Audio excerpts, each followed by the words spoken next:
Hello everyone and welcome back to AneurynPlays. My name is Aneurin and today we're going to be continuing in Monster Hunter Stories 3 Twisted Reflection. We are very close to the end now.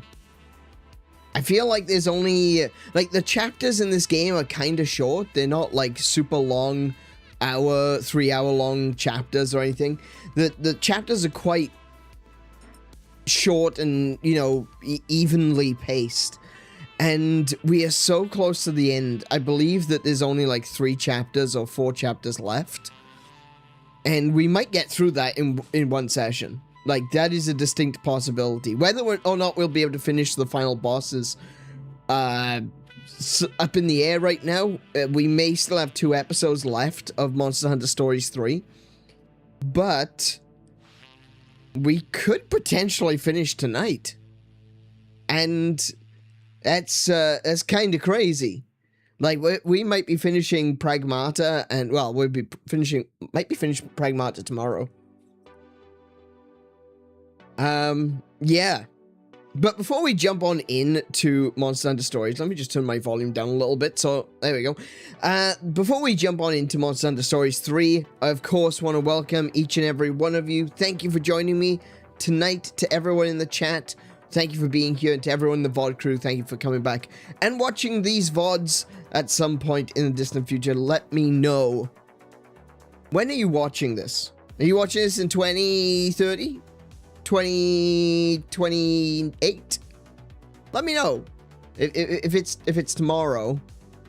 If it's tomorrow when we're playing Pragmata, I'm gonna ask you why are you in the Monster Hunter stream when Pragmata is currently going. I mean, I can at very least understand, like, in a couple of years time that you're coming back and you're rewatching this, but come on, I'm playing Pragmata. Come on. Get on over to the stream, for goodness sake. You reckon we can finish Pragmata tomorrow? I think we will. I think we're going to finish Pragmata tomorrow, and I think we may finish... We'll either finish Monster Hunter Stories tonight or next week. And actually, speaking of next week, I do want to just very briefly touch on what is happening next week, because obviously I've had... I should start with what happened this week, shouldn't I? So, yes.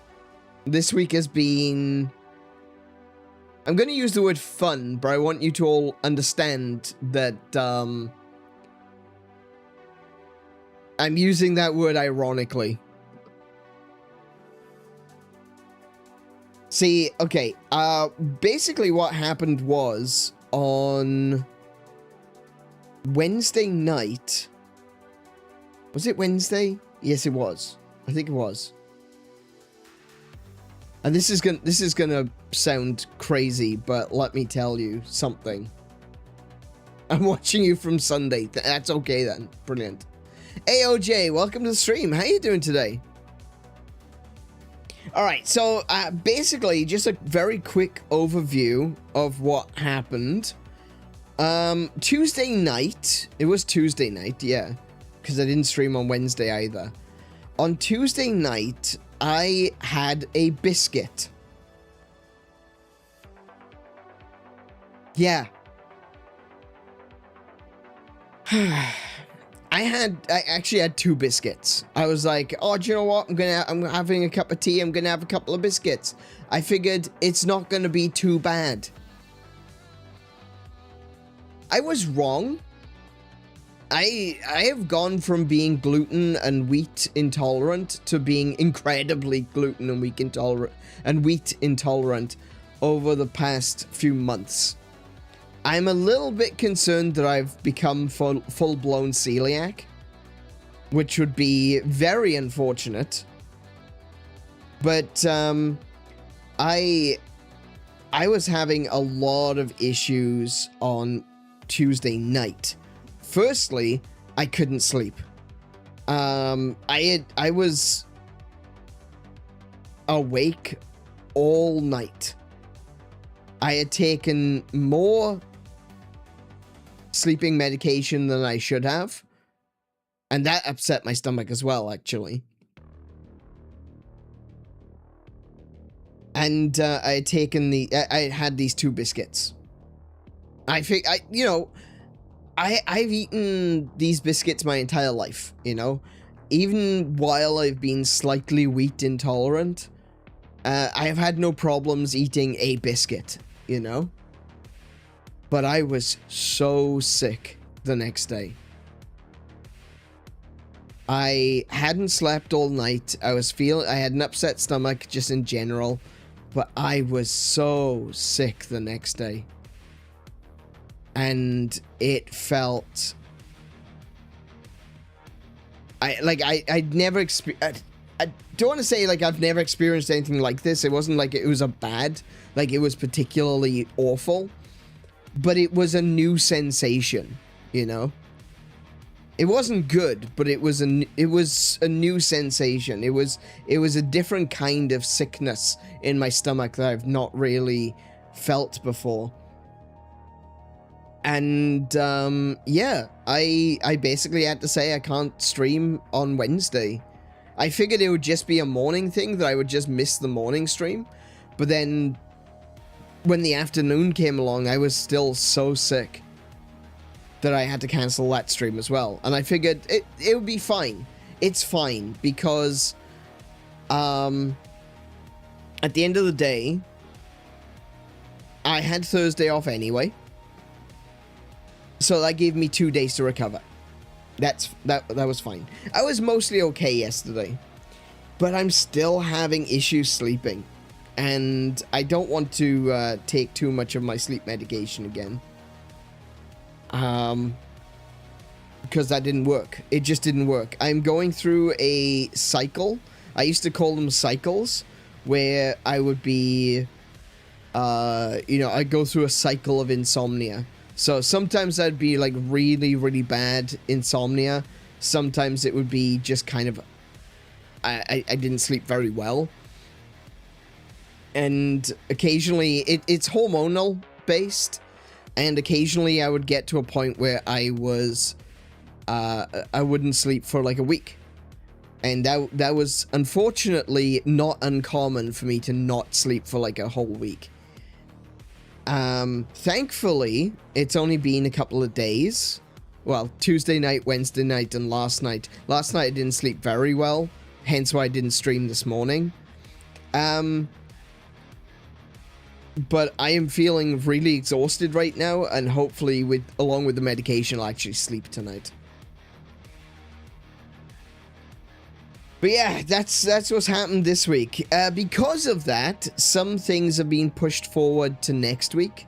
Like, for example, if we don't finish Pragmata, or if we don't finish Monster Hunter Stories 3, we're going to do another episode next week. And I figured that what we're going to do, it's going to be a little bit... It's going to be a little bit wonky. I realize this. But next week, what I might do is I'll do the first half of the week.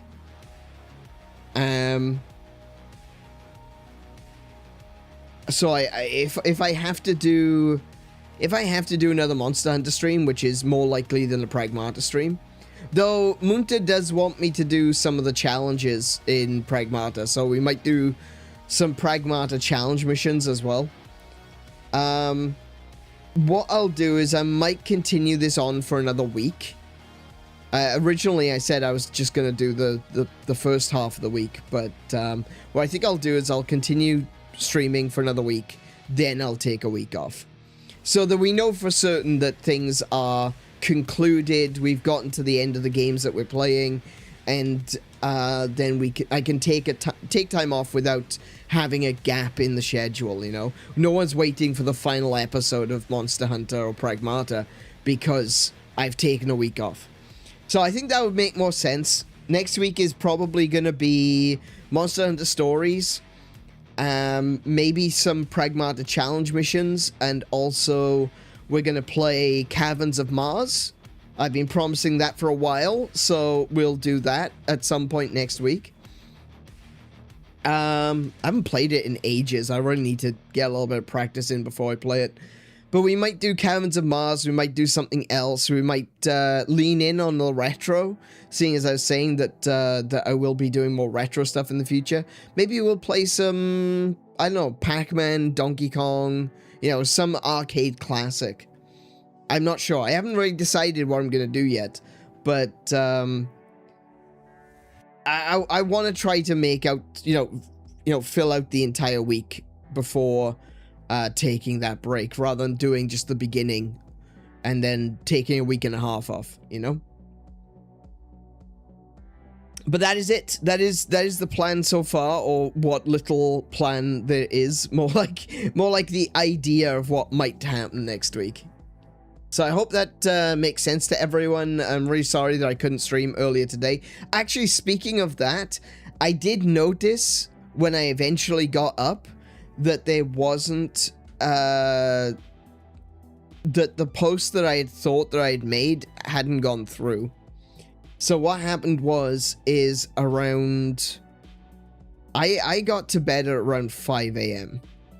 Like, I was trying to fall asleep, and I finally fell asleep around 5 a.m. And, I woke up, when was it? It was only a few hours later. It was like 6 or 7 a.m. And I rolled over and like, yeah, I'm not going to be able to stream today. So I made a post going to X with the hashtag #AneUpdate. And I thought I had sent it, but I put my phone back down and I went back to sleep. And when I woke up, it was still on my phone.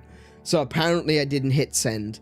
So my apologies for not letting everyone know when that I wasn't streaming.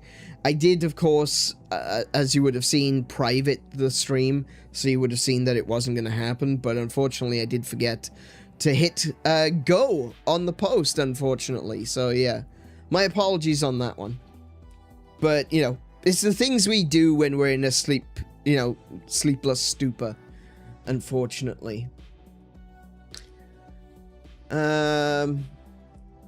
OJ, so anyway, back to you guys. OJ says, I'm doing great. I got tickets for 𝗦𝘄𝗶𝘁𝗰𝗵's first ever concert in Netherlands, which will take place later this year. Really excited for it. Also, my Steam controller got shipped. Nice. Hey, that's excellent news. Yeah, excellent news all around. Brilliant.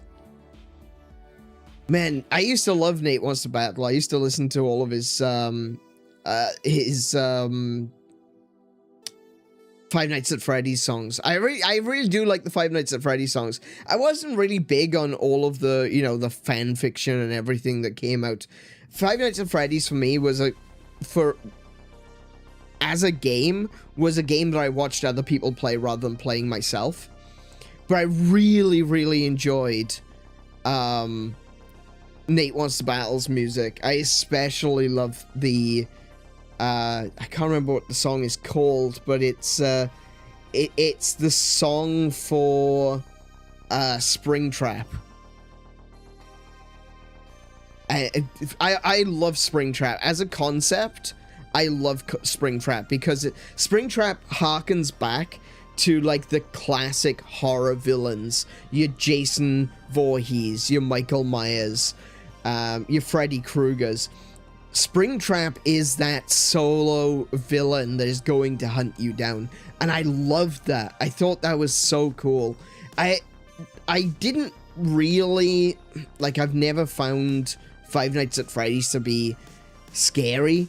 I thought it was kind of creepy. I'm not a big fan of animatronics myself, but I saw people playing the first one, and it's kind of creepy when I first saw it. But over time, it kind of lost a lot of the scare factor for me. But 3 was good. The one with Springtrap. I think that was 3. I'm pretty sure that was 3. I loved Springtrap. Such a cool character. Definitely up there in my list of excellent villains in video games.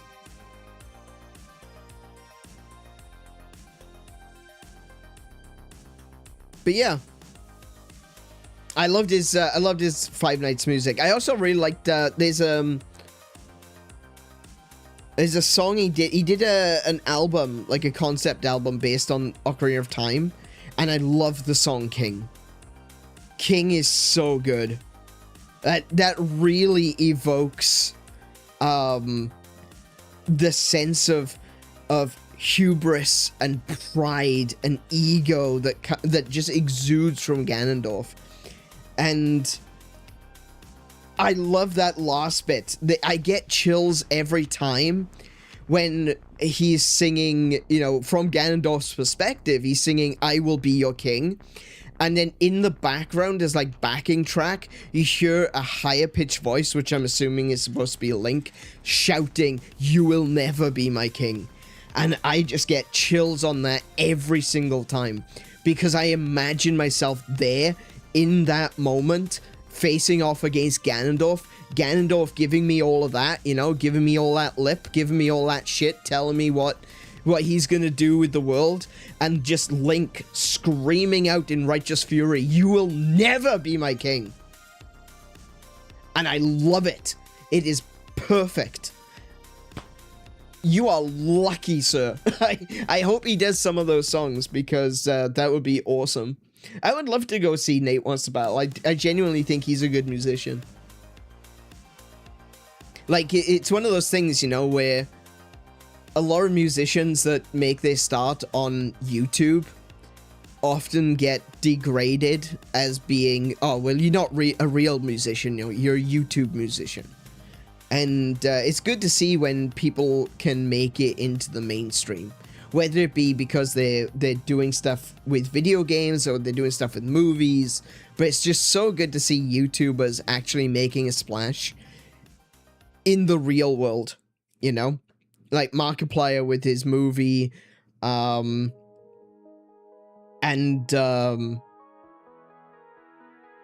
Nate Wants to Battle doing music. You know, you got other musicians as well that have done the same sort of thing, that they've gone beyond just being a YouTuber, you know? It's great to see. I love it. I genuinely do. I love to see it. And speaking of Five Nights at Freddy's, I suppose MatPat did the same thing, because he was in the movie, wasn't he?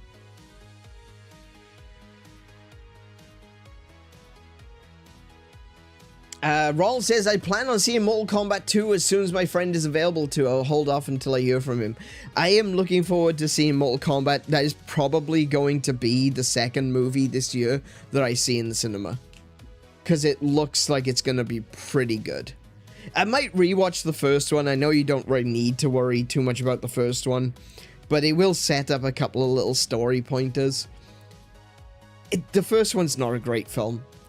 It's weird. It definitely has some weirdness, but this second one looks like it's going to be a lot better. I gotta be honest. With the fact that they're being a little bit more... What's the word I'm looking for? They're being less serious about it, which I like. I think that's... You have to, really. If you take something like Mortal Kombat, or even Street Fighter, I'm looking forward to that as well.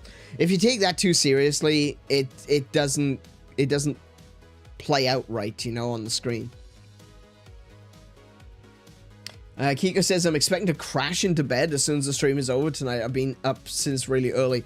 I am hoping very, very similar things. I'm hoping to take my medication, lie down on the couch, and hopefully fall asleep, because I'm exhausted. But whether that happens is always up in the air for me. I sleep a lot during the day. I stay awake during these hours and sleep a few hours at a time in different random intervals. I can't sleep at will or on schedule.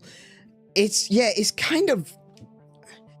I'm seeing a lot of people, or I'm discovering a lot of people that are like that, honestly. And I think I want to sleep on schedule, because obviously I've got a stream schedule to keep up with. But the problem I've got is that it's kind of the other way around. Is that if I don't sleep, I am completely useless. Like, I would have slurring of words.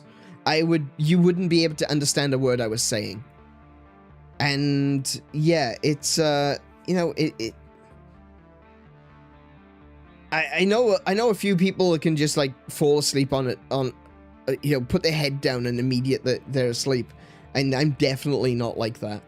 I've never been like that. But yeah, it's just one of those things that if I don't sleep, I know it's going to be a bad stream. So rather than putting out a bad stream, I would rather cancel it, I'll be honest. I want to apologize for canceling my membership already. I've literally gotten to the point where I'm afraid bills... Oh, dude, don't apologize. No. Whoa, no. No. No apologies. Stop that. You don't have to apologize for that. That's not a requirement to be here.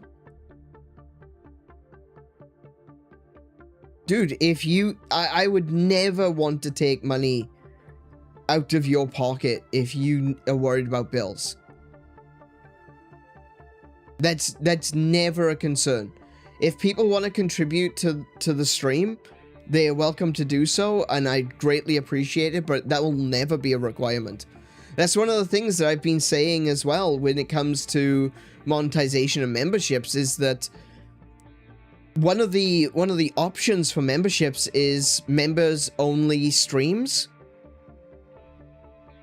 I don't ever want to do that because I don't want to paywall my content. I don't feel like my content is worthy of that.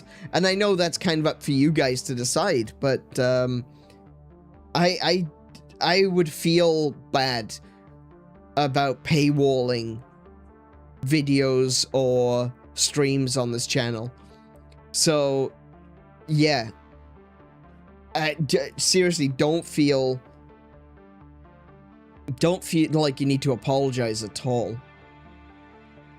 No, don't feel like that. And I'm sorry if I've led you to think that you should be sorry. That's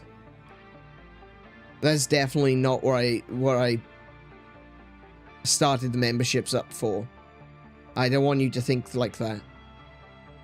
No need to apologize whatsoever, dude.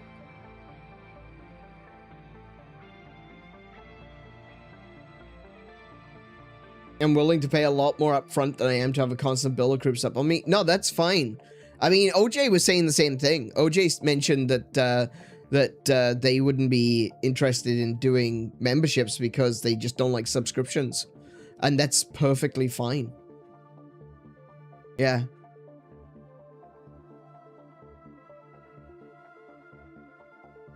Do you mean the song Salvaged? I think that's the one.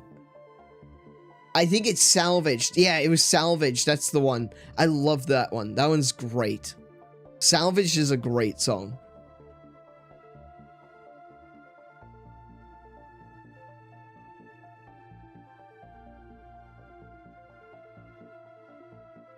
Oh my goodness. The chat just keeps jumping around. I can't scroll smoothly. Damn it. Still waits for all to be confirmed, but heavily anticipated an Ocarina of Time remake. What kind of world do we live in? We got the 4th Star Fox 64 remake before an Ocarina of Time remake. What is happening? What timeline do we live in? This is insane.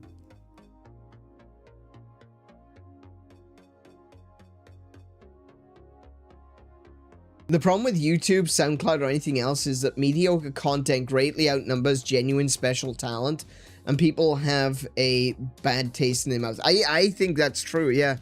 I think that's true, especially now with the advent of AI-generated slop, you know? There's a lot of AI-generated channels out there that are purely AI-generated channels, and they don't even try to hide it anymore. And the same goes with Spotify and YouTube Music and all of these different places. Like even Bandcamp, you'd think that they'd be saying, no, but we don't do AI here. But they don't actually have any rules against AI from what I've discovered, from what I've been looking at least. Maybe they do. Maybe it's something that's a little bit more hidden. Maybe it's something I haven't found.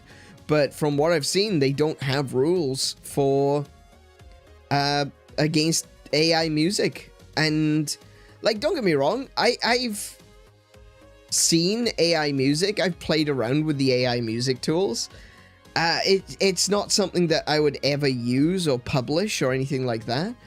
But I can understand how they're fun. They're good for like brainstorming some ideas and then, you know, making real music afterwards. But there's so many people that just make AI music and put it up. They just upload it immediately. Like, there was this one YouTube channel that I accidentally discovered that when Ozzy Osbourne died, within 2 hours of his death, there was a tribute song up, and I thought, wow, man, they must have been working on this for a while and just kind of keeping it until Ozzy Osbourne passed, so that they could release their song. And when I listened to it, it sounded pretty good. And then I started to notice there was like a little bit of fuzz in the vocals, and I'm like, oh no, this is AI generated. Ozzy hated AI generated music. And this was supposed to be a tribute about the song was talking about how Ozzy was the last of the real ones, and it's like, this coming from an AI channel is absolutely rich. It's absolutely disgusting. Yeah, it really pissed me off. And I know, I think there needs to be an option on YouTube and Spotify where, well, first of all, I think there needs to be a rule on Spotify and YouTube where a YouTuber has to designate that their channel is AI. It doesn't matter if it's manipulated. There's an option for AI manipulation, but I mean, they have to acknowledge and state, this has got an AI voiceover, this is AI written, this is AI generated, whatever it might be. And then we as viewers have the option to just not see that, you know? To have an option in our, well, options, funnily enough, to just go, don't display AI content. I think we kind of need that in this world, because there's a lot of people that don't want to deal with AI, myself included. I don't want to watch AI. Do you know, history is probably the worst thing on YouTube right now. You want to see how bad AI slop has become? Search any historical moment, you know, search for something, anything, and there will be a dozen AI videos that are pushed first. History is one of those things that's very easy to make AI videos out of, because all the information's out there, you know? You get the AI to write the script for you, you read it through to make sure that it's correct, do a little bit of fact checking, check it through an AI text to voice, and then upload it. Done. It's utterly despicable. But yeah, history has become just AI slop on YouTube. It's horrible.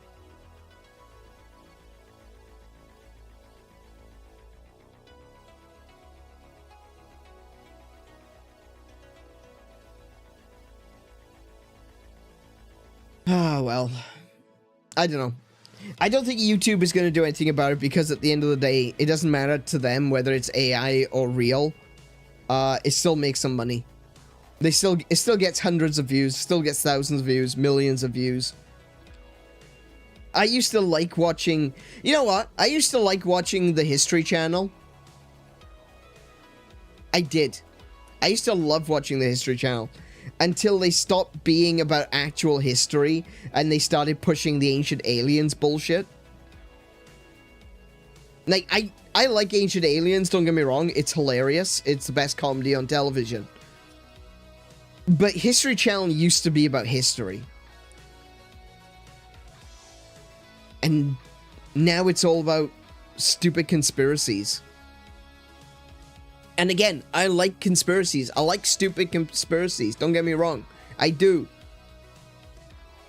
I like reading about how, you know, no Germany were, you know, using black magic during World War II. I like this. I want to read about that because that's fun and interesting. It's probably not 100% real, though.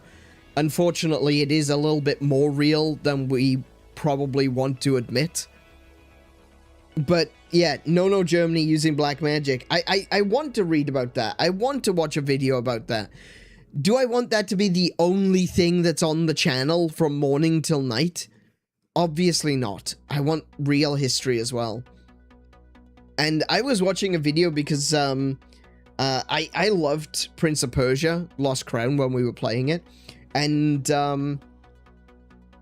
Marley is currently playing it, and she's talking about it on the Discord. And I was in the mood to watch some more, you know, Persian history. I wanted to learn about King Darius. I wanted to learn about Sargon. I wanted to learn about how the tides of war affected Persia and the Middle East back thousands of years ago. And it's all AI. I found one video which was human, and the only reason I know it was human is because the voiceover was bad. Like, it was a cheap microphone, and someone who clearly doesn't do voiceovers normally, you know? Maybe they got the editor to do this one. I don't know what to say, but it was just like a really bad voiceover, very difficult to listen to. So I can kind of understand the benefit of AI voiceovers when you feel like you can't do the voiceover yourself. But there's other things with it as well, like the way that certain sentences are structured that tells you that it's not human. And names that are said wrong, you know? Like an overemphasis on a syllable or a vowel or a particular consonant. And yeah, you can kind of tell, and it becomes off-putting. You kind of realize that you're listening to something that's AI, and you just go, meh, okay, I'm not interested. And you just turn it off because you just zone out. Ron says, I want more money to support more people. I will be footing the bill for my friend when I see Mortal Kombat 2. He just lost his disability. Oh no. Really? That sucks. That really sucks. I'm sorry to hear that.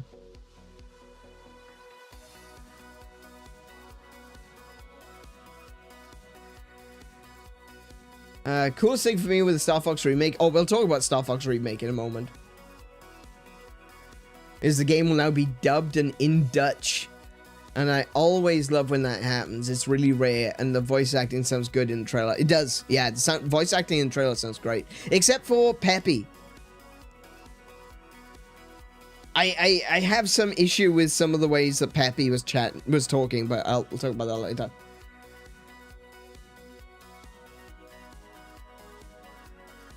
The stupid AI history channels, I hate it because I love history videos and all of them have the same stupid AI voice. Exactly. There we go. OJ, spot on.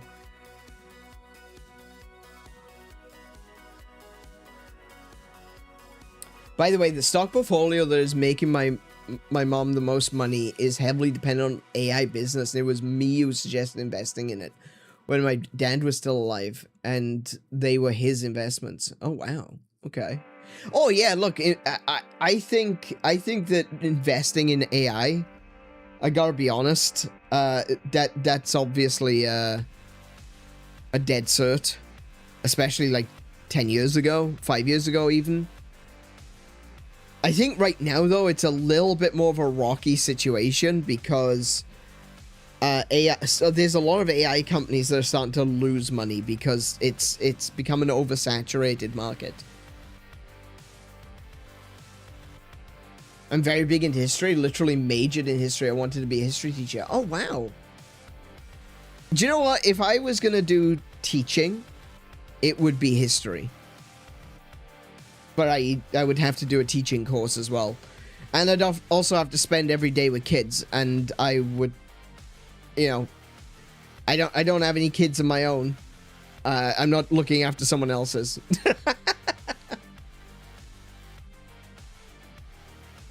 What's really been frustrating has been an avalanche of Australian history channels built entirely with AI. many with info that is just wrong or poorly presented. That is actually a really big problem, because there's a lot of history that is wrong. And we are discovering more and more each day how wrong certain history and certain ideas of history have been. There's a lot of Australian history which has been, I'm going to say, incorrect. There's been a lot of Native American history which has been incorrect. And it tends to be indigenous cultures. So, like Inuit and northern Canadian tribes, and it tends to be a lot of those sorts of peoples that have their history completely bastardized by misunderstandings, and that has resulted in a lot of someone coming along and saying, "Oh, this is how this happened," and then everyone's going, "No, that's not how that happened." Ah, yes, it is. I know, because I have a degree. Do you have a degree? No, I'm a village elder. See? You don't have a degree. It's horrible. It's genuinely horrible the way that certain indigenous cultures have been mistreated and their culture has been misinterpreted. And that's just getting spread more and more and more. And I'm a big fan of cultures, you know? I've talked about this before. I love discovering new cultures. I love investigating cultures, religions, and history. And a lot of things I've discovered from, you know, researching, like, Navajo and Cherokee and all these different Native American cultures, is that they're not this homogenous single unit. And I know that I imagine that there's a lot of people that are listening to this going, yeah, obviously they're not one homogenous unit, but they're often treated as they are. And there was this Navajo channel that I've been watching. The guy who does it, the elder that does these videos, he says he hates the term indigenous, not because it doesn't correctly describe what those people are. Oh, actually, in the Navajo teachings, they are not indigenous. They specifically are not indigenous. But one of the things that he is talking about is that the fact that indigenous is used as a catch-all term to lump everyone together. And he says you wouldn't lump, I mean, there's obviously the term Europe and Europeans, but people don't lump Germany, France, Portugal, Italy, Romania together and say, oh yeah, that's one culture. That doesn't happen. That's not true. And yet that's what's happening with a lot of Native American culture, and to a certain extent Native Australian cultures as well, is that they're not all one tribe, they're not all one group. It's called in Native American cultures they're referred to as nations, because they all consider themselves to be separate and different. You know, the Lakota are not the same as the Sioux. The Sioux are not the same as the Cherokee. The Cherokee are not the same as like if you go even further north to into Canada, you know? They're not the same. And what we're getting now is a lot of that is being finally understood, because there's a lot of people coming out from those tribes and saying, hey, no, actually this is how our history works. And like I said, the Navajo, for example, they believe, or they don't believe, I should say, that they are indigenous. They believe that they came from elsewhere. They came from another place. And they were brought to this world. That is their creation myth. That they originated elsewhere and they were brought here by the holy people. And, you know, so to just, you know, broad strokes, call everyone, oh yeah, every one of these people are indigenous. It's like, that's not right. That's wrong. It's correct, but it's also wrong, you know? It completely misrepresents who they are and their cultures.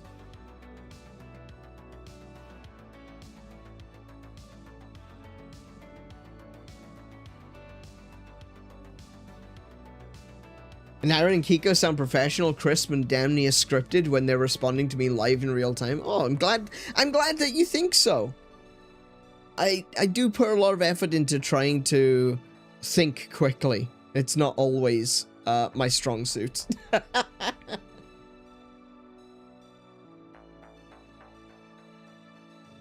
I'm really close to begging a certain warden of wattage on YouTube to do a video about the Anzacs. A warden of wattage. I don't know what you're talking about.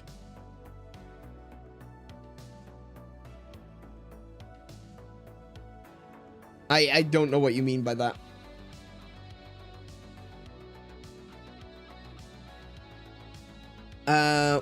One video I watched at some point about the 80-year war really frustrated me. The AI voice overpronounced every Dutch word. Oh my goodness, yeah. You get that as well with like Japanese as well. Is it overpronounces Japanese words?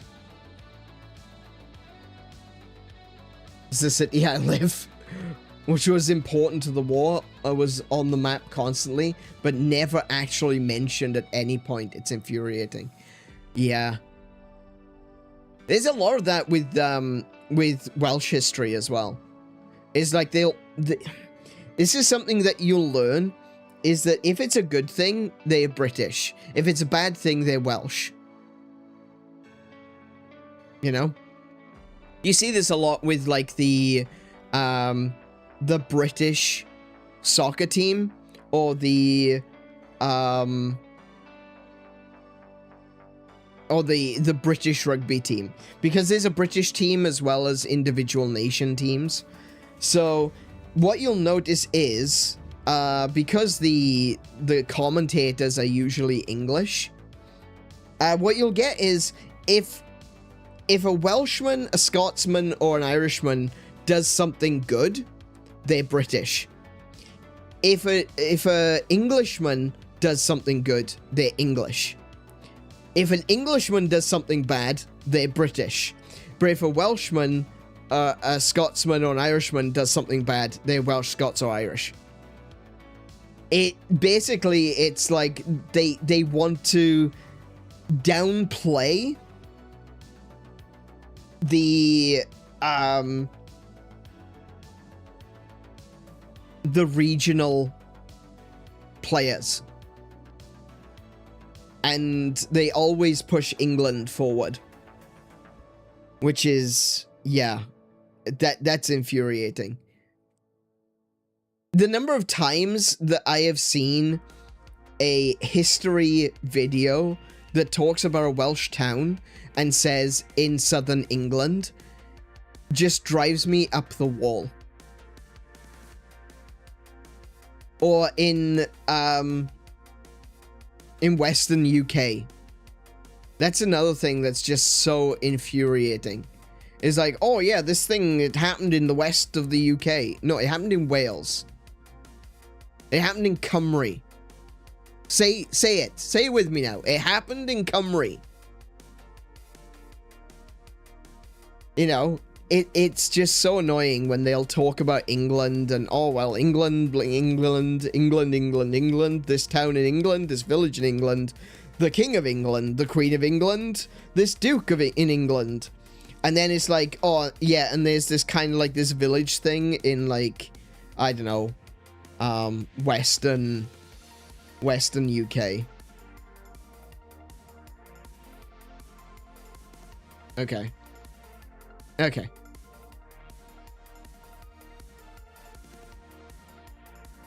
It's annoying. I remember one teacher saying that no native/indigenous people exist, that everyone came over the Bering Strait. I also find it that African Americans is a word for black people here, but European American is not what we call white people. That's actually a really good point. Yeah, that is true.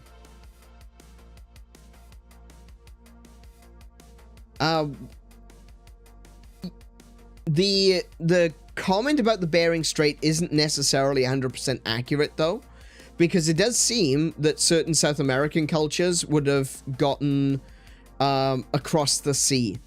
Now, the reason that everyone says that it was across the Bering Strait is because once upon a time, we didn't believe that it was possible for like the Maori nations to be, or the, you know, South Pacific Islanders to be able to cross the ocean.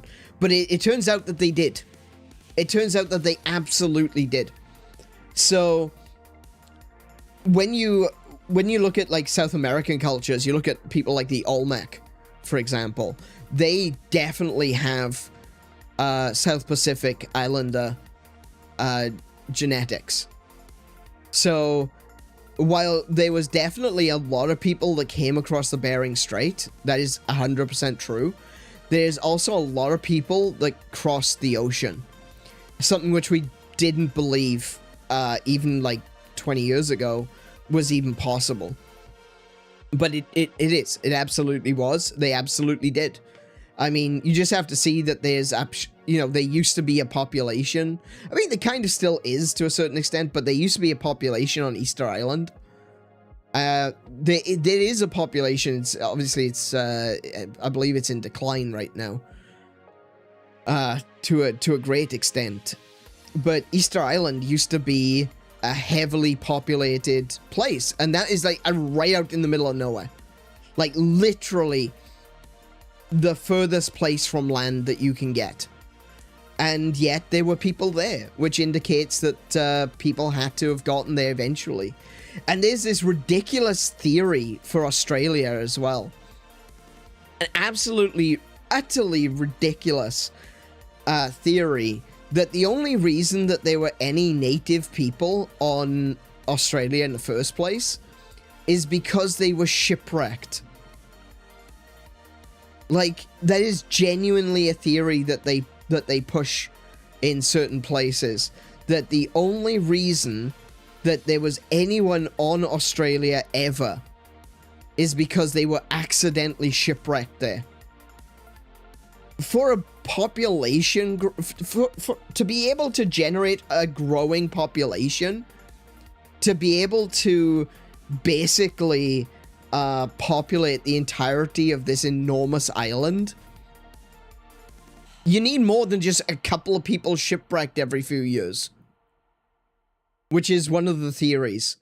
And the theory states that there's absolutely no way that Indonesians knew that Australia was there, and so they had no reason to try to sail to Australia. And that's the reason why, you know, it must have been shipwrecked. It's such a stupid concept that I'm genuinely amazed that it's peer-reviewed. But it is. It's one of the theories as to how Australia became populated, and it's dumb. It was just people exploring. People went out to sea thinking, oh, there might be something over there. And they discovered something, and then they stayed. Maybe they were shipwrecked, but maybe there was like 100 of them, not just 2 or 3 every few years. It's nonsense, utterly nonsense. Let's not even get into Europe and Asia being physically connected. Exactly. Like, that's the crazy reality of, you know, the steppe people. You know, like Genghis Khan and all them. And the Scythians. You know?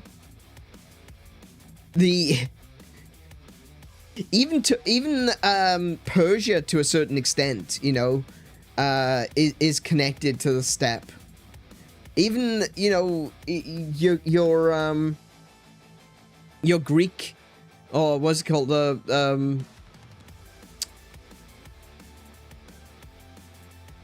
are they called? Alexander the Great's crew. Even they, you know, all the way up as far as the steppe, which is like Russia, where Russia, Europe, and Asia kind of all meet. It's, man, the sort of cultural interactions that occurred there, and just the development of people being able to travel from one place to another. It's nuts. And and we see Europe and Asia and we think, oh yeah, it's so far away. That doesn't matter. It happened over thousands of years. Do you think people could walk from Europe to Asia in 1,000 years? I think they could, personally. I don't know about you, but I think they could. Yeah. Especially when you got the steppe, you know, you're looking at the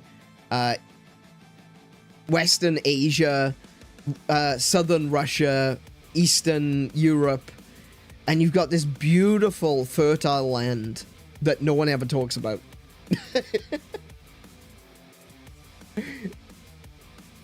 It does depend what part of Asia. That is true. That is absolutely true. I mean, Asia as a catch-all term is so bad.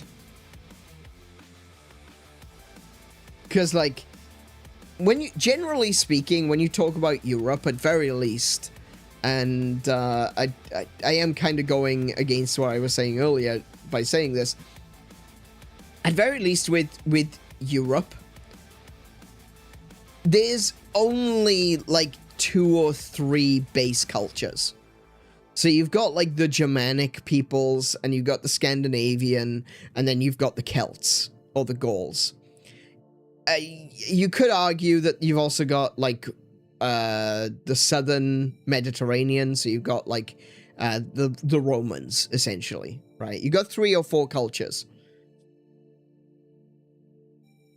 and but they all have very similar languages. A lot of the languages, you know, use words from each other. They've all been influenced by each other over the course of thousands of years. Like, you will find Celtic words in Latin-based languages. You will find Latin words in Celtic-based languages. You'll find Germanic words in Latin and Celtic-based languages. There's been a sharing of information, and words have been exchanged, and stories and cultures being exchanged. But when you look at Asia, what does Asia mean? Well, let me tell you that there's a big difference between the Chinese people and Indian people, you know? Asia also includes some Arabic descendants, you know? There's a lot more, like the Mongols are not the same as the Chinese. The Japanese are not the same as the Chinese. The Koreans are not the same as the Japanese or the Chinese. They certainly are not connected in any way to India. Then you got the, you know, Indonesia, Southeast Asia. They're all different. They're incredibly different people. Different, not just different languages and different cultures. They are different in their genetics. They come from different lineages. Some of them are influenced by ancient Russian cultures. Some of them are influenced by the earlier Chinese culture. Some of them are, like I said, Arabic in origin. They're incredibly different. They're so diverse that they really can't be lumped together in the same way that you could potentially lump Europeans together. They're so different, and yet we call them all Asian. What? How? Why? How are they in any way the same? I don't know. I get it. Asia is a continent, not a people, and I get that. But quite often you'll see people saying, like there was an example. There was a voice actor was talking about this, and he went in to get a to do some voice acting, right? And the sheet said Asian, and this voice actor assumed they were talking about Chinese, so he goes in to do voice acting, and no, they were looking for someone who was Indian, but it just says Asian, and that's nuts. That's genuinely nuts.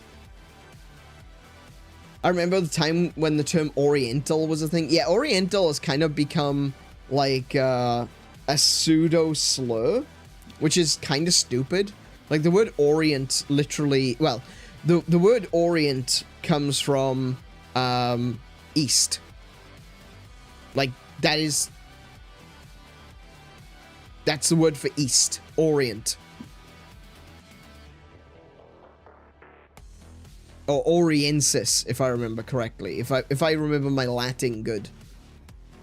Oriensis.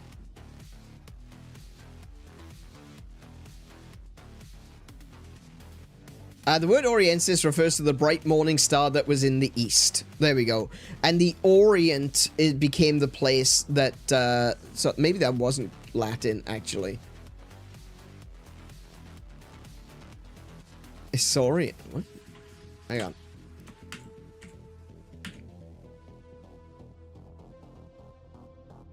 Hang on a minute.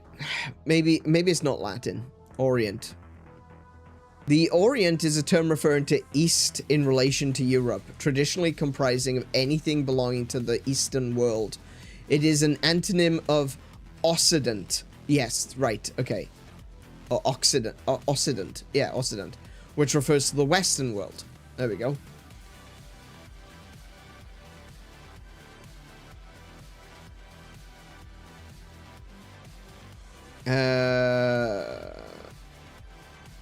The term Orient derives from the Latin word oriens, meaning east. Literally meaning rising. So it's the Orient, oriens, means that that's the direction that the sun rises in. So the sun rises in the east. And so it's called Oriens. Oriensis refers to the eastern, a star rising in the east. So yeah, the fact that it became like a kind of a pseudo slur, I see that a lot of people have kind of backed down on that. There's still some people that are angry anytime someone uses the word Orient or Oriental. Oriental, again, just literally meaning from the Orient. Like, it doesn't refer to people necessarily. It can refer to people, but it could also refer to a culture. It could refer to an object.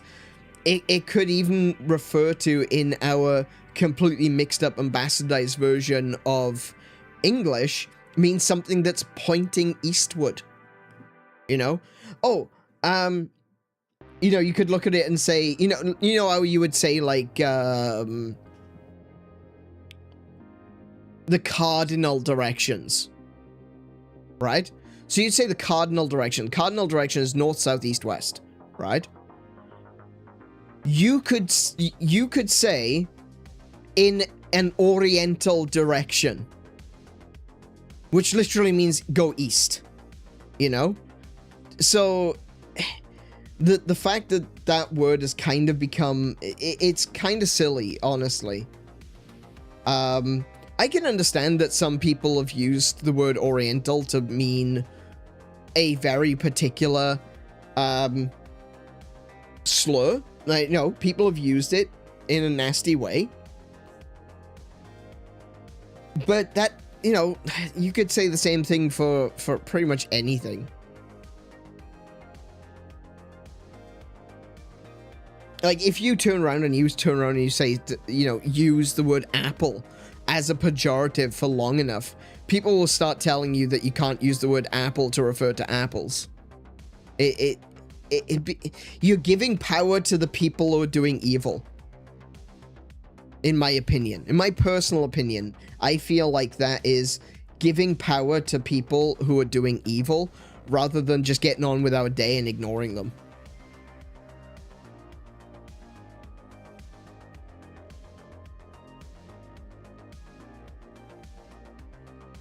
No offense, I think of you as Celtic in my head. I am. That is exactly where I am. I am Celtic. I'm Cymraeg. I am, as the English would call me, Welsh. I am from Cymru. I am from Britain. I am a British Celt. That's exactly what I am. Culturally, I'm definitely modern British. But I wish that I was more... I wish I could be more Celtic. I wish I could be more Cymraeg. I wish I could speak the language better. Oh, shouldn't say Cymraeg. Cymraeg isn't quite accurate. Cymru. It's spelt differently, but it's said the same. that becomes very difficult for people who don't speak the language, which is Cymraeg. But yeah... The word Cymru refers to the land, to the people, like, but then there's also Cymru, which is spelt differently, which is specifically the people, you know?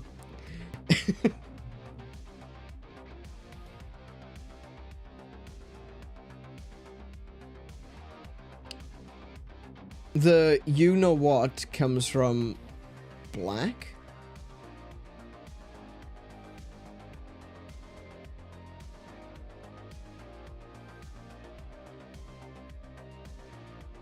The you-know-what comes from black. I have... Ironically, or unironically, said it meant ignorant, which is, in fact, ignorant in and of itself. The banned word? Oh, that one. Right. Yes, I understand. Yes, it does. It does. And, yeah, I'm not gonna get into that one. I know my limits. I can talk to you for hours about how I don't think Orient should be considered a slur, and you know, I can bring up a lot of evidence as to why even people from the Orient do not consider it a slur. Yeah.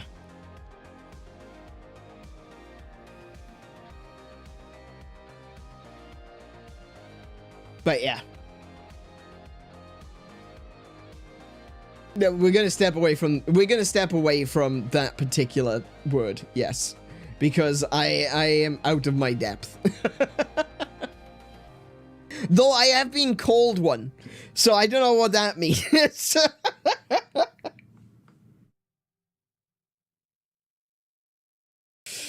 While I was out in the US, okay, this is a funny story, right? Okay, just take it for what it is. I'm not going to use the word. There was a guy that I knew while I was out in Texas, and, you know, I was in my high goth era, right? So I was wearing a black leather coat. I had black leather pants on. And I was out in Texas, and this guy that I knew, he said, he calls me the N-word. He's a black guy, and he calls me the N-word. And I get really uncomfortable, right? I get super uncomfortable. And he says, and he's referring to me as the N-word, like, all the time. And at one point I'm like, hey dude, look, I appreciate it, I understand, but like, you know, that's really uncomfortable for me. I'm not used to that, and you know, it's kind of weird, you know, I'm white. And he's like, dude, seriously, look at you. You got your black leather pants on. You got that black leather matrix coat. Dude, you got more black skin than I do.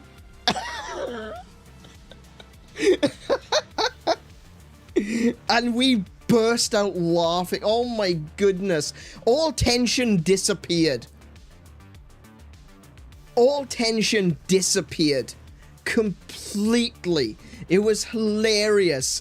We nearly drove off the road. It was so funny. We had such a good time. And I was just like, alright, fair enough. Can't argue with that. Man, that was some good times. I miss Texas. Damn, I had such a good time up there. I had such a good time in Texas. I wish I could go back. I miss Texas.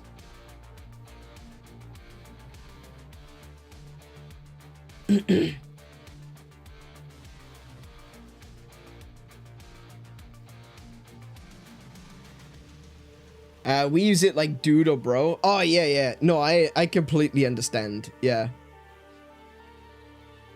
I use it all the time, no hard R, but I'm black. And some people argue against that because I'm multiracial. Yeah, I've heard of that. Yeah, definitely. Yeah, I've heard of that as well. A lot of people will say, hey, you can't say that because you're part white. Yeah. Yeah, absolutely. It's not the word that you'd want to use on YouTube. It doesn't matter whether you're black, white, or anything in between. Because, you know, YouTube is completely colorblind. And for better or worse.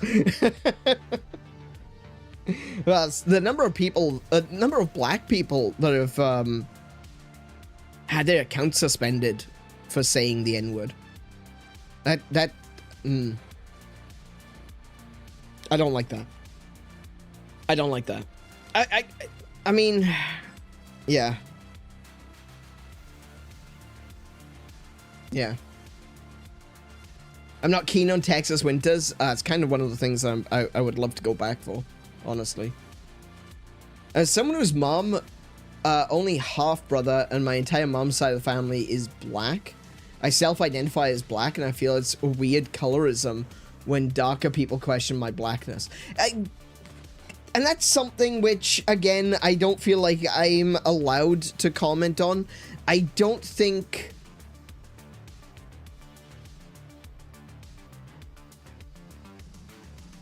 I'm allowed to comment on it, but I do feel like it's more of a cultural thing than a color thing.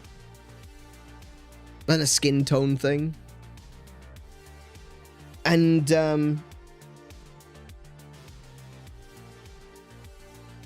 yeah, I don't know. I think that there's... Because when you start to separate people by... you know, like you've got a color swatch from Home Depot, you know, and you're going around checking, okay, you're dark enough to be able to say this, you aren't, you know. That's when it becomes, you know, that the meme from Family Guy where he holds up a color swatch and tries to figure out how Arabic Peter Griffin is. It's kind of like, once you get into that, you're starting to divide people. I don't think it really... I think communities get divided by that, and I don't like it. You know, someone might come up with a reason why there's a good reason for doing it, and you know what? I'd be willing to listen, but I genuinely feel like it divides more people than it helps. And that's not to say that I, as a white person, want to go around saying the N-word. But I do think that a lot of it is cultural. And, you know, I'm not from that culture. So, no, I don't think I should be able to say it. You know? In polite company. Or anywhere. Necessarily. But...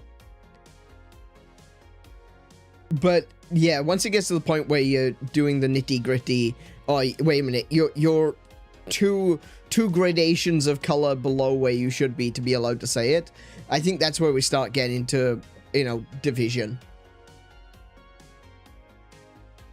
Lol at Booker T calling Hulk Hogan, I'm coming for... Yeah, I remember that, yeah. Booker T, see, even after the whole situation with Hulk Hogan, Booker T was kind of on his side. Like, he didn't care.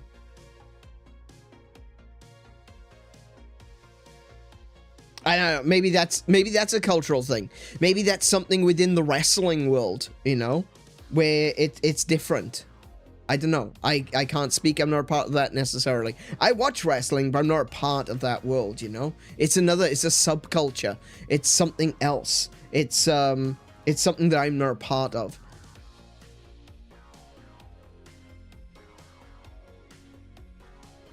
And there's, like, prerequisites to be a part of it.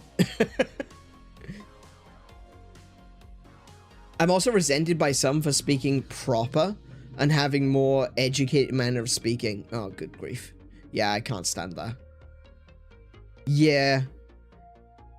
Yeah, no, I can't stand that. That stuff bothers me. I've seen that as well. I've seen that, like I was saying, the friend of mine from Texas. Like he would drop into very black phraseage, but he was very well spoken, and I've seen it from him as well.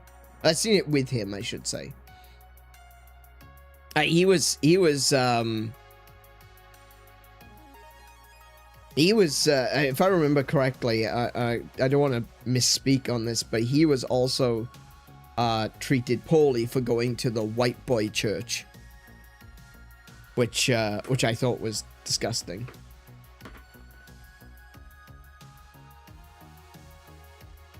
Yeah.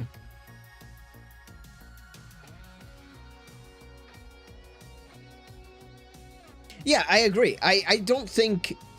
one of the things that I think is very important is that there shouldn't be prescriptions. This is how you have to be. I don't agree with that. I think people should be themselves at all times. At every moment, they should be themselves.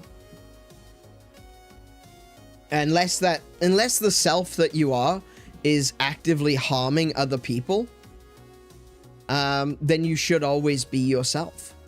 You should always be who you are. To be anything else, to be anyone else is...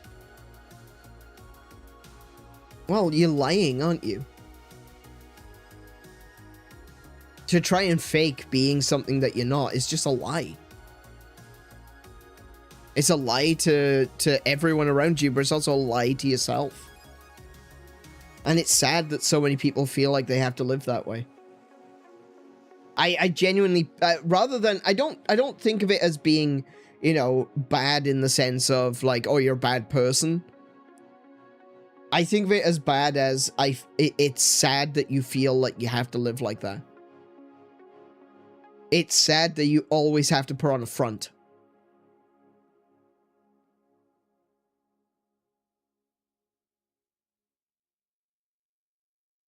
Yeah. I'm more sad for those people than I am mad at them. I'm not mad at them at all, you know? If that's what they have to do to survive, then that's what they do, you know, wherever they're from, wherever culture they're part of, wherever subculture they're part of, wherever country they're from, you know, you do what you need to do to survive in certain circumstances. And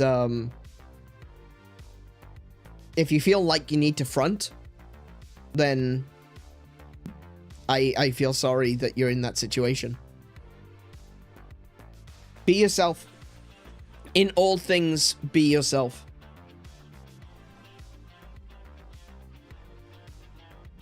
I feel like I belong here. I hope I'm right. Absolutely.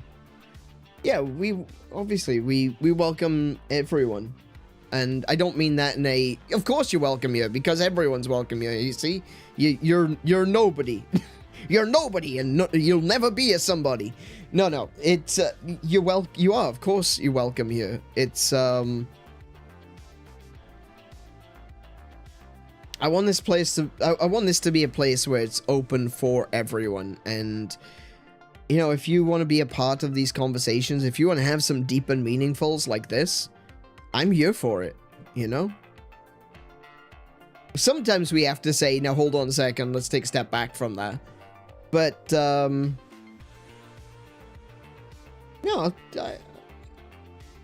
I have opinions. I have opinions on things I probably shouldn't. I have opinions on things that'll probably get me in trouble on YouTube. But,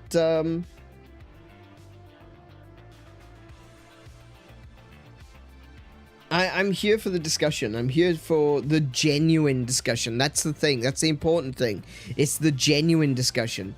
There's no one coming in here and saying something for me to repeat it or to read it out and then they get offended by it. You know, like when you mentioned the word orient, you know,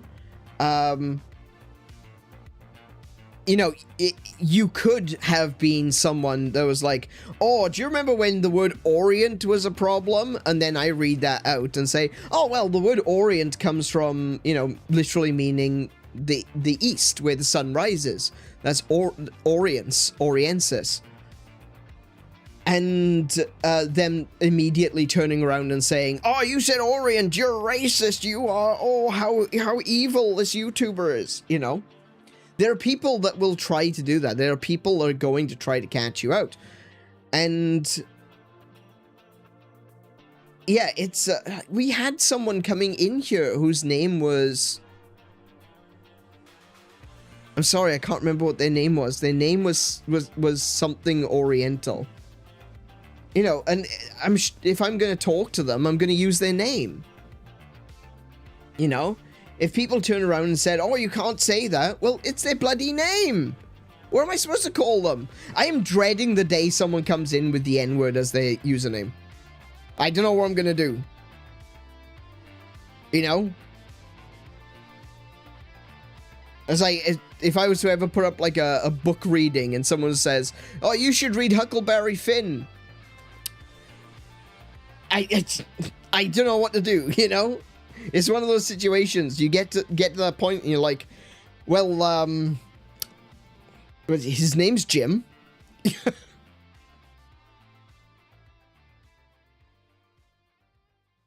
Yeah, absolutely. Yeah, gotcha moments are terrible. I've told you about this. As someone who I considered a friend said a gotcha moment for me. Exactly, nameless. That's right. Exactly, nameless Jim. But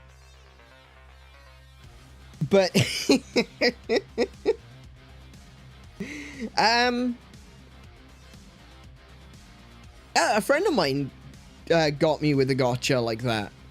He posted something which was a joke regarding Stalin and Stalinism and communist Russia. And it was clearly meant as a joke. It was a dark joke. And my response to it was, well, looks like they didn't get everything wrong, you know, playing on the joke, you know, reinforcing the, oh my goodness, that was a terrible thing that happened, ha ha ha, you know? And I'm like, well, clearly they didn't do everything wrong. And he immediately jumped on me and was like, oh, what, you think that they were right in the way that they slaughtered people? And I'm like, okay, yeah, you set that up. That was exactly what you were going for. And it's, you know, there was a joke by Jimmy Carr, and it became very, very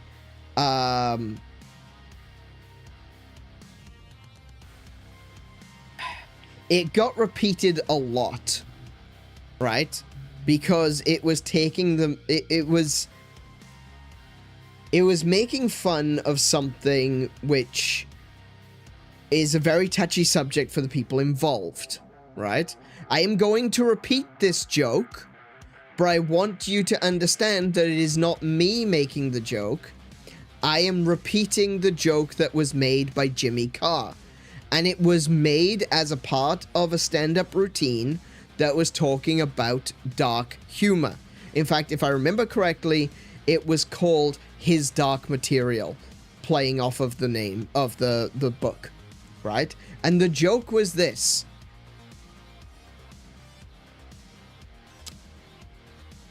See, we all know about how the Germans killed so many Jews, but they don't talk about all of the gypsies that were killed during that time, because they never like to talk about the positives. Big laugh, because that's a really dark joke. And let me tell you something, brother. I'm not just Celtic. I got gypsy blood in me too. I didn't find it offensive, personally. And I was completely chewed out by someone who identifies as a gypsy. And they were saying you should find it offensive. It is disgusting. It is terrible. You should not... You should be angry at that. And I'm like, oh, sorry. This was, hang on. I missed an entire step here. So he starts chewing me out about this. And I say, and he says, you don't get to choose what's offensive to us. And I said, I've got gypsy blood. I am part Irish gypsy. And he starts yelling at me again. And he said, you don't get to decide. And I said, I've got gypsy blood. I'm part Irish gypsy. Completely ignores me a third time. You shouldn't be able to tell us that what is and isn't offensive. And I responded again, I have got gypsy blood. I am part Irish gypsy. And only then does he finally click onto what I've been saying, and he goes, oh, well, you should find it offensive. You should consider it hateful. And I'm like, no, I don't. I'm not angered by it. I don't find it that offensive. I think it's an offensive joke. That's the whole point. But it is a joke. It is a joke told in the context of being a joke. In the same way that there are so many comedians that say the same thing about the Welsh. But it's a joke. It's a joke told in the context of a joke at a stand-up show. If you don't think that you could end up being on the receiving end of a joke, don't go.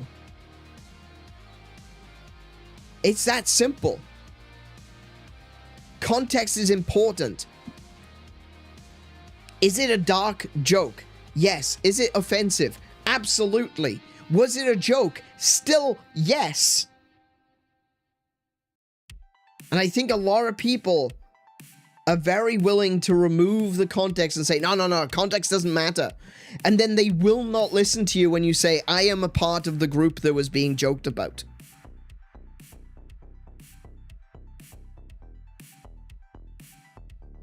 And they don't listen. They don't care. They're not interested. They're not interested because it puts a full stop. It puts a brakes on their outrage. And I don't like that. I don't like that. If you don't like a joke, don't watch the comedian. Problem solved. Jimmy Carr wasn't up there, you know, hiring people for the return of Hankty Clankty. He was up there telling dark jokes. That was the whole point.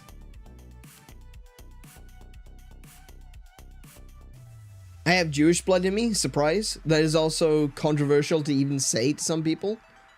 I don't even understand why that would be. That's not fair. My friend thought the word gyp meant Jew. He didn't understand that gyp was literally short for gypsy. It was a shocking epiphany for him. Yeah, to get to... I even used the phrase myself, get gypped. Yeah, it's when you get conned or something. Yeah. It's not a nice word. I'm not pretending that it is, but I'm also not pretending I'm a nice person. You know? No, I don't have a problem with that. It's taken on its own meaning. A lot of words do take on their own meanings. Yes, could you call someone who is a gypsy or Romani or any other of those traveler cultures, call them a gyp, and that would be offensive. Abso-freaking-lutely it would. Don't do that. Don't go up to someone and call them that or any other words associated to it. For a lot of them, you don't want to call them gypsy either. They don't like that. Roma do not like being called gypsies. Okay? I don't mind it. It's what I've been grown up being... Well, I say grown up being called. I haven't really grown up being called a gypsy. But I have never looked at the term gypsy as being a negative. I've never seen it. I've never been called it derogatorily myself. I've never been called a gyp or a gyppo or anything like that. I just haven't. And even if I did, I don't think I would really care.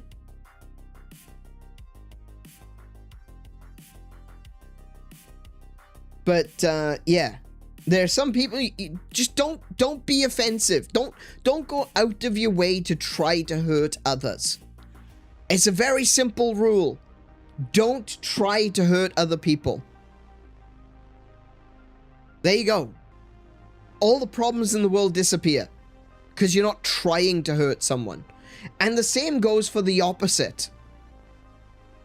Don't try to look for offense in what other people are saying, because you're always going to find it.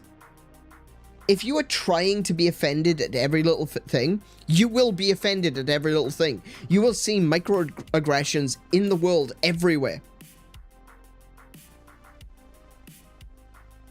Just because someone goes into a if someone goes into a shop and say, "Hey, I bought this and you charged me more than it was, you gypped me, you did."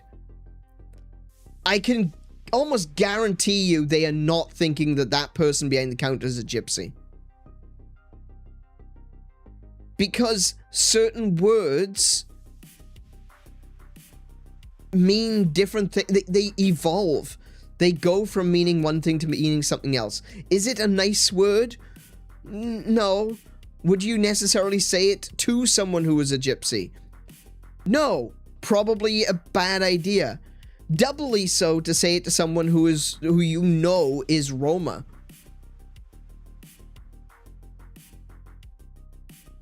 But does that mean that some guy who has never even thought about it, or some woman who has never even thought about it, who says, I've been gypped, are they making a racial or cultural connection to someone that they're doing so derogatorily? No, they think it means that I've been conned, I've been cheated, I've been screwed out of something, I've been gypped.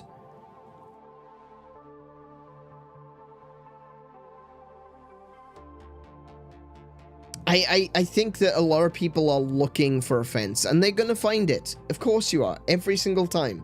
Every single time you're gonna find something offensive. Because you want to.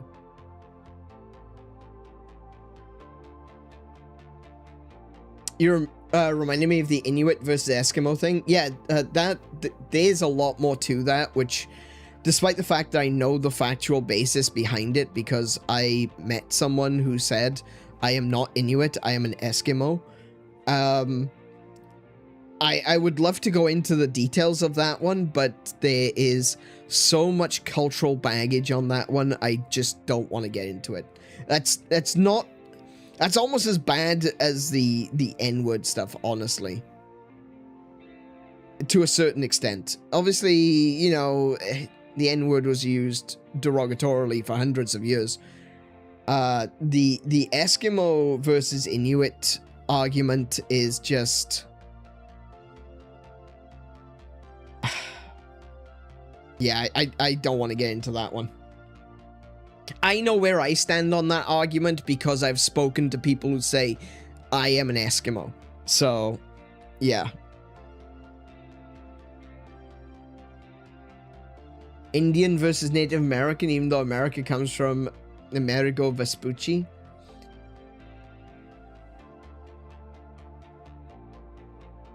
I don't know if that necessarily...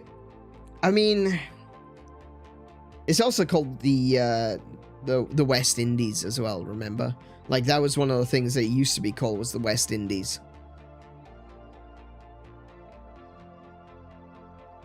And,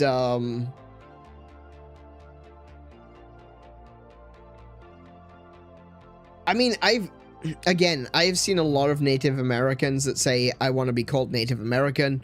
I've seen a lot of Native Americans, or I've seen a lot of people saying, I want to be called Indian. I've seen a lot of people saying that they want to be called by their nation, which I think is also fair. Again, to me, it just comes down to stop trying to offend people and stop trying to find offense.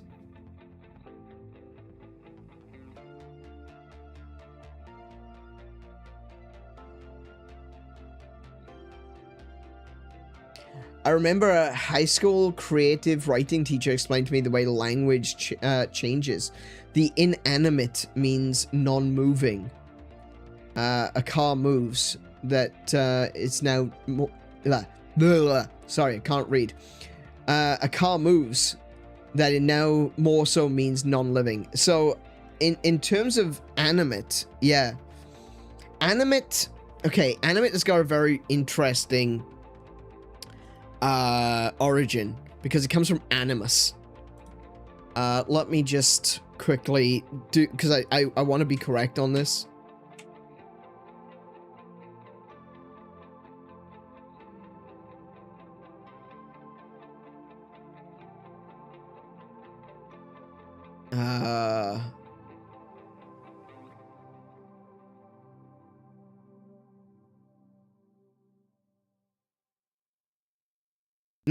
Not animus as in with a U, because that means hatred.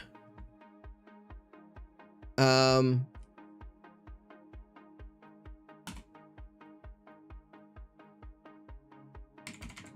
I do believe that it does come from the... Yeah, so animate originates from... Oh no, not animus, anima.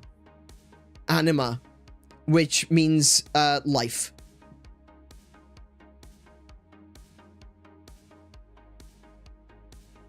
So, inanimate means something that doesn't have life. And so when we call, so what you'd actually, what has actually happened with regarding the words is that animate has become a term that means to make something move, when it was originally animate would be to give life. And that's technically what it is, isn't it? Like, you look at something like a cartoon, and it's animated. It's made to look lifelike. It's given movement. It's given breath. And that's where anima comes from. That's where animate comes from. It comes from anima. That which gives life. To fill with life. To fill with spirit. To give breath. Anima is another word for the soul in Latin. And that's where we get animal from as well, of course. Animal. It is something that is alive. Something that has breath. And it's the reason why fish weren't considered animals. Because they didn't breathe. It's one of the I've read that some... I shouldn't have said that out loud. I should have just kept that in my head. Fish weren't considered animals because they don't breathe.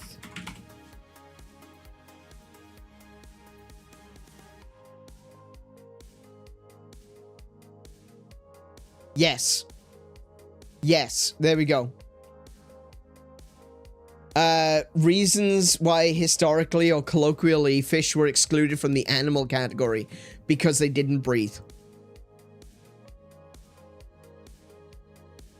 Yeah, breathing definition. Historically, the word animal was interpreted to mean creatures that breathe air.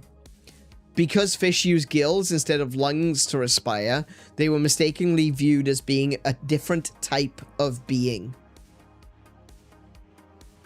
There you go. I always get a little bit concerned when I say something like that, because I know I've read it somewhere, but I haven't checked it recently. And I'll say a piece of trivia like that fish weren't considered animals because they didn't breathe. And then immediately I think, oh shit, I've just said something very, very wrong. I need to look that up. Someone is going to correct me, and it's going to be awful because I was wrong on the internet, and everyone hates me now. But no, yeah, that is actually true. Is that fish were considered to be a different type of creature because they didn't, quote unquote, need to breathe. Of course, now in modern, with our modern science, we understand that fish respire using gills instead of lungs, so they don't need to breathe, but they're still respiring in the same way by taking oxygen in through their gills.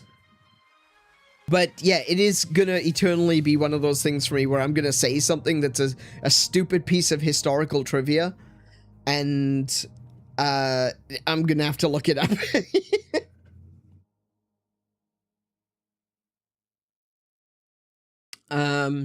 The word sinister comes from left and often means left-handed. Yeah, absolutely, yeah. Yeah, and this is actually something that's utilized in the Elder Scrolls. There's a group of elves in the Elder Scrolls called the Elves of the Left-Hand Path, or the Sinistral Elves. Spelt Sinistral Elves. Elves of the Left-Hand Path.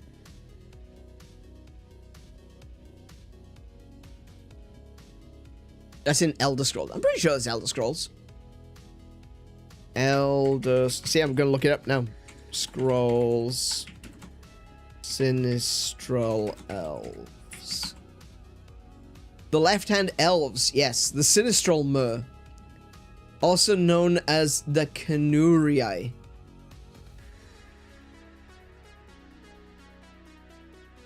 A race of elves from Yokuda.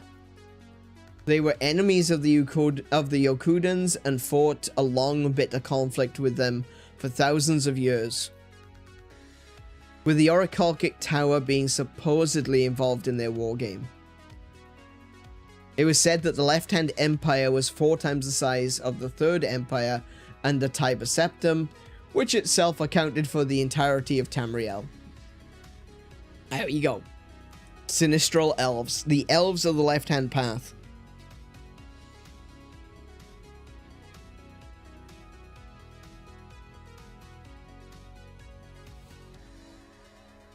Also, props, you never call me True Sinister.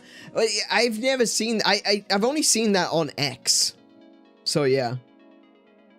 Spacies, VGM, and many others default to calling me True Sinister, not Ronald. Oh, okay. I mean, you could probably change your username if you really, really wanted to. Deliberately avoids the subject whether humans are animals or not. Well, we breathe... And, like, the very first, in the Latin Bible, you know, it specifically states that God gives us anima. Like, that's the word that's used for breath. So, yeah, we're animals. In a very literal sense.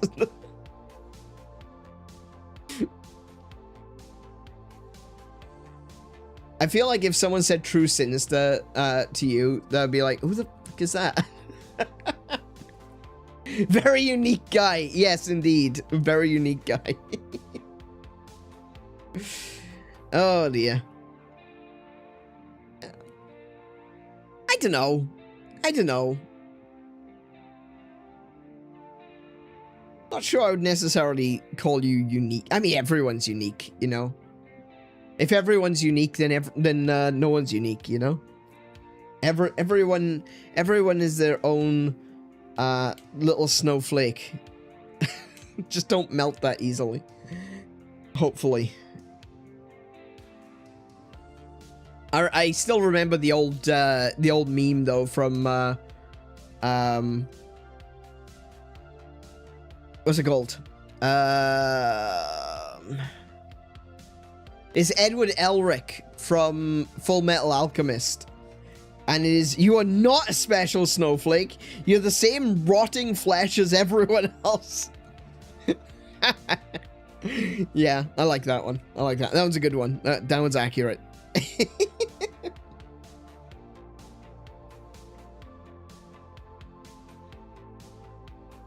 Oh dear. Alright, how about then we start playing some video games? I think now is a good time for a little bit of vidya. You're the same decaying matter, that's it. I've seen various versions, I'm pretty sure I've seen one. You're the same rotting flesh, but yeah.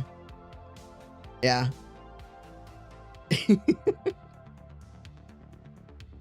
Came from Fight Club? Really? I didn't know it came from Fight Club. And yes, it is a lot funnier with Edward Elric. I really enjoyed Flight Club. Yes, I enjoyed Flight Club until I crashed. No, I really enjoyed Fight Club. We actually did Fight Club kind of like a...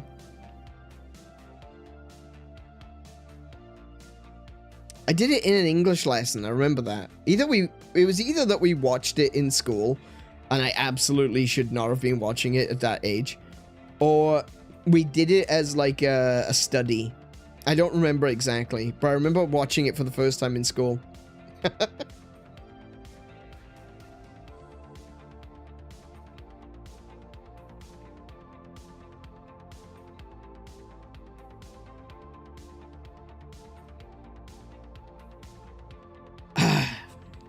Sorry, I needed that. I haven't been drinking. My throat is getting kind of parched. It took several watches to fully understand Fight Club, and there's probably still details I haven't caught. One of the things that I remember distinctly was when we were playing through it. I've got very good. I was about to say I've got really bad eyes, but I have very bad eyes in the sense of. I need to wear glasses, right? But I've got very good eyes when it comes to being able to differentiate different colors, and I can pick up very fast-moving things. So one of the things that I noticed very early on was that you do see Brad Pitt's character for like a single frame in some scenes. You know, he just kind of flickers in and flickers out. And I caught that the first time and other people didn't. I remember that. I'm very good with that. I am very good. You can ask anyone who knows me. I will watch a YouTube video, and if there's something in there that's like a single frame, I'll be like, hang on, there was something there. I noticed that. I've got the same, you know, Disney used to say he could do it as well. And he would notice something that only appeared for a single frame. I'm very good with that one. Your community is like the opposite of Fight Club. Tell everyone about Aneurin in his streams. Yes, please. Please hand out soap to everyone. The Fight Club twist was up there with, I keep saying Flight Club. Wow. The Fight Club twist is right up there with Sixth Sense. Can I be that guy? I'm sorry. I knew I figured out the ending of Sixth Sense, like, almost straight away. It was when... Spoilers for Sixth Sense. If you haven't seen it and you don't know what the spoilers are, skip this bit. Go ahead, like, a couple of minutes or something. I don't know.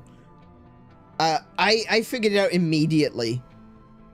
Because when Bruce Willis is talking to his wife and his wife is not just completely ignoring him, but like actually walking away from him, like as if he's not even there.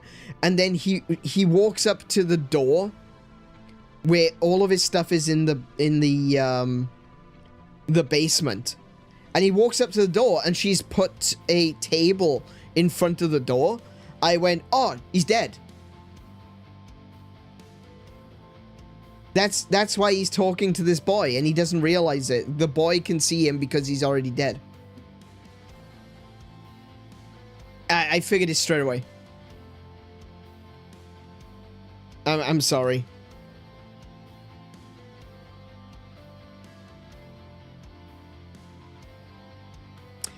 Oh, absolutely. Yeah. Pattern recognition and predictive prowess can be a gift or a curse. I completely agree. This is one of the things that I talk about when it comes to leaks. You know, video game leaks. Oh, so-and-so, this game is going to be leaked. Oh, look, we got Mario Odyssey 2 coming out. They're going to talk about it. And that was when, in March? There was going to be a Nintendo Direct about Mario Odyssey 2 in March. Yeah, that happened, didn't it? You know, there's a lot of these people, they aren't leakers. They just make shit up. Or they say things that sound plausible. And that's kind of where I'm at. Is that I do have this thing which I like to call my gut feeling. I like to talk about it as though video games themselves are talking to me, you know? But it's really just this process of in the back of my brain, I've figured something out that I don't really necessarily know at the in the forebrain just yet. So what I'll do is I'll sit and I'll think about this. I'll meditate on it and I'll go, oh, that makes sense now. Nintendo are going to do this. Or Xbox are going to do this. And it's not because I've got insider knowledge, it's because I'm using my pattern recognition. I am seeing what is happening and seeing what is changing and what is different. And this year has been very different from Nintendo, which is why everyone has been wrong so far. There's only one person that's been correct, and I loathe to give him props, but Nate the Hate was correct about Star Fox. You know, give him I always believe giving dues where dues are deserved. Nate the Hate was correct. He was correct about Star Fox. He was spot on. He was spot on with the release date as well. So, yeah. Hands up. I have to admit it. He was correct. Now, whether or not Nate the Hate was just figuring this out from information that I didn't have access to, or maybe this was actually a leak, I can't say. I'm not gonna be disingenuous and say, oh, well, it was clearly that it wasn't a leak, he just figured it out.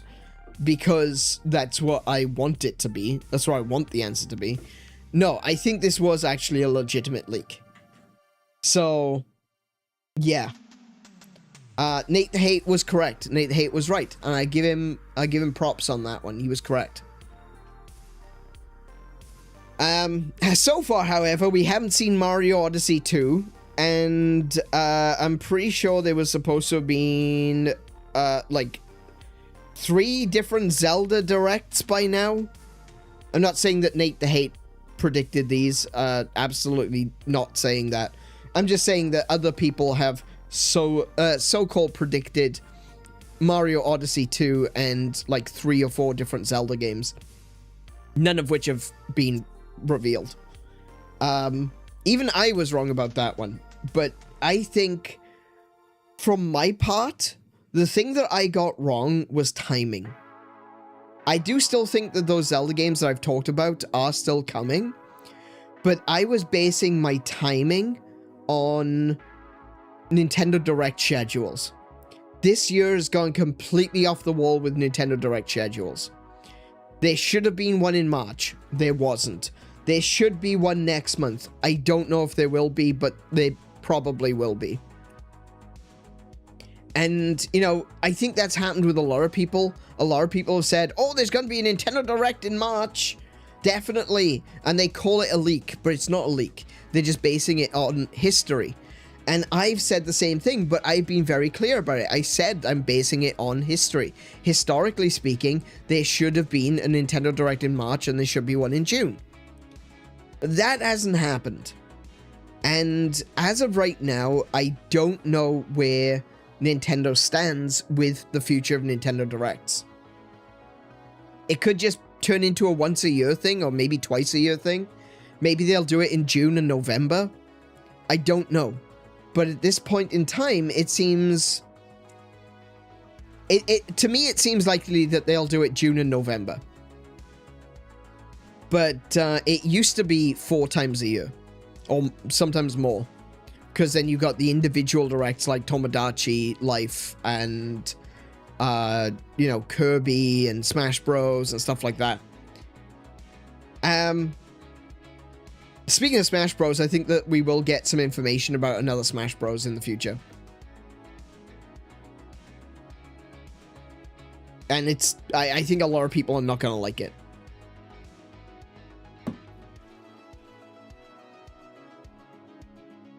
Because it's not going to be Smash Ultimate. It definitely isn't Smash Ultimate.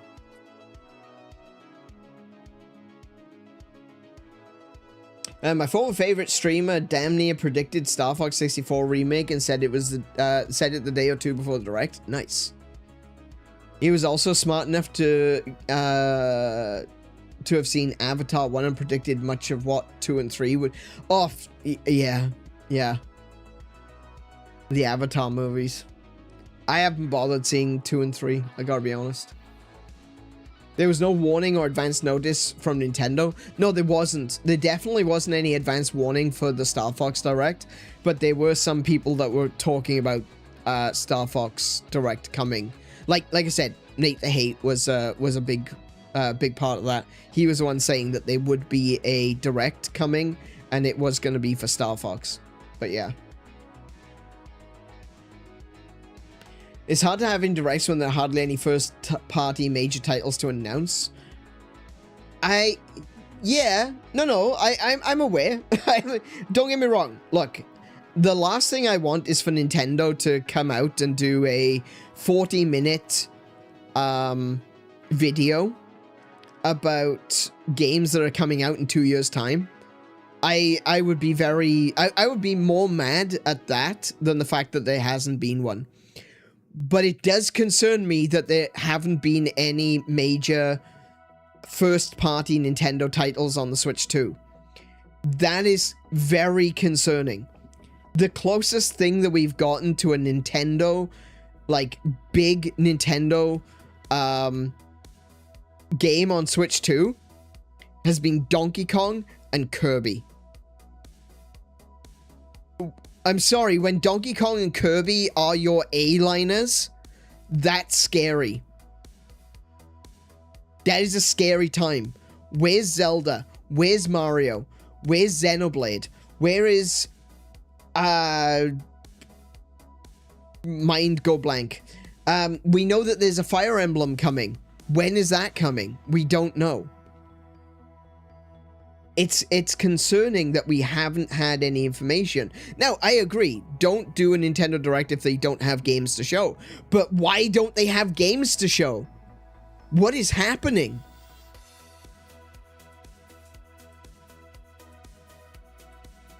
I predict that Mario will have a mainline Switch 2 game. I do too. I do too. Imagine the next Nintendo Direct is them announcing which studio got the rights to the Metroid movie. Oh, goodness. Do you know what? When they said that there was going to be a Star Fox Direct, I was expecting them to announce the Star Fox movie. Because we already know that there is a movie coming. Do I still have the picture for that?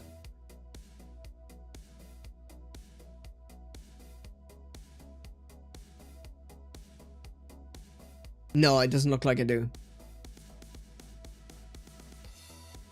So there was a screenshot of a... I'll see if I can find it.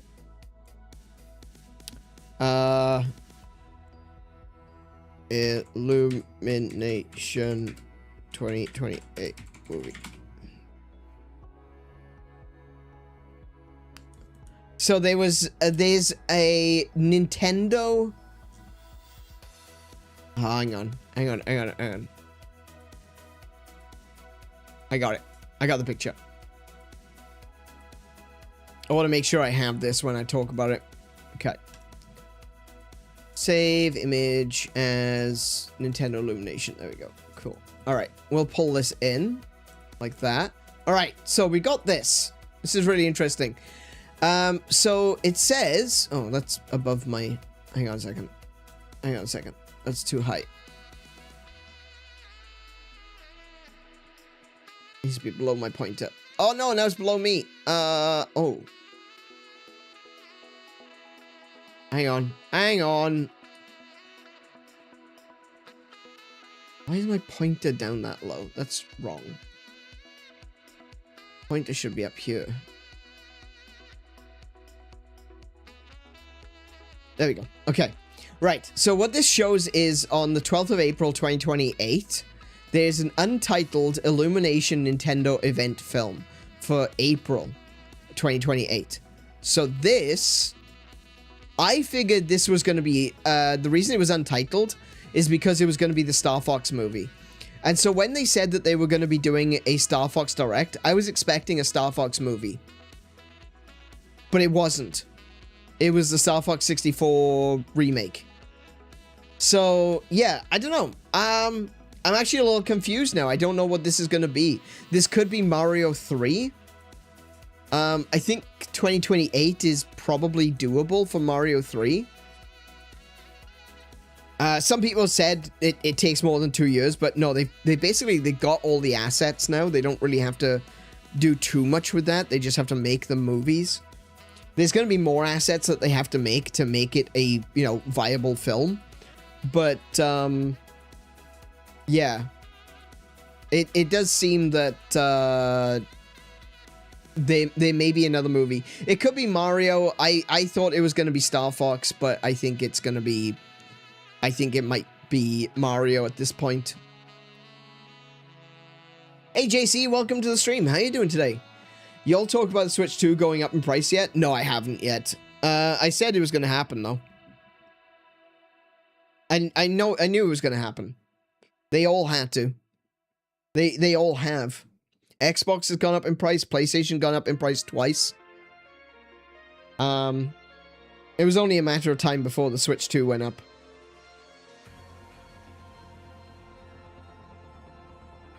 Well, the Switch 1 went up in price as well.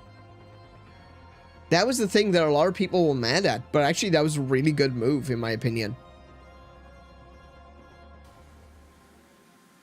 From a business perspective, I'm not saying it's a very good consumer move, but it's a good move from a business perspective.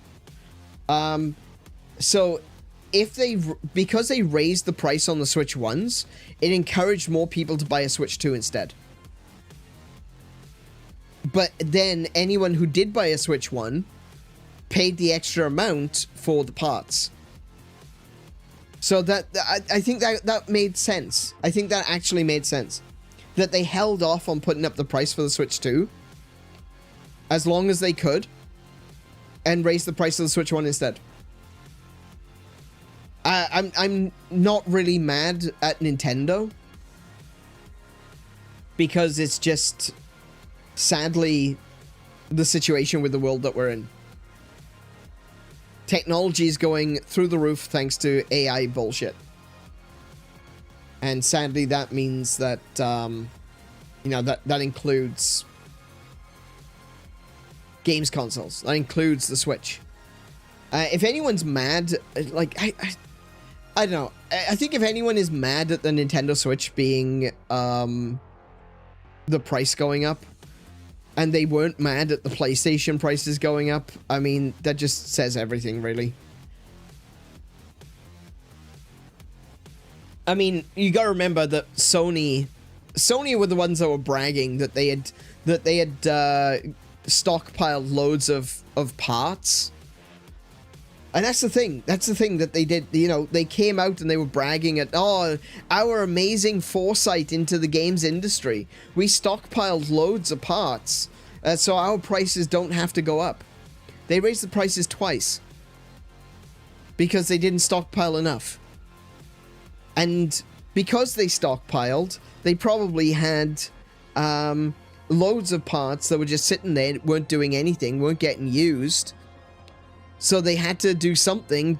They had to raise the prices to make up for the fact that they'd made all those purchases that they weren't using.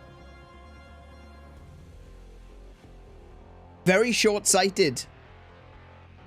It's even more short-sighted to brag about it.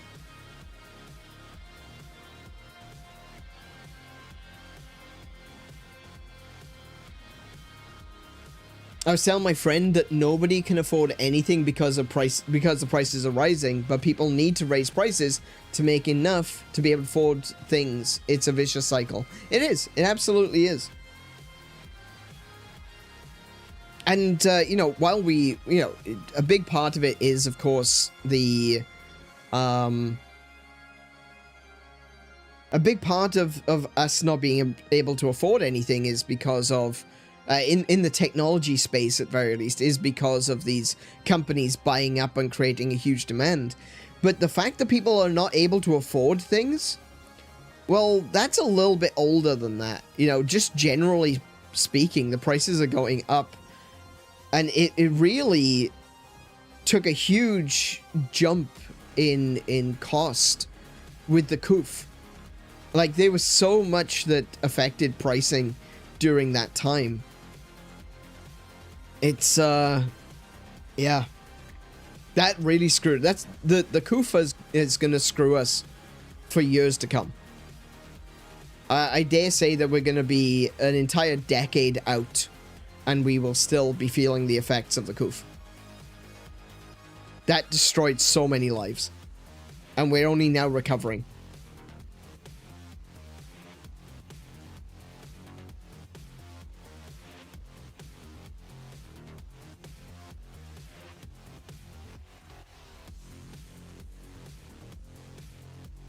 It's because we missed 2 TalkNT streams. There's a lot to catch up on. Yeah, basically, that's right. What Kiko said there. We will jump on into the game. We've been chatting for 2 hours now. We're gonna jump on into the game now, but yeah, Kiko is absolutely right. It's man, we should have done. I should have done one this morning. I wish I had, but obviously I was not able to sleep. So actually, the whole TalkNT thing, not being able to sleep has become a clear and obvious issue with the time in which we're doing TalkNT. I may have to reconsider what I'm doing for TalkNT going forward. At this point in time, I've got no plans to change anything. We're still going to try to do midday AEST streams.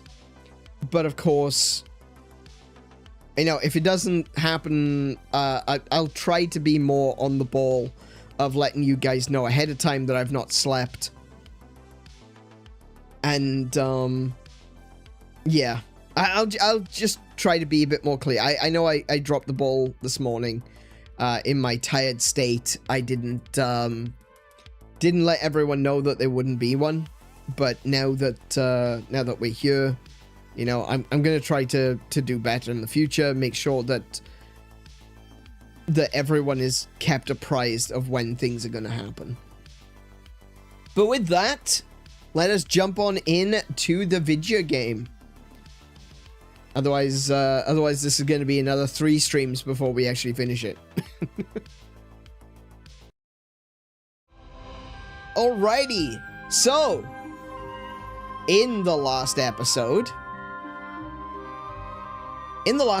we discovered that there was a monster that I hadn't found yet. I discovered a new little area, little alcove, and we went in there and we fought a feral monster, And from fighting the feral monster, we discovered the Rathalos. Where's the Rathalos?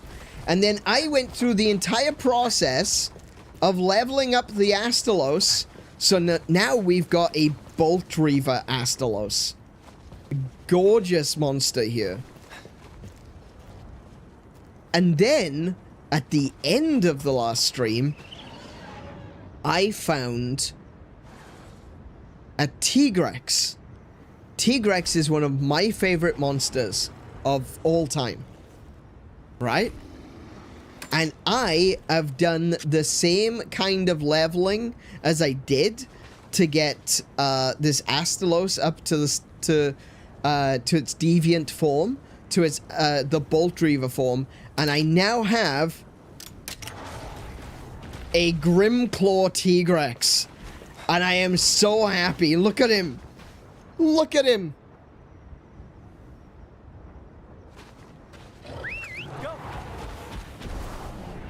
I love him. He doesn't fly. He has wings, but he doesn't fly. Right? See, he just jumps. He's got a big jump. Look at him! He's so cool! I love Tigrex. And the thing that separates this one from the other Tigrexes is not only is it, like, ridiculously strong, but it also has all that blue glow. That's the energy that, you know, it's such a powerful monster. It glows through. But he's also got these blue arms. And more blue on his face and more blue on his tail. Tigrex is usually a bit more orangey. In fact, let me just get my Bolt Reaver. Because I do have 2 other Tigrex.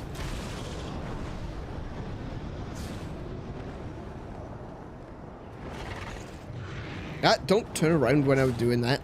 For goodness sake. So I've also got 2 other Tigrex. Let's have a look in the stables. Do I still have them? That's actually a better question. I may have released them. Now that I think about it, I think I've only got the... Yeah, I've only got the Grimclaw. Ah, okay. Oh well. That's a shame. Yeah, but there's two other Tigrex in the game. There's the standard Tigrex, and then there's the brute Tigrex, who is very similar in design, except he's brown with orange stripes. I love this design. The Tigrex design is just amazing. He lurched forward when you went to mount him, and I jolted out of my chair. He's not. He's a cutie pie. He's adorable is what he is. Where is he? Wait, where is he? Oh, he's over there. I'm going to jump on down. I want to see that lurch. I want to see what Kiko's talking about. Ah! No fall damage. Let's have a look. Oh, I see. Yeah, he does, doesn't he? He does the run.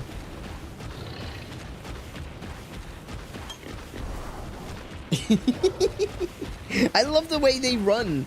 Sadly, there is something about this Tigrex which is a little not canon. And I'm sad about it. I'm a little bit sad about it. Right? The Grimclaw Tigrex doesn't usually... Well, I mean, when they run like this. Right? But when they walk, they've got a very peculiar walking style. They hold their front arms up like they're carrying a little purse.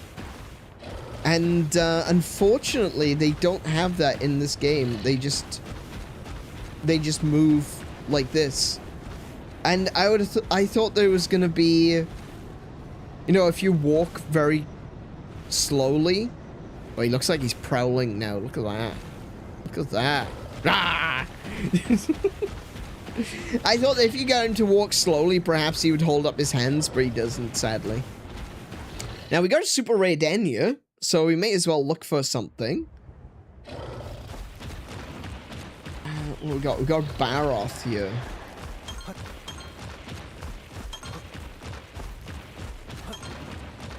Let's just collect all the materials first.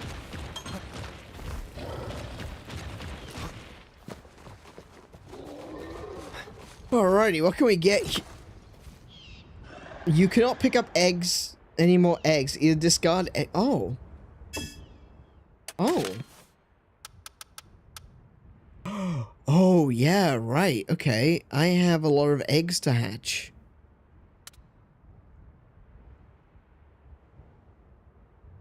Oh, well, that's a waste. Damn it. Okay. Hang on. I might be able to dump one of these. Oh, we got highly potent, very potent, very potent. Okay, I don't want to get rid of that one.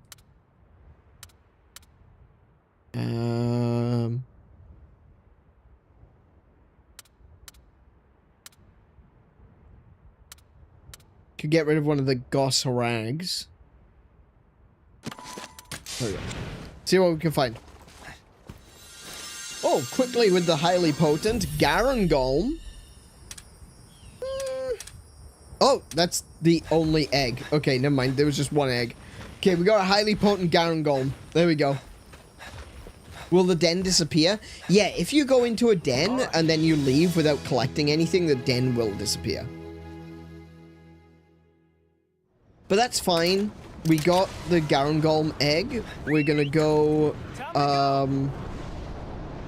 over here. We'll hatch these eggs that we've got.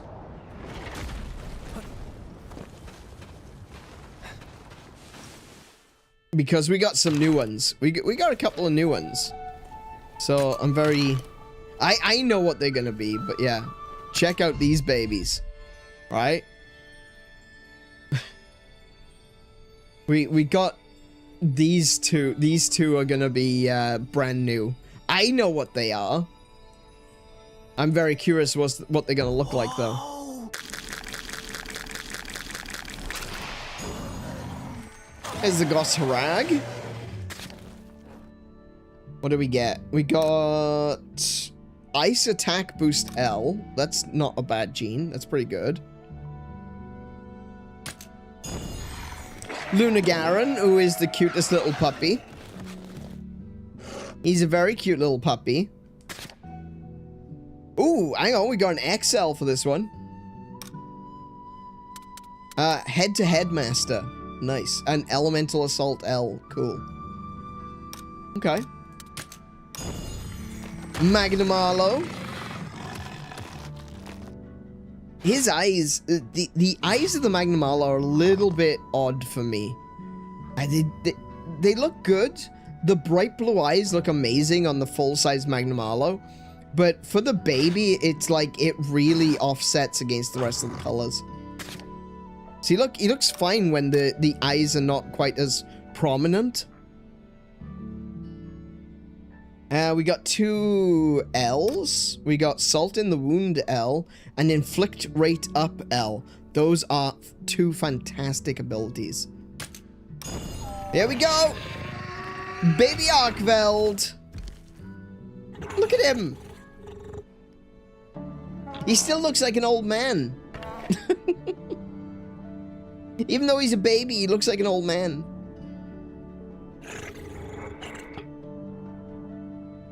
You can definitely see his eyes now. Someone called Nata. I know, right? You can definitely see his eyes now. Arkveld's eyes are very difficult to see sometimes because they're very, very small. See? You can barely see that he's got eyes under all of that, all those scales over his face, but yeah. Baby Arkveld goes honk. He does, doesn't he? What skills do we have? Final Rampage, Health Boost L, Kaiser Blade, Blade Rush, and Berserk Slide. Okay.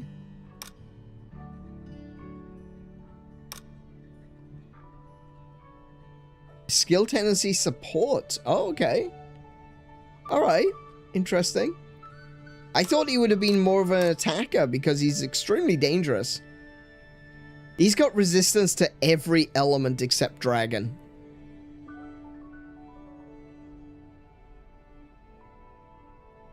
That's nuts. Okay. Devil Joe. Little Pickle. We got the Little Pickle. Oh, his eyes. I don't know. He's kind of cute with big eyes. I hate to admit it, but he is kind of cute with those big eyes. What I still don't like is this. Can you look the other way, please? Can you look follow the cursor? Hello, look at the cursor. Hello, there you go. This, because it looks like his skin is torn. Why is it grinning? It's always grinning. I don't like that it looks like its skin is torn. It looks really off-putting. I'm not a fan of Devil Joe. It's a scary-ass monster. Look at the teeth on its face as well. Like that, all of those are teeth. Why does it need so many teeth outside of its mouth? Do you want to know how I got these scars? But yeah, I found some Devil Joe eggs. Dragon attack boost L. Okay, so that's what I got there. Little Malzeno. He's also very cute. He's very bird-like. Because his face is so pointy. When he's little like this, he looks like a bird. Very cute. Oh, we got a... What we got with that one? Tenacity L. Okay. We got Jade Barroth. We got little green puppy. Little snow puppy. I do like the Jade Barroth. He's very adorable. His bright red eyes against his blue body is just cute as hell. Adorables. I love him. He doesn't have anything special going on right now, though. He is, isn't he? He's just so bright and well, jade. He's like a bright green, bright blue. We got Critical Up L. Malzeno. With Critical L. And another Arkveld. I think I got 3 Arkvelds. Oh, he's got 2 L's. All elemental I love this one. That one's great. All elemental defense boost. That's awesome. He's also got Soul Kinship L, which if I remember correctly, what that does is his kinship gauge goes up faster.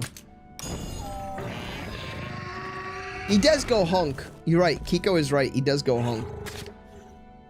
Ooh, hello. What we got here? All element defense boost XL. That's nice. I like that. That's great. What's the other one? What's the other L?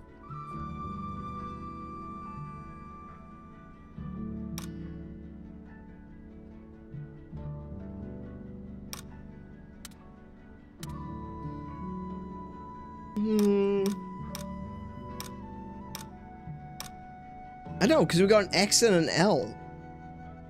There's an L behind the chat.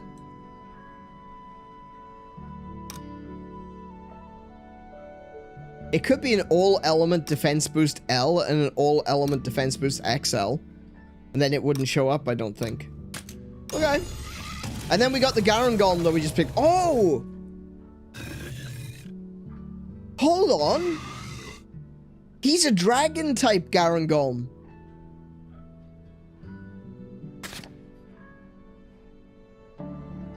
Yeah, he's got the dragon element. That's why he's black. He's black and green rather than being, like a beige and green. So usually be this color. But he's black and green because he's got the dragon element. Looks pretty cool. Oh, what's he got? Salt in the Wound XL. Nice. Alright, I don't know if I'm going to be doing anything with those particular monsters in this episode. But I do want to release the 𝗬𝗂𝗁 because I'm trying to raise their I'm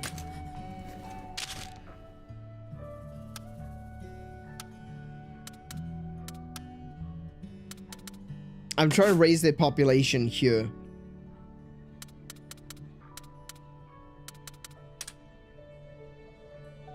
So there's one. Anything else I can release? Oh, I could release the 𝗬𝗂𝗁. Oh, he's got... No, wait, hang on. He's got head-to-head master and elemental assault. I'm gonna want to take those off him before I release him. But that'll get the 𝗬𝗂𝗁s up to S rank in this area.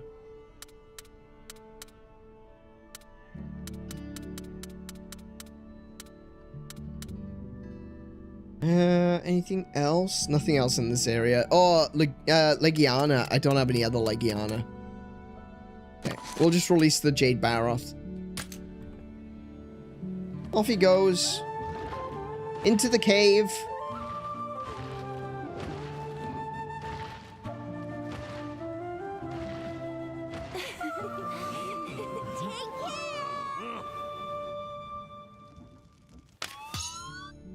Nice. Okay. I'll sort out habitat restoration for the other monsters later after the stream. Okay. So, where do we need to go now? Oh, yeah, I did find these 2 locations that have monsters. We may want to try and do some more encampments. So, before we start with the story, how about we do that?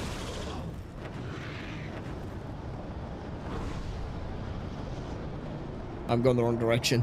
Need to go over there.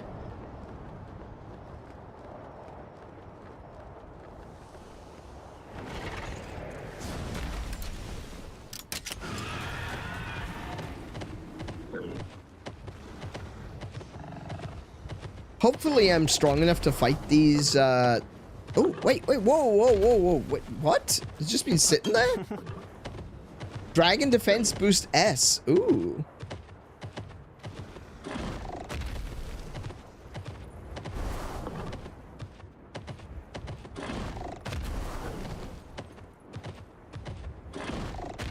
Oh, wait,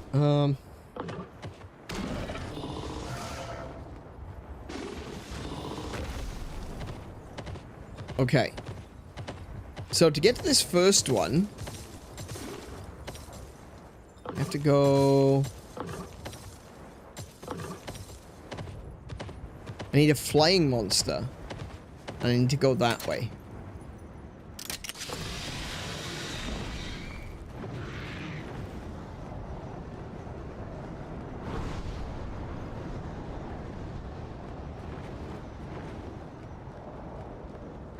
So if I remember correctly, it's on the top of one of these mushroom things.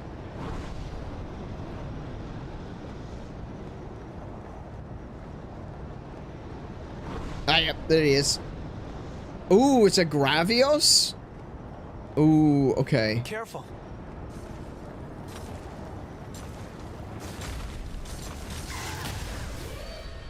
I've got this. Just relax.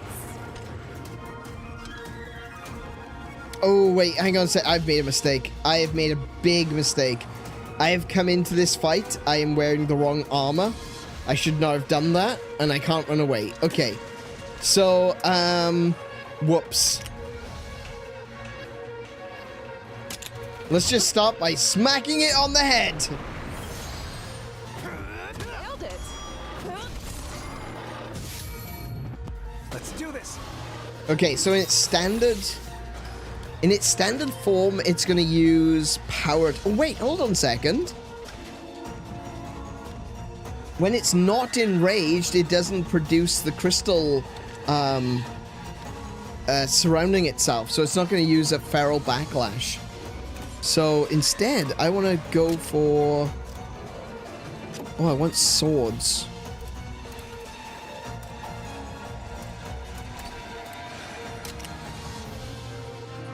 attack its back.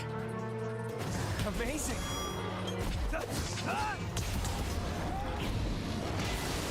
Because we want to break the crystals as quickly as we can.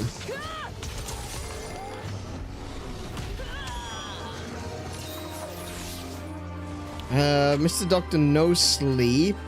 Where are you? Level 54. I might switch out Grim.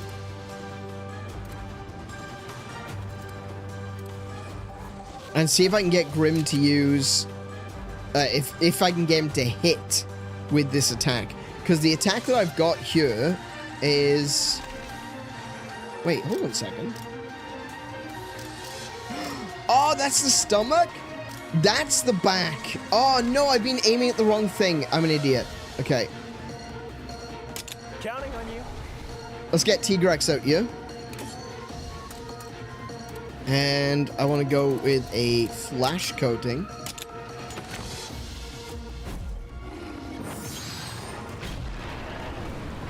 You can do it. See, that attack has got a very low chance of hitting. But when it does so much damage. It's got a hyperspace tackle. Okay, now we can't attack the back. Okay, now we should be attacking anything but the back. So I'm going to go back to smacking it on the head. Oh, look. Tigrex is using power attack. So maybe it goes to technical now. Not that it doesn't. Not that it matters because he's not targeting me. So yeah. I'll take it. Wait, he's resistant now. Oh, is it because I'm using? I think that's because I'm using a fire hammer.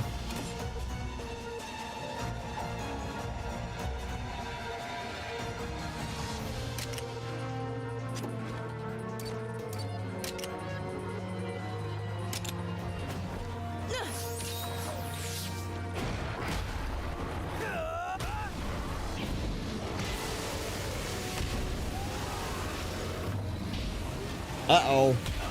Uh-oh. Cora's asleep. Okay, that's fine. So long as it's just Cora, that's fine.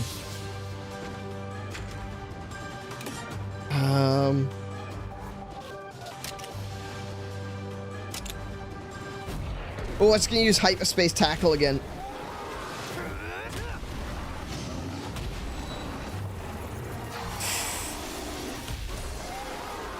Gravy, no! Good grief. Stop attacking the bits that's glowing. No.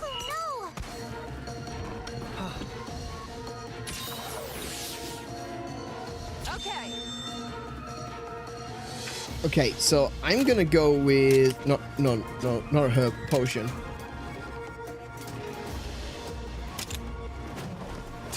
Don't push yourself. I won. Yes.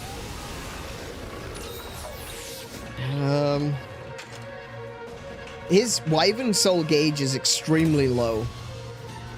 I should be able to do a big attack and that'll topple him.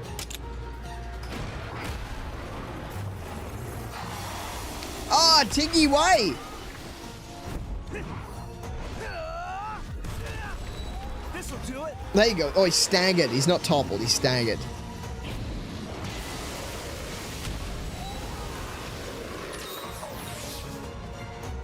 Now. Ready?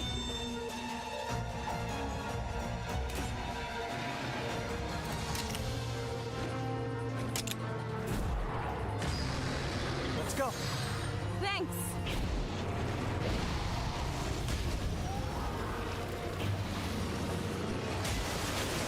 Feral Hydroblast?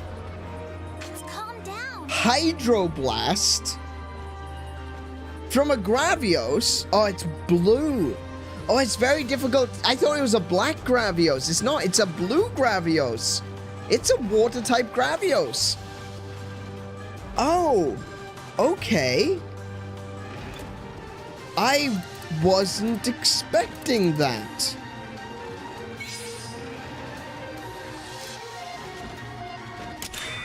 got it!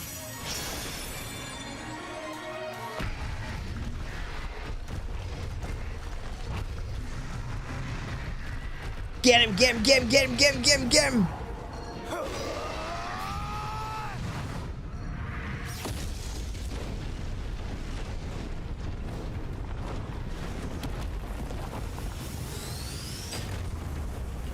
See that? This better work!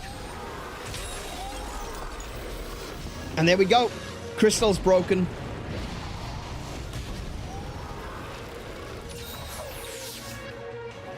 Alrighty. So, wait, hold on.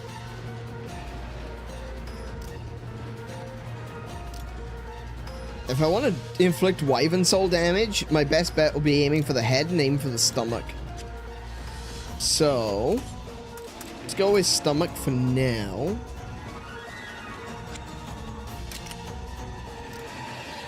I need swords. Okay.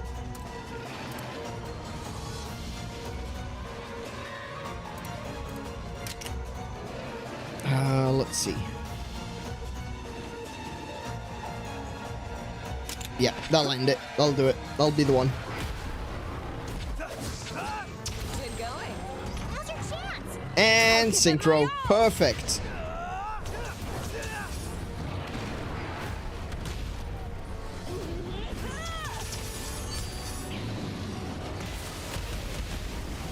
We've got this! Nice, nice. Not as much damage as I was hoping, but, you know. We're going to get a 3rd level Magma Surge right now.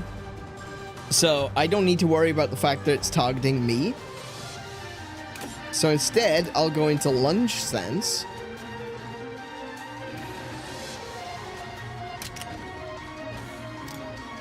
Oh, but I've already broken that, haven't I? I should go into... Wait, hold on. Flash Coating.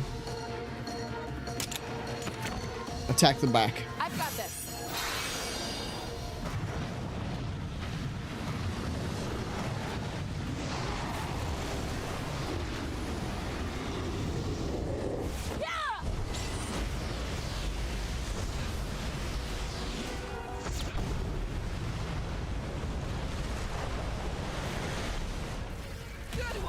Oh, nice! 1,000 damage? Holy crap!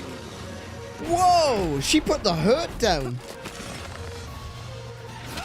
Now's our chance. Completely decimated the Wyvern Soul gauge as well. Keep it up! Alright, let's have a look then. Let's keep going. I've already used Flash Coating. It's currently blind. Rapid Shot. Let's go with a Rapid Shot. Over here.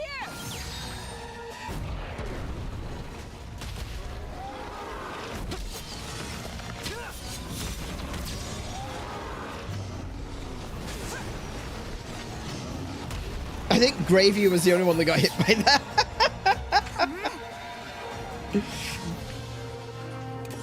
Nice. The blind is doing its job. The blind is doing a great job. Should I go for the head? No, I think I'm gonna keep... I want to keep it blinded.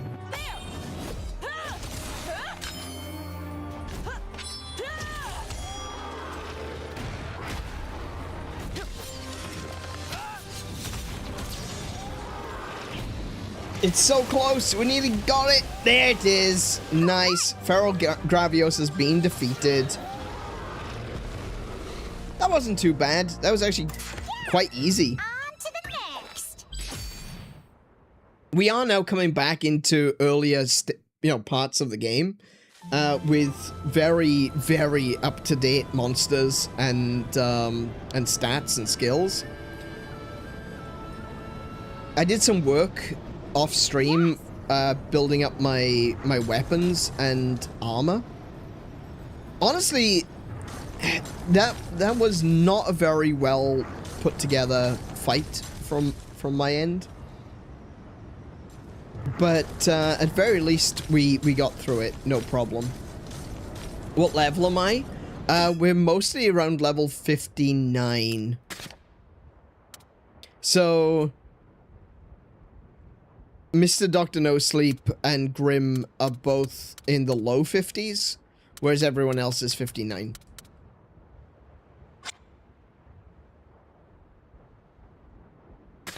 Actually, what is... Okay, just making sure that I did do all the gene splicing for these ones. Which it seems like I did. Might actually take a little look at what I've got. Hang on a second, sorry. Now that we've got this place here, let me just quickly take a look at what genes my monsties have. So this one's got Dancer L, Self-Heal L, All Elemental Defense Boost L. I think I've got an All Elemental Defense Boost XL, which I just received. So...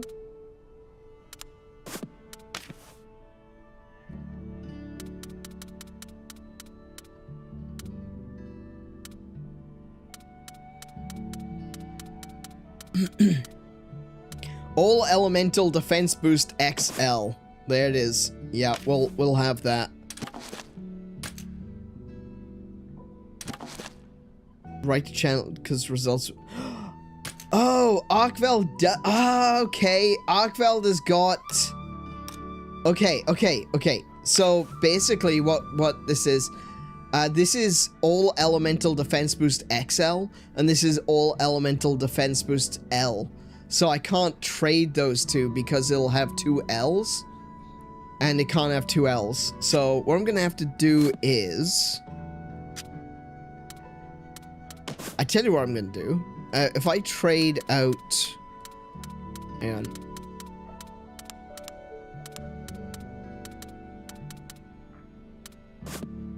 What are we doing?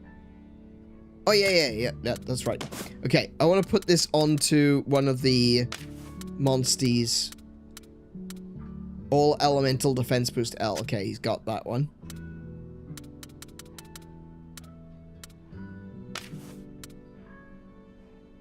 Circle stance. We can swap those.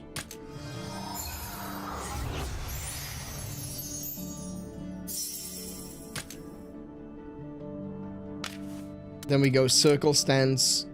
Choose. Oop.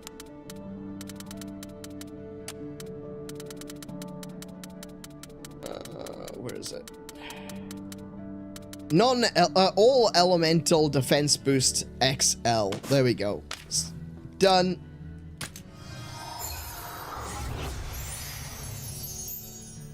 Nice. Now this Tigrex is like ridiculously strong.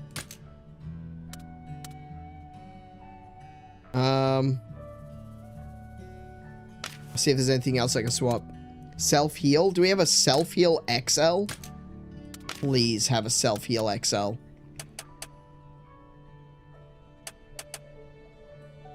Ah, I don't have one yet. Damn it. Okay. Rock Slugger, attack boost, heavy rampage. Head-to-head master, M. Hang on. I think we got a head-to-head master XL. We did. Oh, we did. Legendary. Oh my goodness, my Tigrex is currently one of the most powerful monsters on my party. He's got 3 XL genes. Holy crap. That's cool. Okay. Let's see what else we got. Adamant Rage.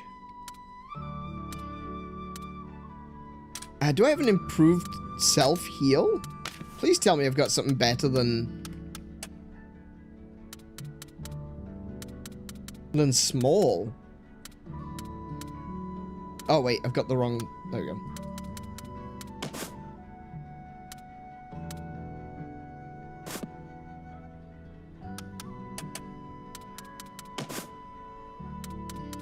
Oh, I don't. Oh, wow. Okay. That sucks. I need to get some more self-heals going. Really, self-heal is a skill that belongs on, like, every monster.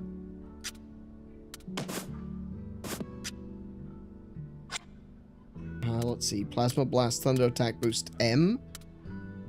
Oh, we can swap out Salt in the Wound.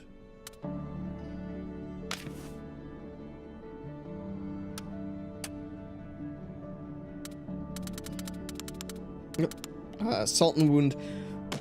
We got an XL. Let's take that from the Garangolm. Put it onto...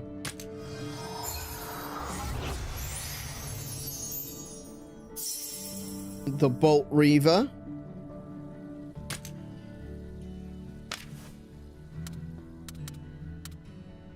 Thunder Attack Boost M. I've got to have better than M. There's no chance I don't have better than M. Whoa, really? I need to start farming some electric mons. Wow, okay. M is the best I've got. Yikes. Oh, I don't like that. Do not like that. Fire attack boost? Do I have better fire attack boost? Please tell me I do.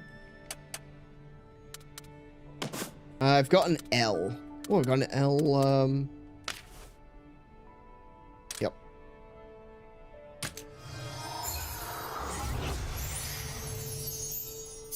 Okay. Self-heal M. Burning Blast. Slugger. I've got a better Slugger. I know I've got a better Slugger.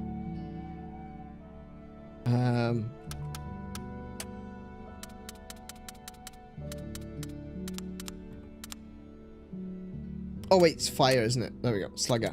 Slugger XL. Ooh, yes. Yes. Slugger XL sounds good. Where's the other XL that's on that Anjanath?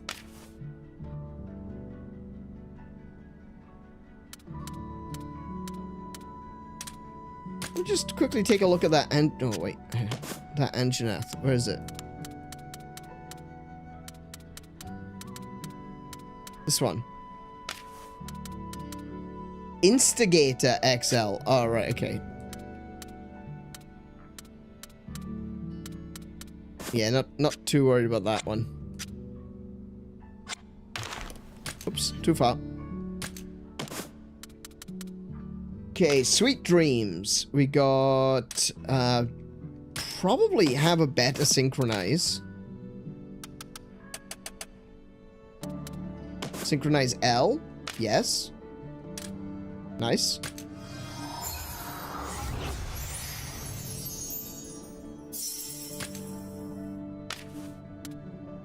Thunder Attack Boost S. Again, I am so shocked that I do not have more Thunder Attack Boost. This is insane. I do have Thunder Attack Boost L, but that's on the Bolt Reaver. Mr. Dr. No Sleep. I definitely need to farm more electric mons. Thunder Drop, that's fine. Blight Proof. Might have better skill than Blight Proof.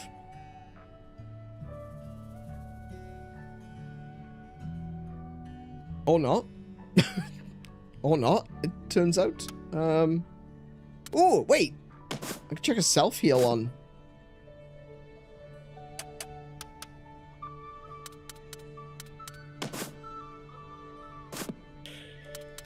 Maybe a self-heal, S. Oh my goodness, I have no self-heals left. Okay. Alright, fair enough. Fair enough.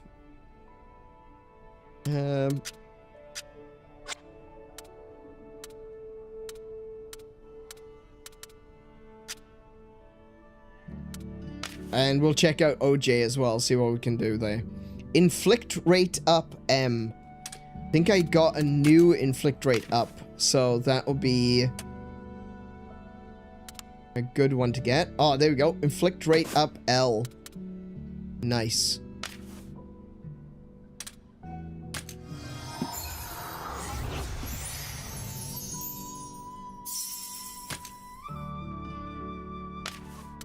Self-heal M, ice attack boost L. Do we have an XL? We've had a lot of ice skill. Oh, we got tenacity. Okay, no. Rime Wind, Salt in the Wound, Chilling Charge, Sleep Powder, Siren's Temptation. That's all good. That's all good. Okay. Squad leveled up a little bit.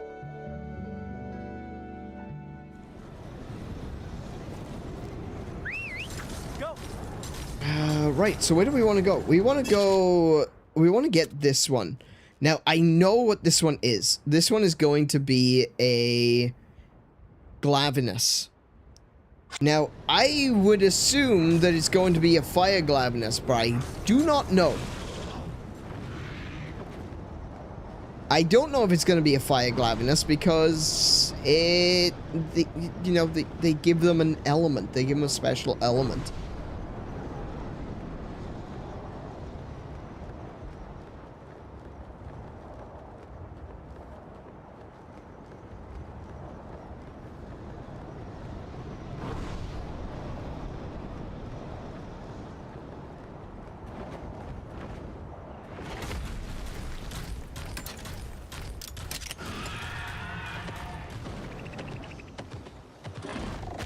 I love the little laser beam sounds that Rathalos makes.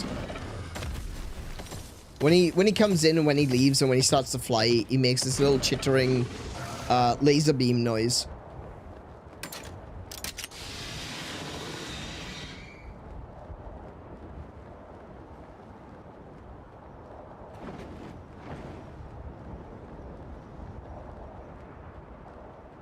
Now then, so what I'm going to want to do is, I'm going to want to go over to see what the Rathalos, oh, sorry, not what the Rathalos, I'm writing Rathalos, what the Glavenus has, and see if I can work out what element it is just from looking at it. It's very easy to make a mistake, though, because like I said, that last one, that Gravios we fought, I thought it was just a black Gravios. Hey, Hellfire, welcome back. How you doing? Welcome back. Thank you for bringing the hammer back. Appreciate it.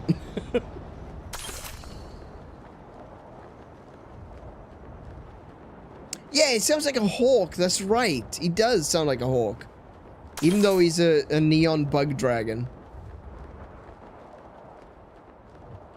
Now, I think that one's purple. I don't know about you, but that looks purple to me. Now, he could be blue. Careful. He could be ice. Ooh, he could be ice. Oh, wrong button. He could be ice. I'm not sure, though.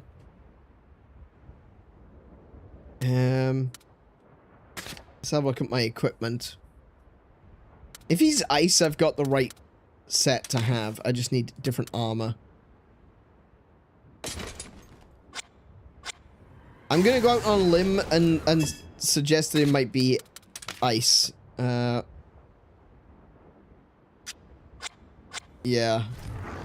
Let's try it.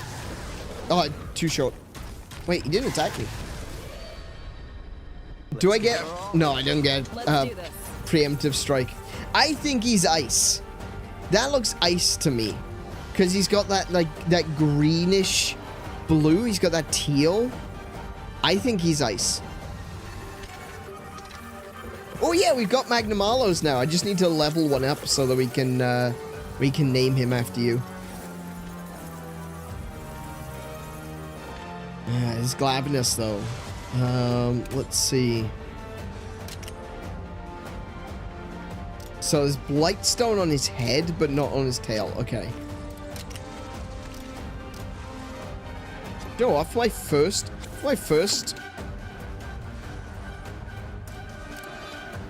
move, I'm gonna use rations just to boost my stamina.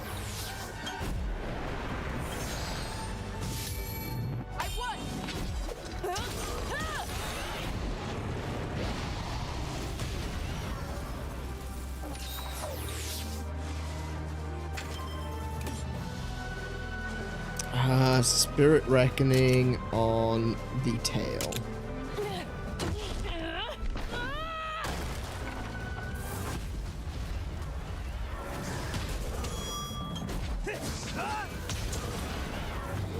No, yeah, I do want to get, oh my goodness, I was right, he's ice, he is ice. I do want to get, 𝗬𝗫𝗁𝗵𝗁 up, because I think that there is a, not necessarily a deviant, but I think that there's a mutation, and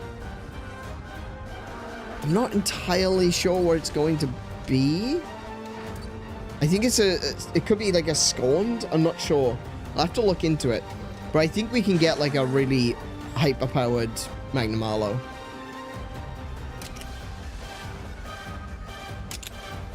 Oh, he's using technical. Oh, I'm dead. Don't push yourself.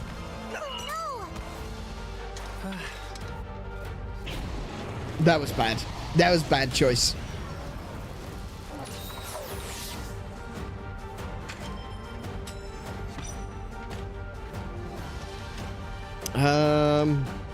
I may use a potion.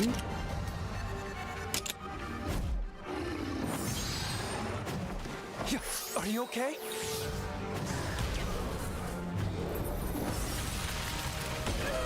Good grief, the damage on that.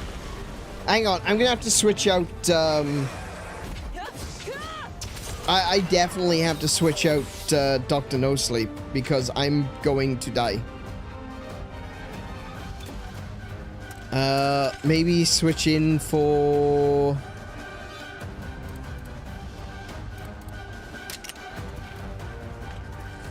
Counting on you.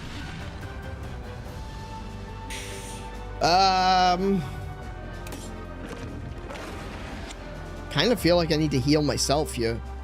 Cora's gonna heal herself. I need to heal myself.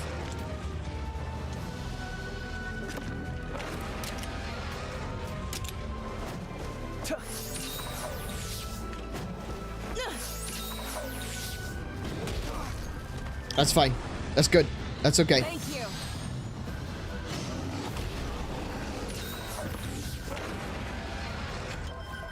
Okay. So he uses technical attacks. I need to be using... Oh, wait. Hang on a second. I should be attacking his head right now.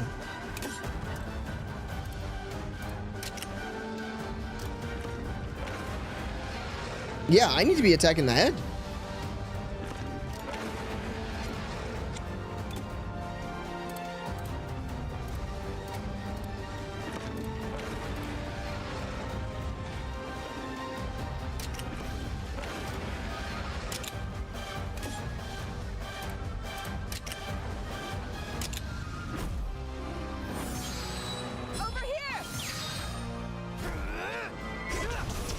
Oh, that did bugger all. Damn it.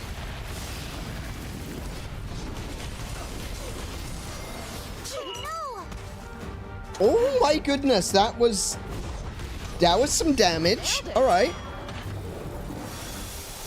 Don't push yourself. Wait, what? Prince, no. But it was... Wait, So I don't understand. It didn't have the blue glowies. Why did it...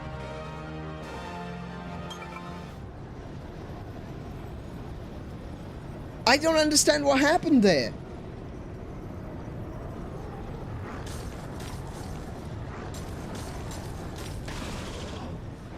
When I selected to attack the monster, it didn't have the blue glowies.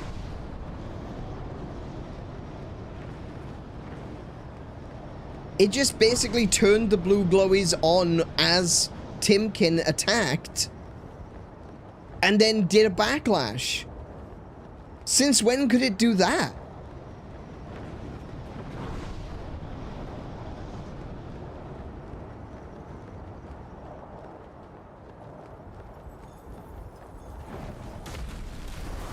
I'm not too sure about that one. That was a bit weird. I didn't like that. There was no explanation as to why that happened. He just suddenly had the Blightstone effect.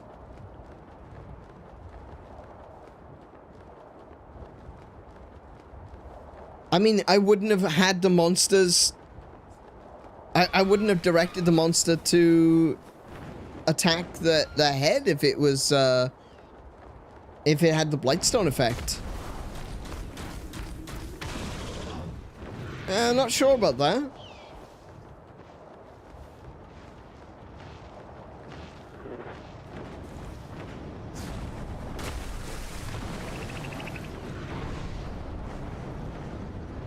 Okay, we're having another go.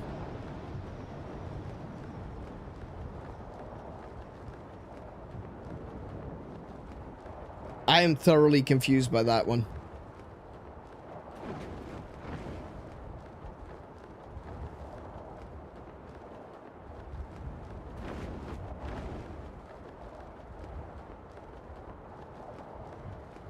Well, I was right about one thing.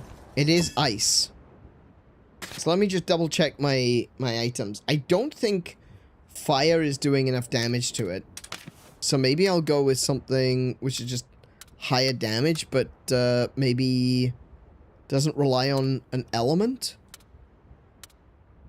Like Sinister Longsword?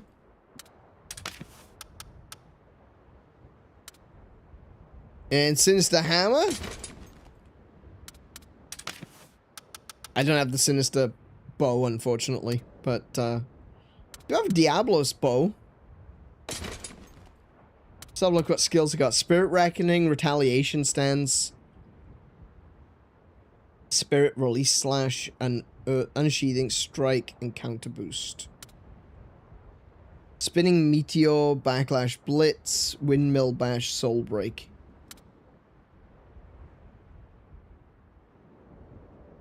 Okay. Oh, wow. Yeah, the Diablos one doesn't have, kind of hoping that I'd have a, oh, I do have this, no, that's this. I rather stupidly made the Sinister Greatsword, and I don't know why I did it.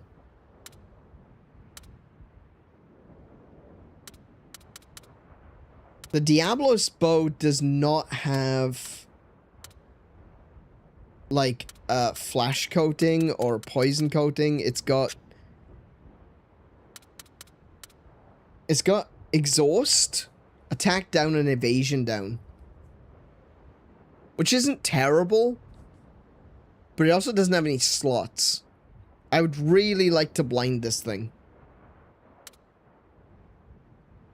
This one has slots though, so I might be able to add something here.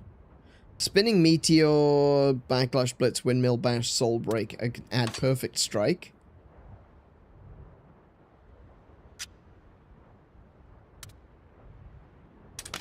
And, oh, and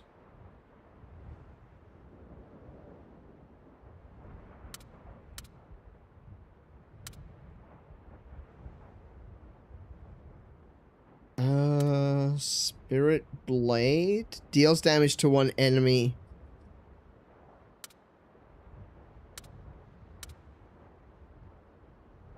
Got Spirit Reckoning. Deals damage to all enemies with the weapon element, increases spirit gauge by 1 level. Okay. Grants Wyvernfell up to all allies. That's pretty good. We'll take Pep Talk. Okay, we'll try that. We'll try that with the Hellfire weapons. We can handle it together. Stay alert! Let's see what you got. Okay, so right now, he's got the Blightstone effect. He's all got the blue glowies flying around him. So now we don't want to attack his head. When he becomes enraged, then we attack the head. So I want to attack body... Oh, attack tail.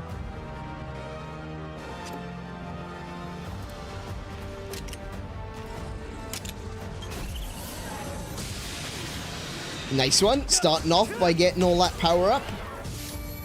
I won!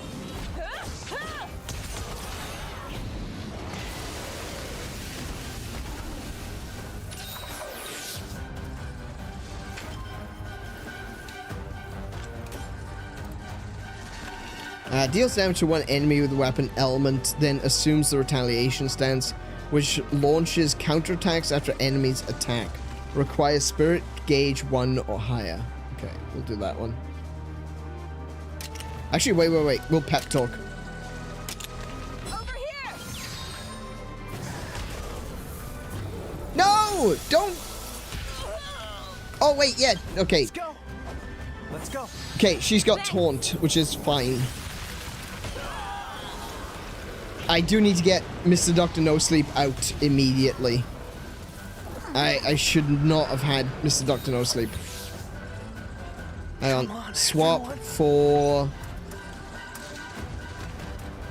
Yeah, just sleep powder. Let's try that. Let's see if we can get a sleep powder going. Counting on you. And then I will do a life soot for me, Cora, and Gravios. Actually, most, do I want to use a life powder? Yeah, go on. Are you okay? Thank you. Nice one. Nice double attack. Good, good. Interrupts the enemy action.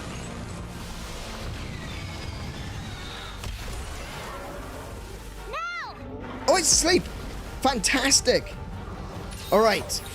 OJ, I need you to do your Siren Temptation. This will do loads of damage. And I will... Oh, I've got skill lock. I can't use skills. I will switch to hammer, and I'll power attack the Blightstone.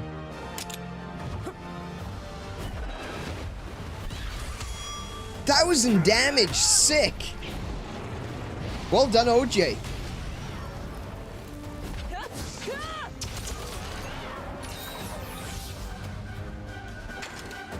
Okay, he's looking at me. Now, he does technical attacks. Yeah, technical attacks. Yes, yes, good, good, good, good. When he's enraged, he uses technical attacks. Got it.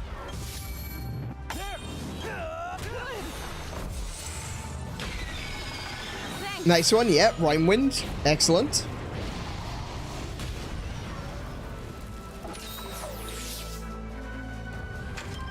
Okay, he's still enraged.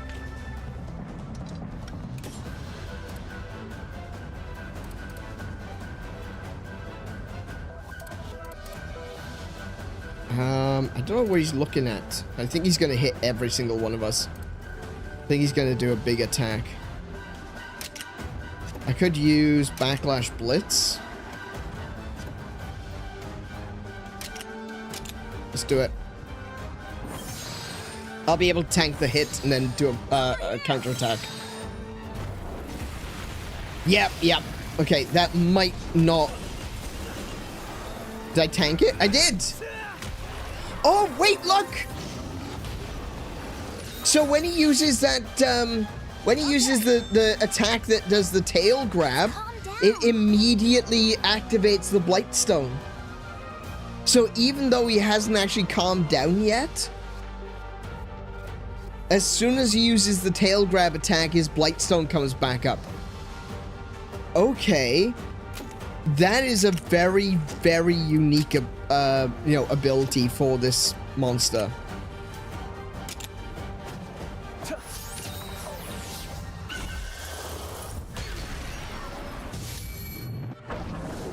Oh no! Oh, it's staggered. Nice. Okay, so he should miss more often in this state because he's in a staggered state. Okay, but the problem is that we still want to get him angry. Like, he's still going to... He's still gonna hurt us if we attack his head. That is such a cool sword. I love the Magnum Arlo longsword. Really cool. Wait, what? He's got fire as well? He's using... Oh my goodness. Watch The front half of him is ice, the back half of him is fire.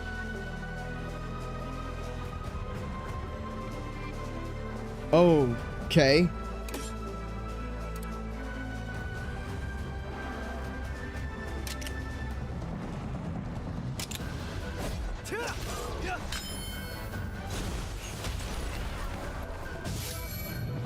Keep it up. Oh, Cora, come on! She's lucky she's hot. I know, right?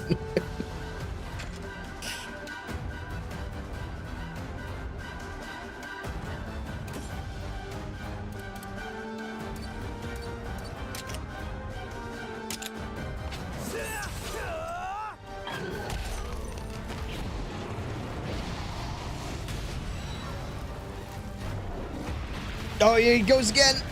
This time it's a fire attack. Of course it is. He's changed his element. He changed his element from ice to fire.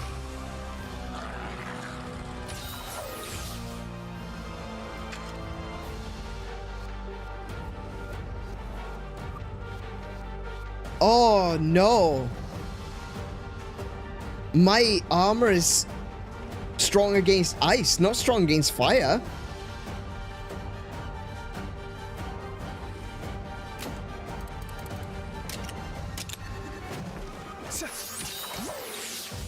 I've got this.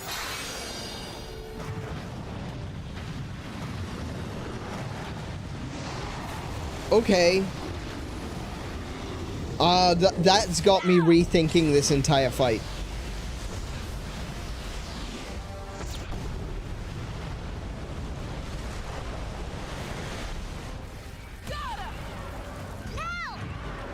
Keep pushing.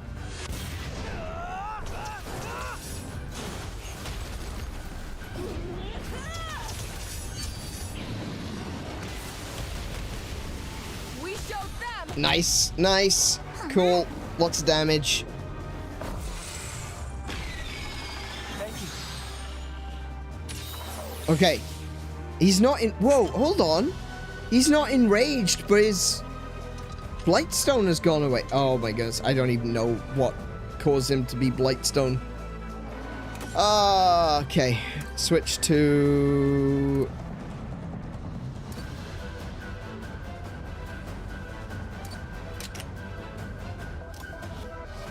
Attack the head. Go for the head.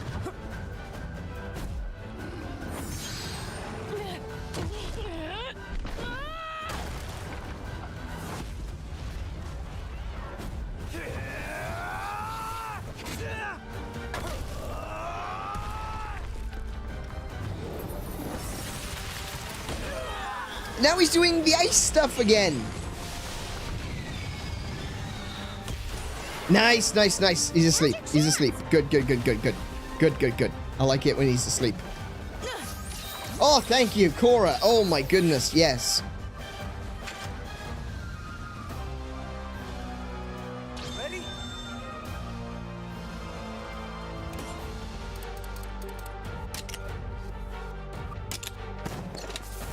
That's not gonna work. He's asleep. Nice, 1,000 damage. This'll do it. Just as you say, yay, Cora did a smart, she puts down a trap when he's asleep, so he can't walk into it. Let's go with... Oh, I've only got regular rations. I don't even have... Mega rations.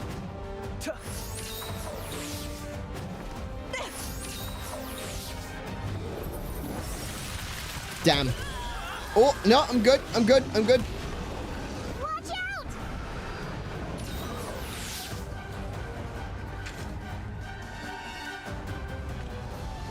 Right.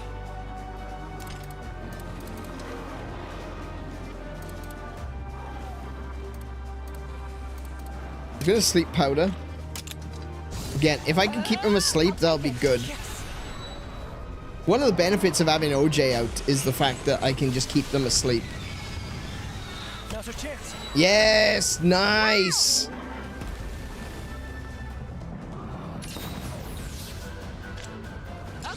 Damn, that's so useful.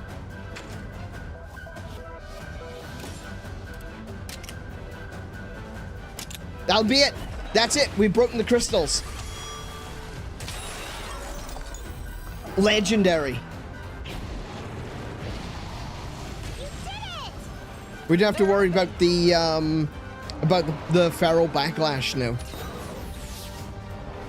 And he's on fire. Very cool.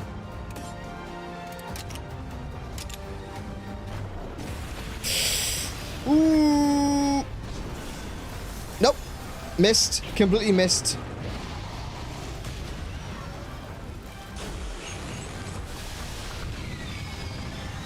This'll do it.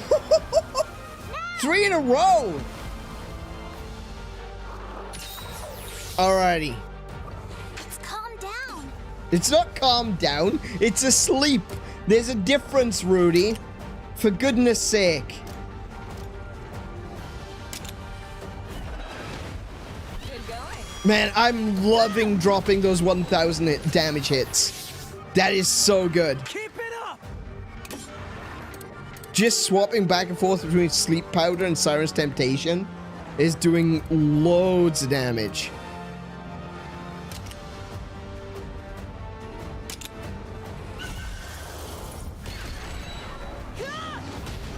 Though I am currently out of stamina. Come on, everyone. I am out of stamina, so I'm gonna have to, you know, I'm gonna have to stop.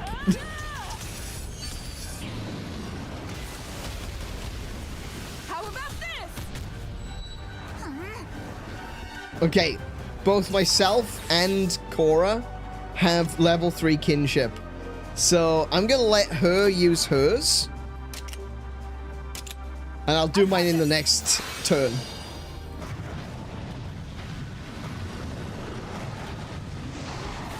So she'll do hers, then I'll put it to sleep, then I'll do mine.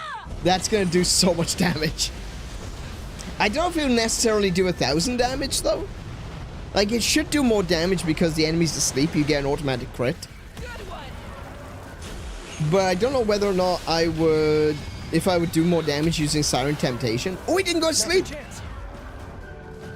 Oh! Oh well. Now.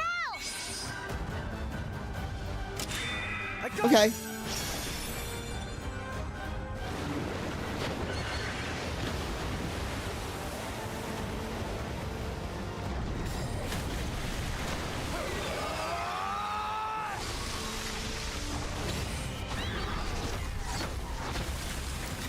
the power of friendship.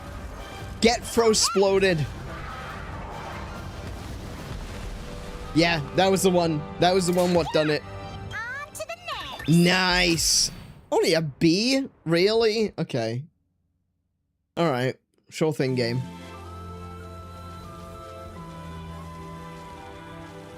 And we got another encampment. That means that we can do ecological restoration in these areas as well. Let's have a look what we got. Oh, habitat restoration. I know what I'm talking about. Apparently there's still a monster here that I haven't encountered.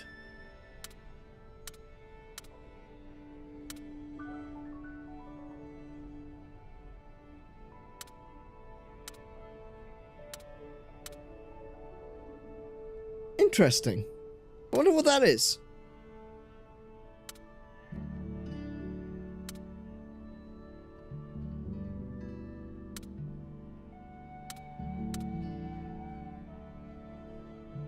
Might be something that only comes out at night.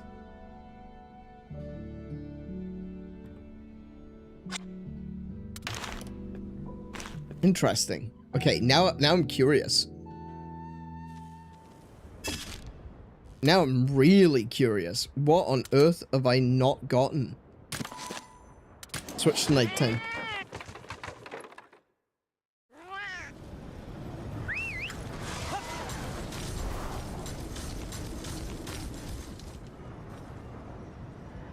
Hang on a minute.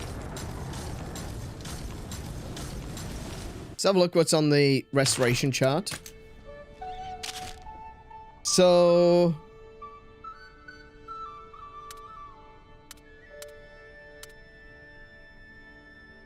I'm in the wrong place. I think. So in Death's Maw, there's Gravios. Sorry, Black Gravios. Ordegaran. Black Diablos. And 𝗏𝗏𝗃𝗃. That's in Death's Maw. I'm in the wrong place.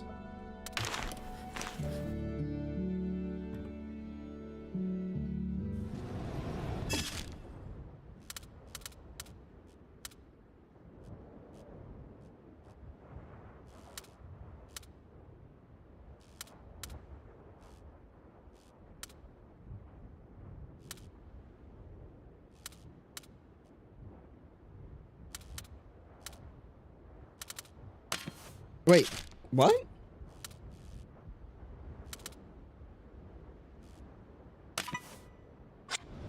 Wait, I'm thoroughly confused.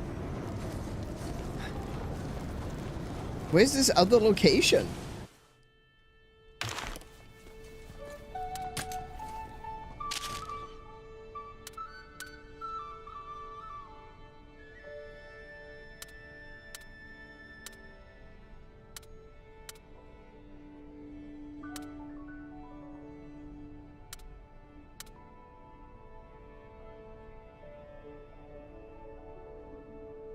Wait, where's Death's Maw?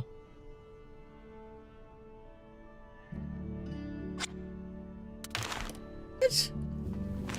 I'm confused. I'm very confused. Oh! It's in a different region. Oh no, I didn't want to go date. Oh, I didn't want to go date. I want to go night. Nighttime.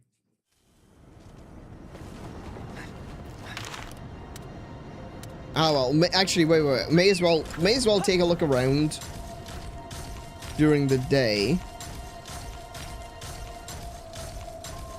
Oh yeah, remember we came back here because I thought it was going to be Yangaruga, but then it ended up not being Yangaruga. We've done this. We attempted this before. There's Ordegaran. There's a 𝗏𝗏𝗃𝗃.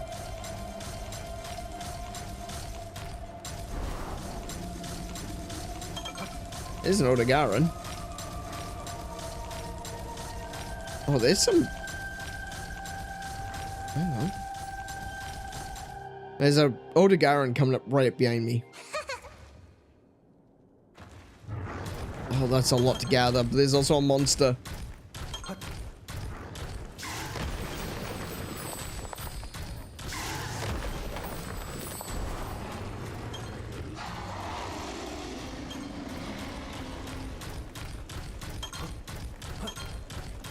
Where is he? There he is.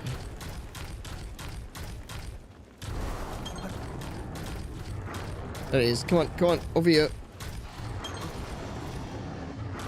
Come get me. Come on, tons of fun.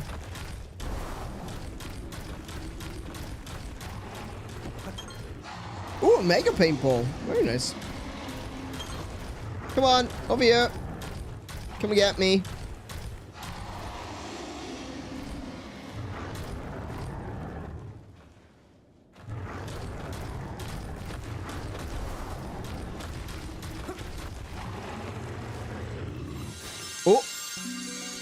Ordegaran. Where is that? Whoa. I know what the other one is. That has to be a Ray-Dow egg.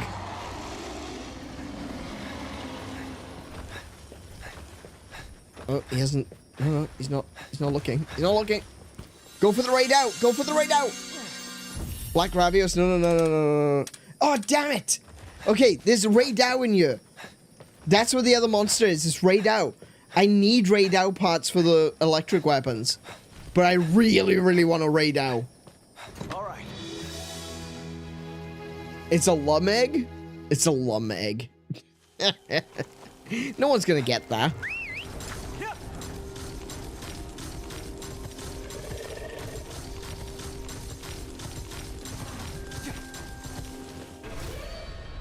Oh! after me. Ow. I should be able to one-shot these guys. Yeah. You did it! What a win! Pretty good. I do like that you've got the one-shot option. I really do like that. Oh, there he is! Right, so it's Ray Dow. Okay. I want to get the egg. No. Come on. Raknakadaki. No. Next one. Ooh. Very good. I kind of want that, but no. Come on. Ray Dow egg. No. Ray Dow egg. Come on, no. Come on now. Oh, this is the last one. Oh, shit, he saw me. And he's a bit faster than the Gravios. He snuck up on us! What he did does not really constitute as sneaking up, but yes. Okay. Immediately need to potion myself. But at least I figured out now where to find... No!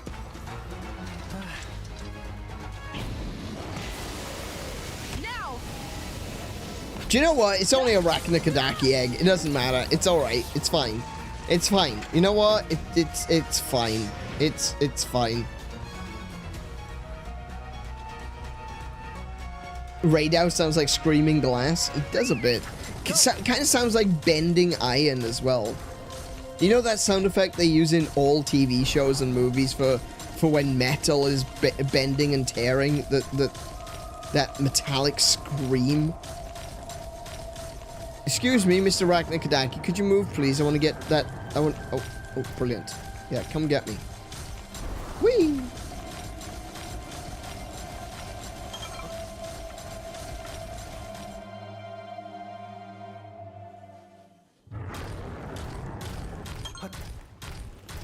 Okay, so there's a Gravio sleeping over there. We need to be very quiet while I break this mountain. Wait, did I not collect the herb? I didn't collect the herb.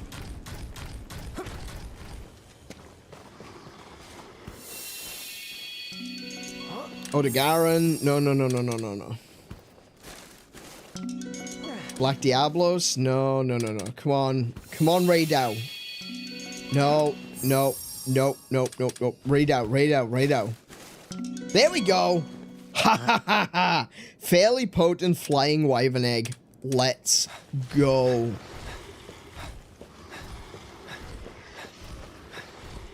Oh, that's so cool. Ray Dow, easily one of my favorite monsters in Wilds.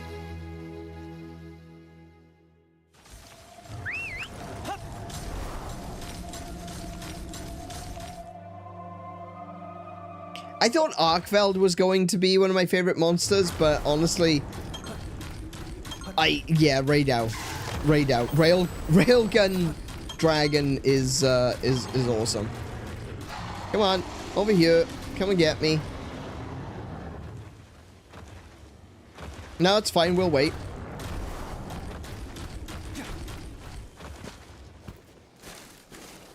Oh, we got another one. Yep, that's it. We're out. Now, admittedly, I do run a bit slower when I'm carrying an egg, but not as slow as the Gravios, thankfully. All right. That's 2 Ray Dow eggs. Go. Oh, that's awesome. So, okay. I was being chased for a second. So I need to come into this area to hunt Ray Dow. To get Ray Dow parts.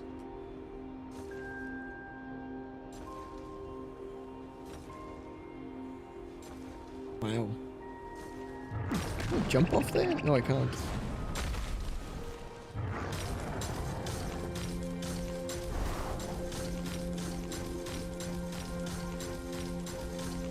So that in the distance is the Sacrosanctum. That's basically where we had to go in the last episode. Oh, I'm so glad I got a Ray-Dow egg. And I can hatch it right here.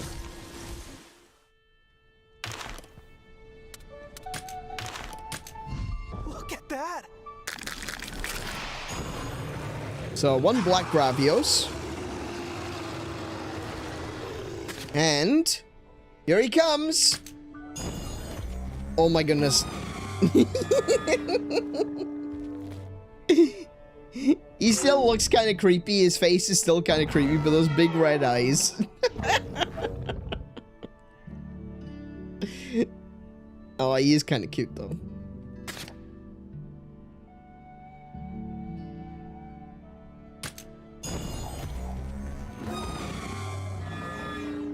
He sounds like he's only a little bit of metal bending.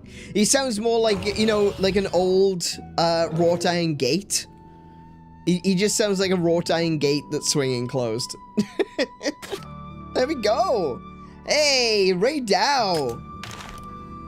And of course, I am going to quickly check them for any good genes, which they don't have.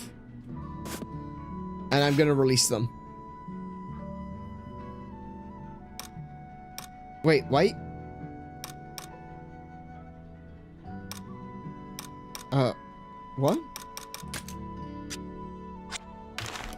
Okay. Habitat. That's more. Release 2 Ray-Dows into the environment. Do I have any black Diablos? I don't think I do. No. No, I don't think so.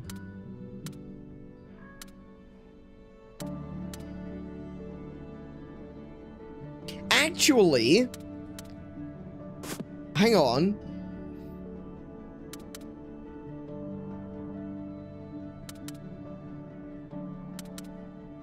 I want to release them there. I'm not. I'm going to release them here instead. Because then they'll get the double lightning.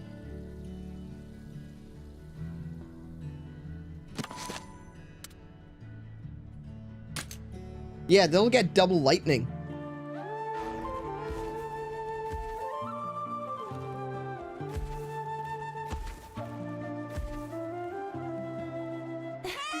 For a baby, his jaw almost unhinges unnaturally. Yeah, he does have very wide mouth, doesn't he? Okay. I don't have any Diablos or Black Diablos. I do have a Glavinus. I don't remember where I got the Glavinus from, but I can release a Glavinus there. And I've also got a Shrouded Nursilla. Any Gravios?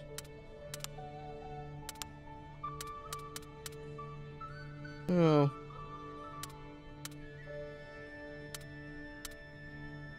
Didn't I just get a Black Gravios? Yeah, I did. I got one. I got 1 Black Gravios. Okay. I'm not releasing Black Gravios into this area, though. Oh, there's 2. There's a Diablos. What have you got? Health boost L. So that increases their health, their maximum health. We can release that one. We can release that one.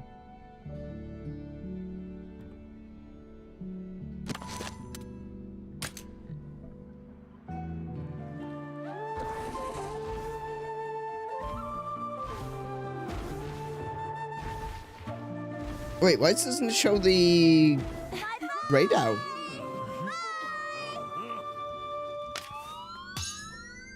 Oh, it's because I'm introducing them. I did that in the last one, didn't I? Duh. I introduced them in the last round. That'll be why. Okay. So, between now and next stream, I'm going to go and get some more Ray Dow eggs. I'm going to release them into that area, and when we come back maybe in the next episode, there's gonna be Go.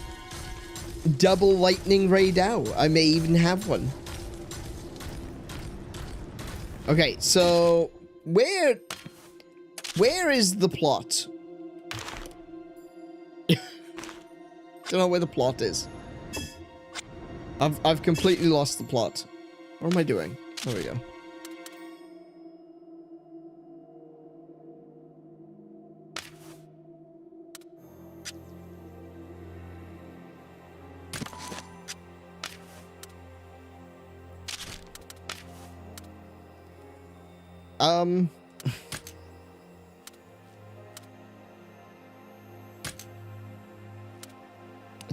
I'm just gonna go into Azuria Castle and see if I can figure out where the plot goes from here. I don't know what I need to do next. Where am I going? What am I doing? Why? I got Rudy following me. Usually he's the one that tells me where to go. You could check the last VOD. I think I might need that, yeah.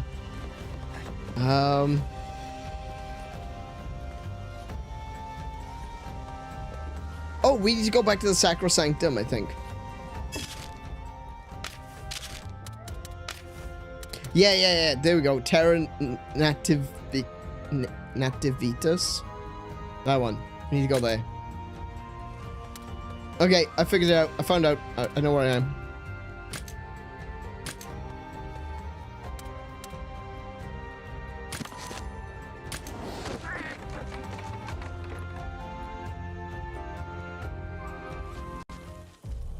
Isn't there a button you can tap to make Rudy remind you? Was there? Well, Oh, there's two. Yeah. Go search for the Elder Dragon Egg. That's right.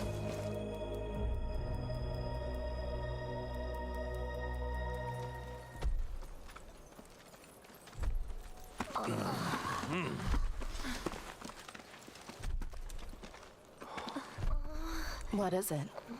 That egg quartz.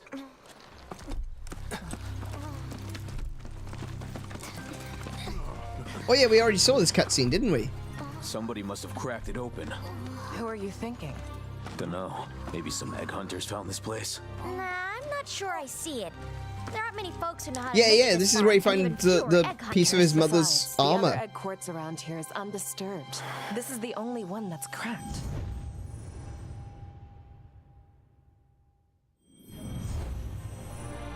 This is Mother's Yeah, armor. definitely, Kiko. What? I knew it. Mother was looking for the Elder Dragon Den, and her search brought her here. But then... something must have happened.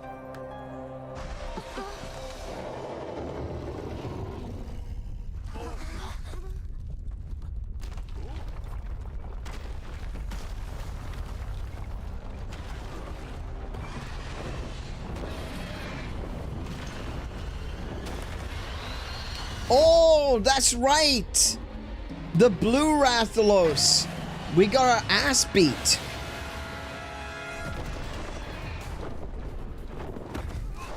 Rathalos! This is bad. Really, really bad.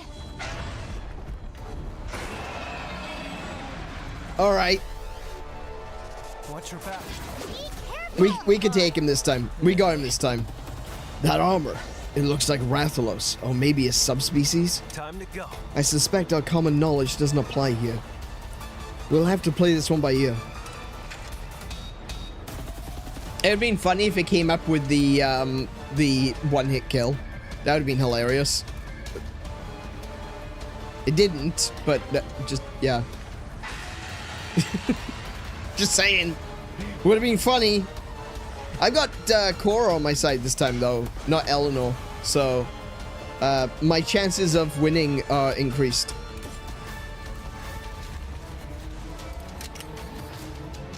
Alright, I'm gonna start with a pep talk. Increase the Wyvern Fell of all. Oh, no, wait, no, he's.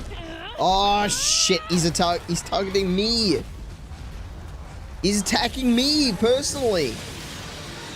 It's time. Let's go. Thank you. I could have waited one turn. Good lord, that took nearly all my HP. Alright. Well, he's not looking at me in particular. He's going to do an attack, everyone attack in the next turn. So let's max potion. Oh my goodness. Over here.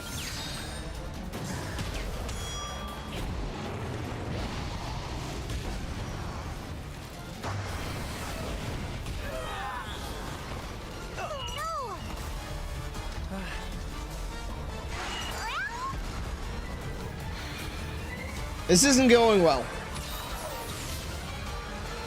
Watch out. He's specifically targeting me and doing tons of damage. What am I supposed to do? This is actually one of the complaints I have with some RPGs, including this one, actually. This is one criticism that I do have. I don't like it when you've got a bunch of other characters, and all of those characters can be knocked out, but as soon as the main character gets knocked out, that's game over. Like, I understand that these sorts of fights could go on perpetually if they didn't have this system, but the fact that, you know, Cora can get completely knocked out and come back, and yet there's no way of coming back when I get knocked out, is really frustrating. Because when you're in a fight and the monster just targets you, the main character, you know, Aneurin right there, or my monster, it just feels like the game is saying, no, you don't get to play. Because it's just like, bang, takes off one heart, bang, takes off another heart, bang, takes off 3 hearts. And it's like, well, I didn't stand a chance with that because it didn't bother attacking anyone else. I actually had that situation just when I was doing some farming before the stream started, and I was being attacked by a Rathalos. I was fighting an Rathalos, and the Rathalos it wasn't necessarily particularly dangerous. It wasn't like a high level. It wasn't much higher than me. I'd already fought multiple, but then there was this one that when I fought it, it just targeted Aneurin over and over and over again. No matter what I did, it was only attacking Aneurin. And because of that, I lost that fight. And I'm like, what could I do in that situation? I literally couldn't heal fast enough to stop it from killing me. And because it was only attacking the main character, the prince, it meant that none of the other characters were really doing anything about it. It's the issue I've got with, like, I was talking about this with Xenoblade Chronicles as well.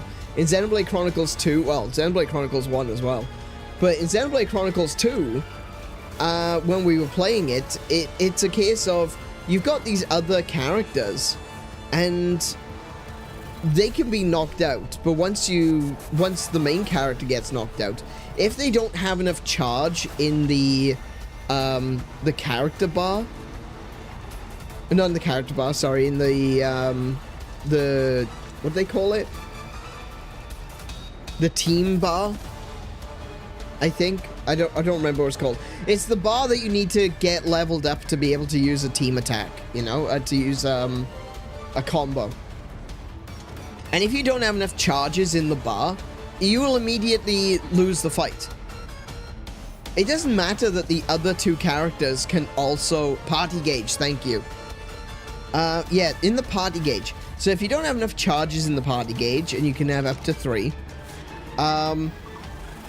if you have less than 1 charge, the fight immediately ends if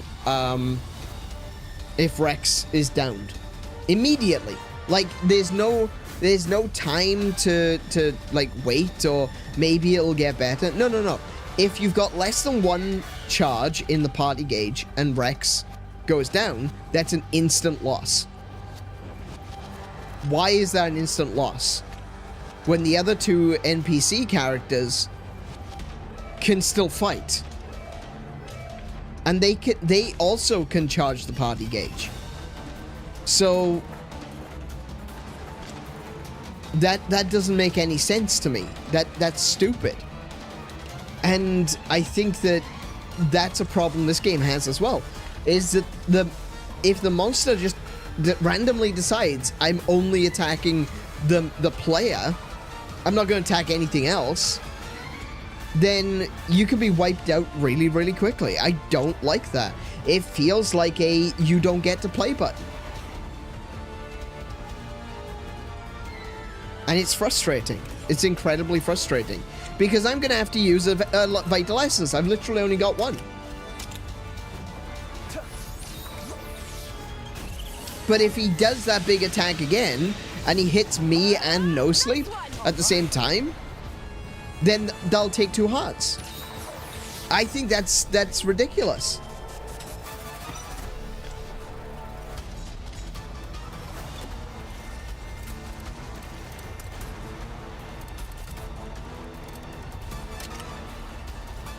Counting on you. Okay, he's gonna do another multi-target attack, so I'm probably gonna die here. I'm just hoping that,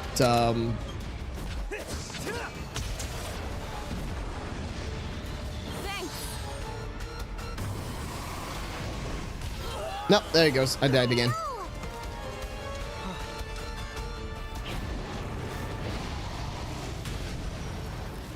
And if Cora doesn't use Vital Essence on me, I'm dead in the next turn.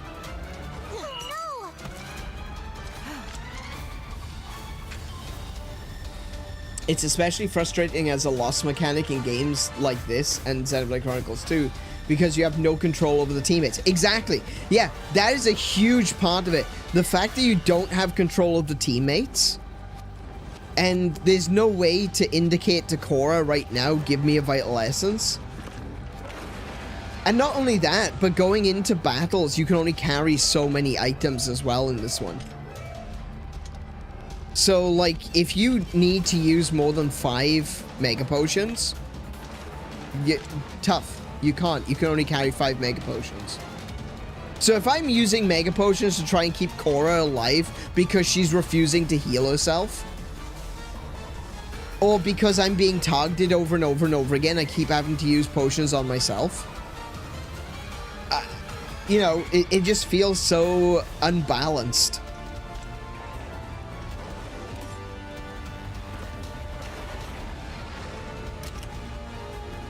I'm obviously not going to win this. I'm already down to 1 heart. I have no Vital Essences left. I'll take it. Yes. I'm not going to win this. It's just not going to happen. And it looks like he's about to do another... Oh, no, he's going to be attacking Cora. Okay.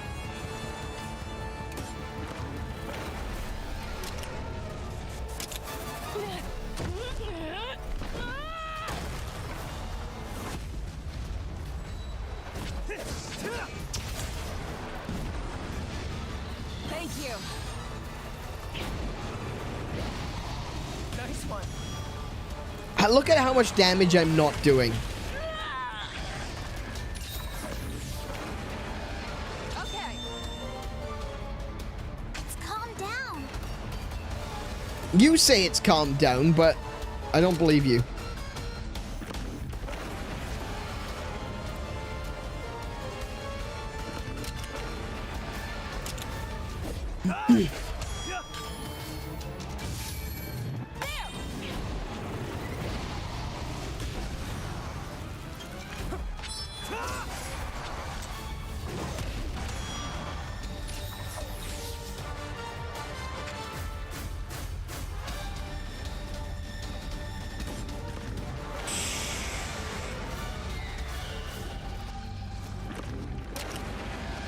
I think I need to use power attack.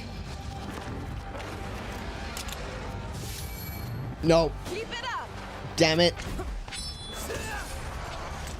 I was using power attack because Timkin was using power attack. Damn it. Okay, now he's enraged again. Oh, wait. It's planning something. Stay on guard.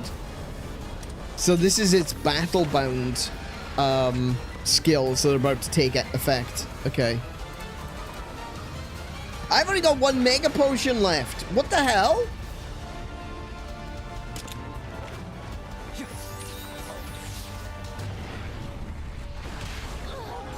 I must be out of mega potions. Ah, over. There he goes. What? That attack just now had explosive powder in it. An Azure Rathalos couldn't pull off something like that. No way, no how.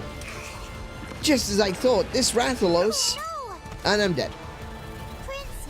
No! Useless. Prince! But I've come so far.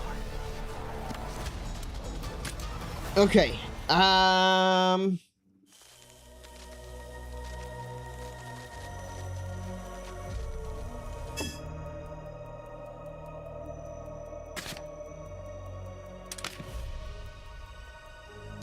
don't know where an Azure Rathalos is weak against. The Azure Rathalos isn't even in the... Oh, yes, he is. No, that's a... No. Yeah, he's not even in the Monsterpedia yet. Okay.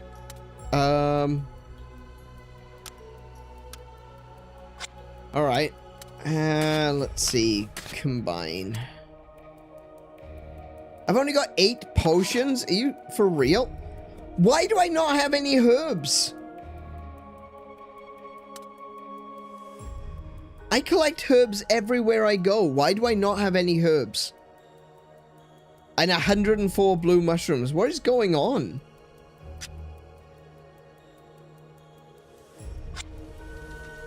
I literally run around while I'm holding down the A button so I collect everything I go by. How am I so low on herbs?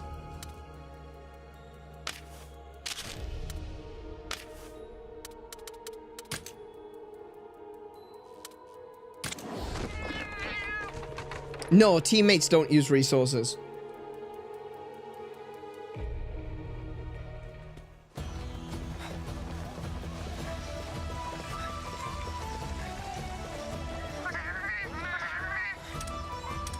Alright, let's have a look what we got. Herbs are worth 60. Oh, cost 60, I should say. I've got 31,000 points, so we're gonna stock up on these.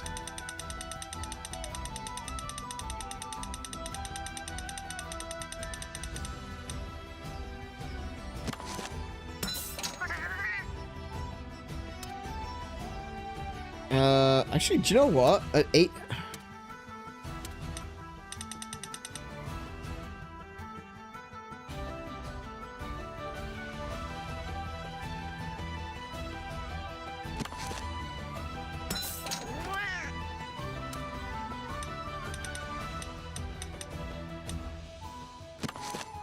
There goes all my coins, my points, my copper points.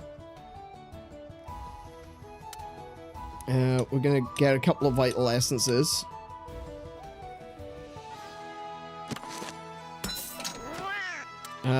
Mega rations? Oh no, I can't afford to get any of those now.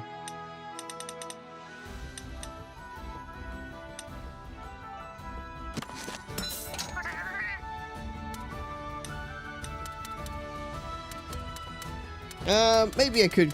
I mean, I got 5,000 points left.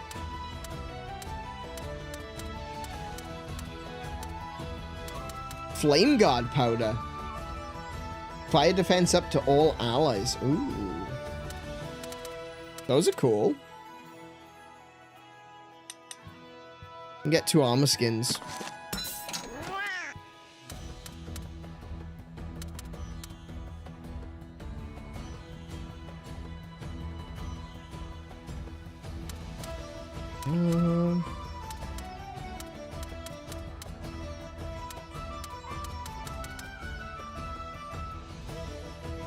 I don't know how many traps I've got. Maybe I'll grab a couple of trap tools. Oh, I got 24 trap tools. I'm fine. Don't need those.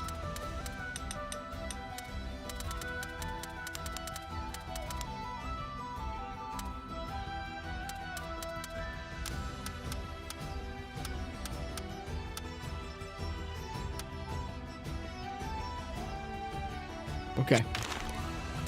See what special goods are available.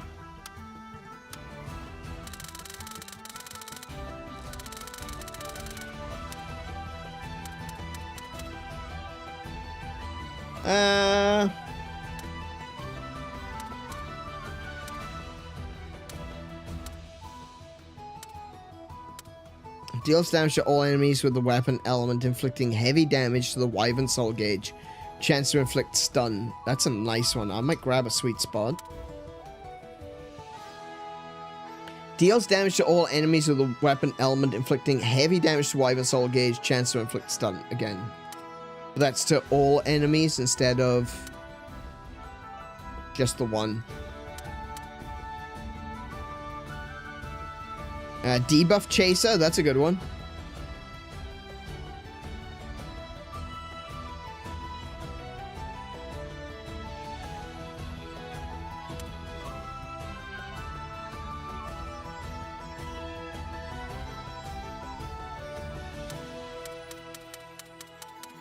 Bow. Spread shot. Piercing shot. Ah, damn it. I don't have, don't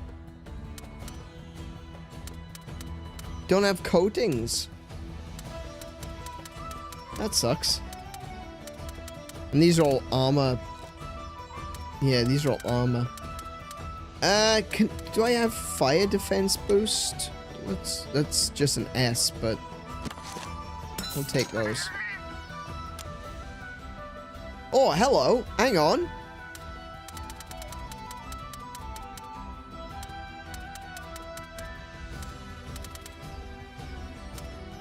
No. Oh, Dragon Piercer though. Nice.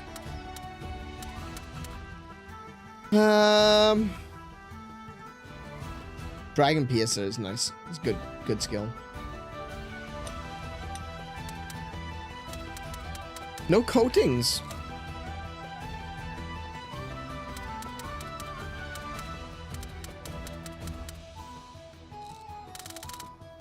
Okay. Alright, well, there we go. Alright, let's see what we got. Let's go to combinations.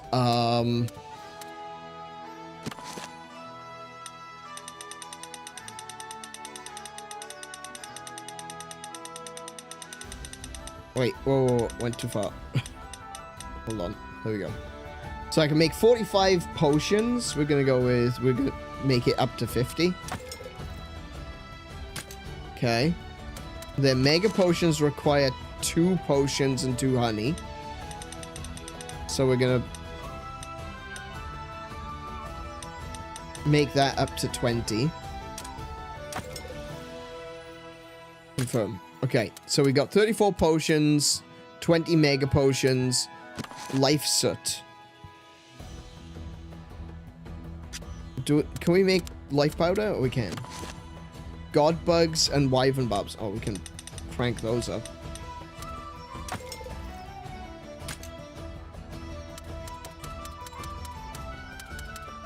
We got 5 trank traps and 1 shock trap.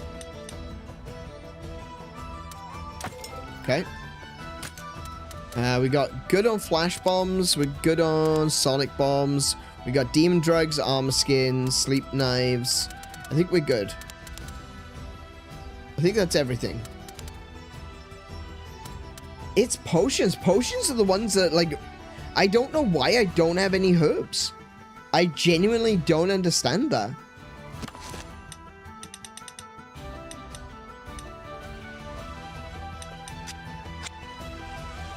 Alright. Oh, let's take a look at my armor and everything. Okay, so I'm currently wearing Baroth armor. That is definitely not doing anything for me. Sinister armor will do a lot of... That'll be really good. That's actually really high.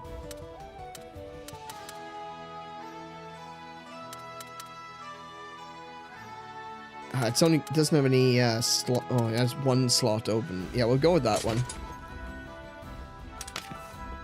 We are fighting a Rathalos. What is Rathalos week 2? I believe in this game it would have to be Either lightning or ice. Oh, wait, I can just check Ratha. Hang on.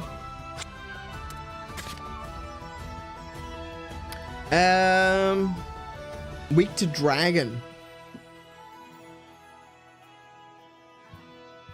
That might just be Ratha, though.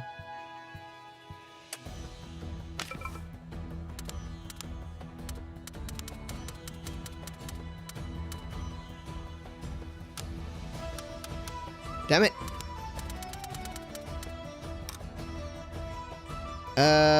Weak to lightning and dragon. Mostly dragon. Okay. I can deal with that. Do I have dragon attack weaponry? It is a Azure Rathalos though, so yeah. Maybe it wouldn't.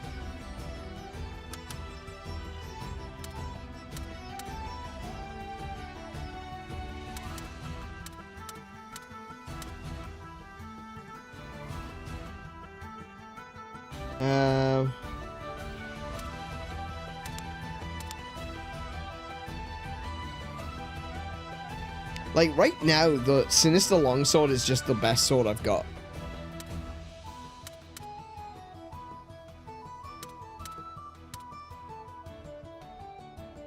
Dios Katana is fire, though, so it's gonna be... It's gonna be weak.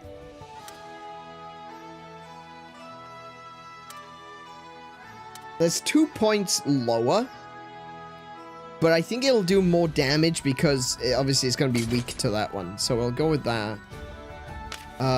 We got Spirit Round Slash, Sakura Spirit Blade, Lunge Stance, Spirit Release Slash, and Sheathing Strike, Longsword Mastery L. What can we...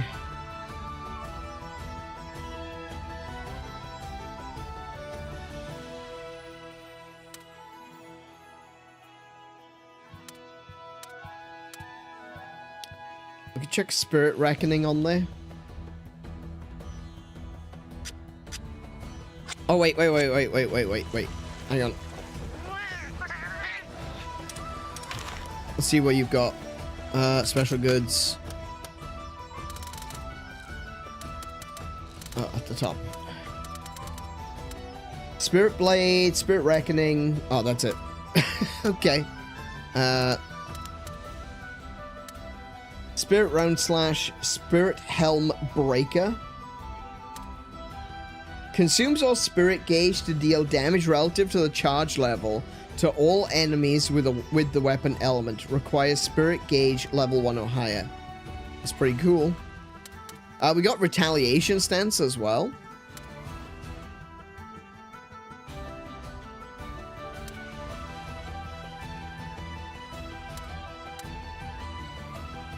I prefer Lunge Stance.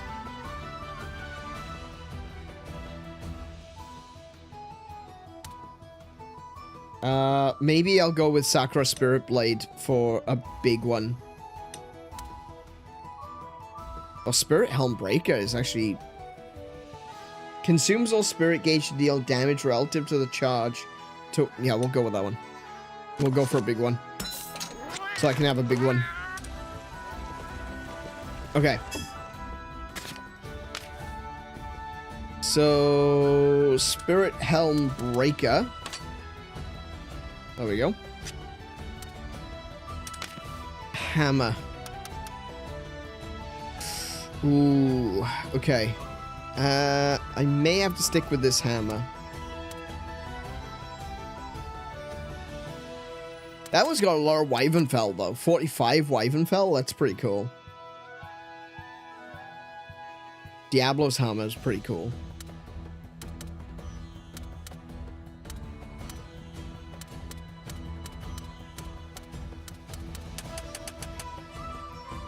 Yeah, the only hammer I've got is Graceful Death, and it's rubbish.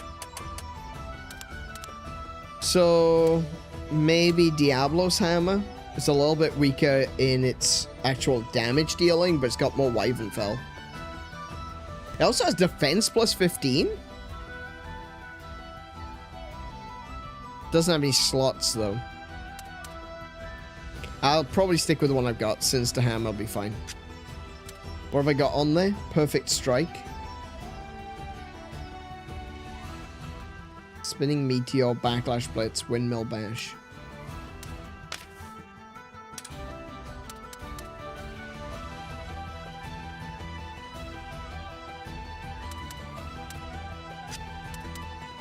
Spinning Meteor is 50 stamina, 120 damage, power. Okay, that's pretty good.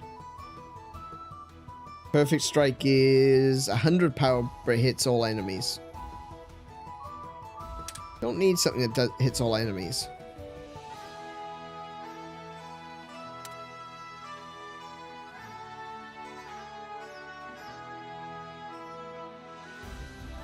Sweet Spot's good. We'll go with Sweet Spot. Diablos Coilbender. What have I got instead? Probably nothing, honestly. I think that's the best one I've got.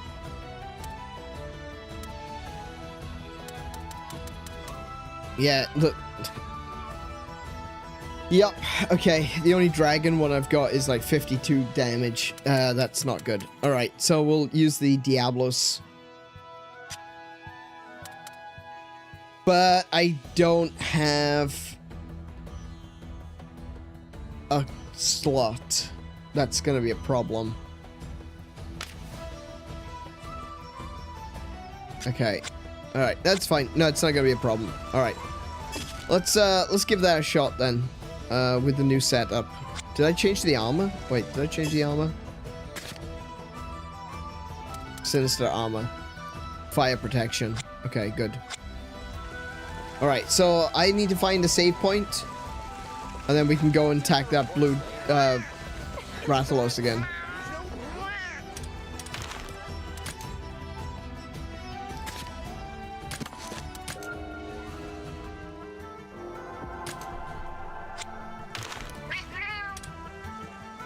Alright.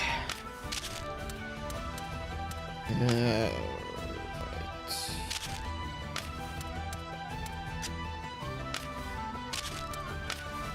There you go. Alrighty. Take 2 or 3 even. This is technically going to be the 3rd time. Not technically nothing. This will be the 3rd time that I fight this thing.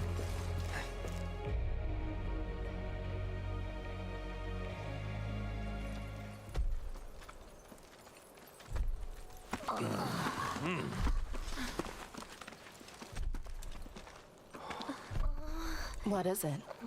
Oh, actually, do you know what? I could just skip this. We've already seen the cutscene. Be careful. Right, okay.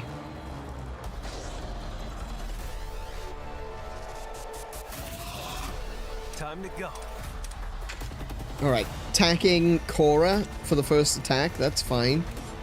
That gives me an opportunity to use... Is that skill I've got to... Oh, I didn't re-equip the 𝗦𝗶𝗁 damage. I didn't, okay. Alright, fair enough.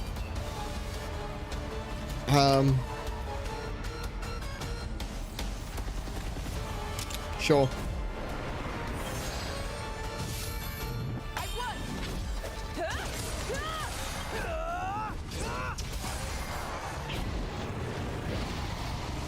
No, it's fine. It's fine. Not a biggie.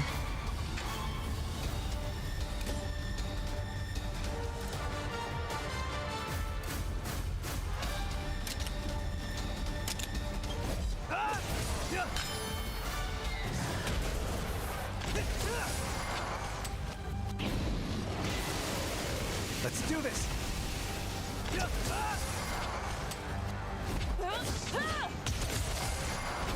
This is why I like lunge stance. Every time... Oh, that worked way better. Every time one of my allies does an attack, I follow up with another attack. That's how lunge stance works. Okay, so he's specifically targeting me. I need to go with technical. Yes. That didn't work.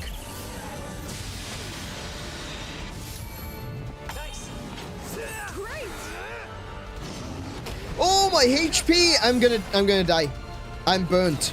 There we go. Gosh dang it. Are you serious?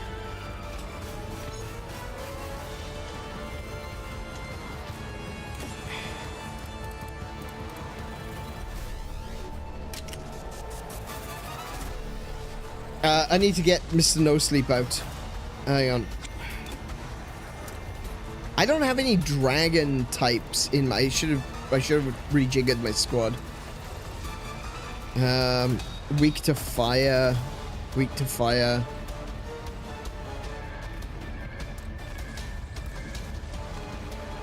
Okay. Let's go.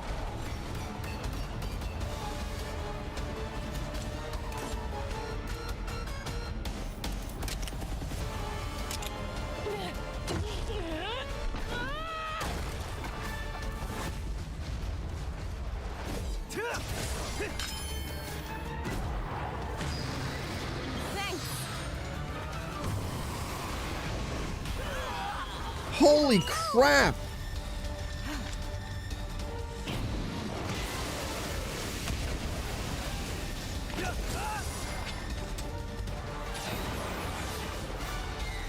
This is bad. You don't say!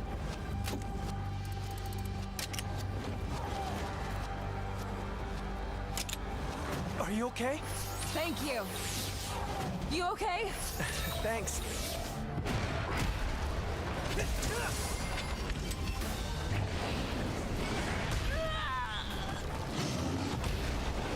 Nailed it.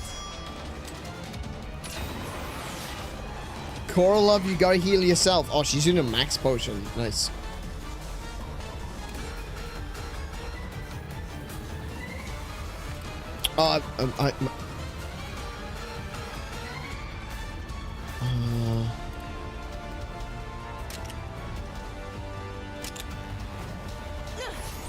I'm out of weapon gauge.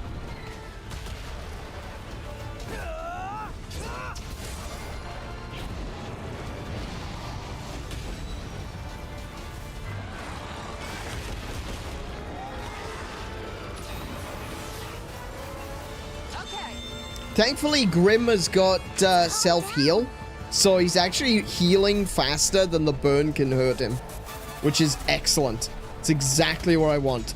That's why I give as many of my monsters self-heal, because that is going to keep them going. Keep it up.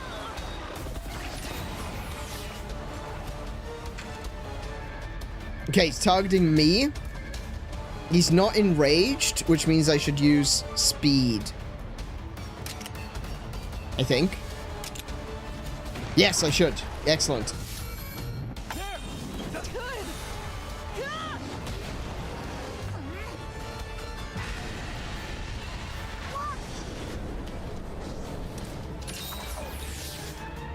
All right. Back to lunge stance. Keep on the tail.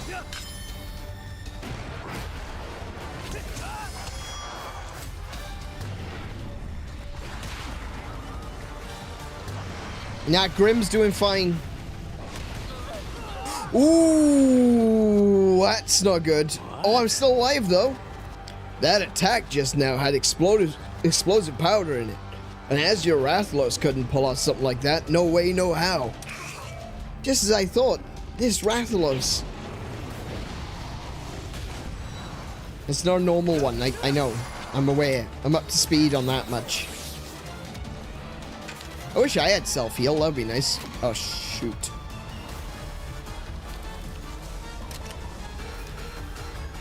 He's gonna hurt me real bad with that one. Not unless I do this!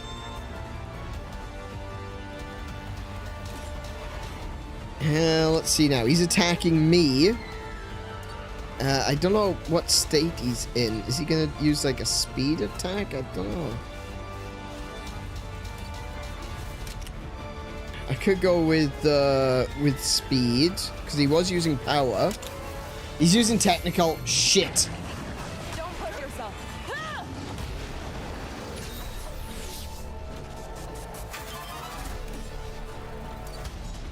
Okay, well he's not targeting me right now, so potion.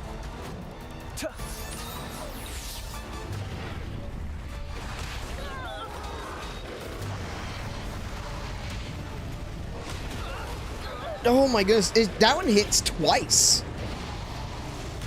It does so much damage. We're staggered. Very nice. Okay, so now it's not going to be as effective in actually hitting us. So we want to hit it real hard. Hang on, is that the one with low chance to hit? But it's got 150 skill power. We're going to go for that. I've got this. Okay, nice, nice.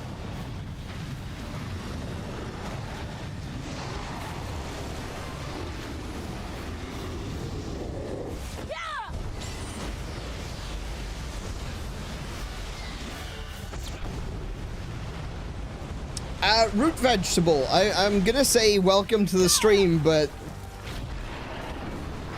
okay, that's a really weird thing to say. In English, we say hello.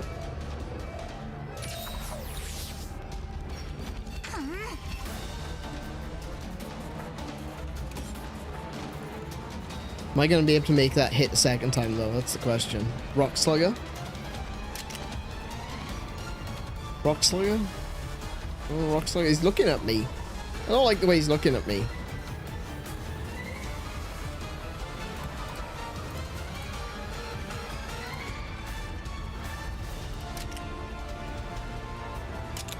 Over here.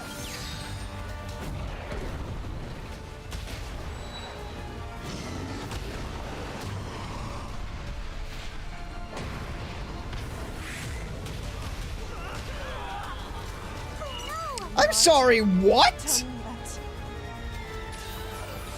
Oh, by the way, here's this nuke. Okay.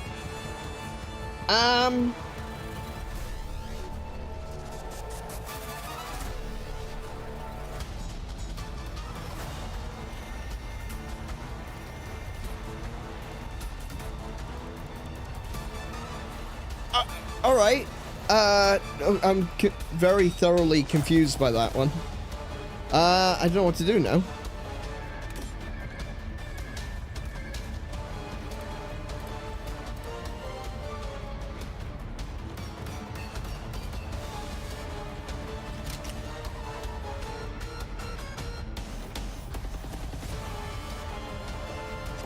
He's attacking me specifically.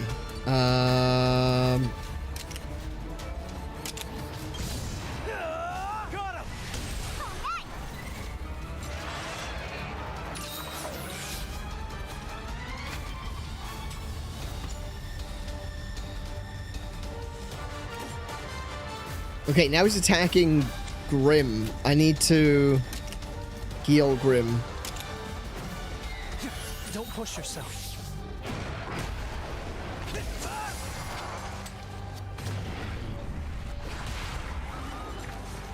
Yeah, I think it has. Oh, it does so much damage with every hit, though. Like, I genuinely... I don't know... I don't know if I can keep this up for as long as this battle can, is going. I'm not even at halfway through its HP yet.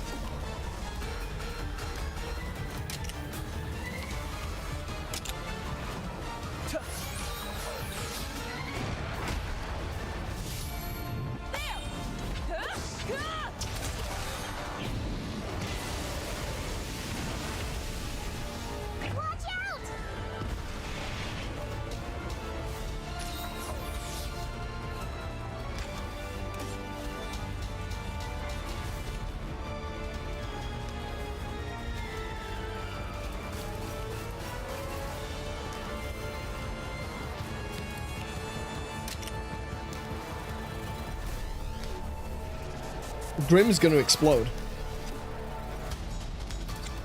Grim's about to explode. Are you okay? Over here!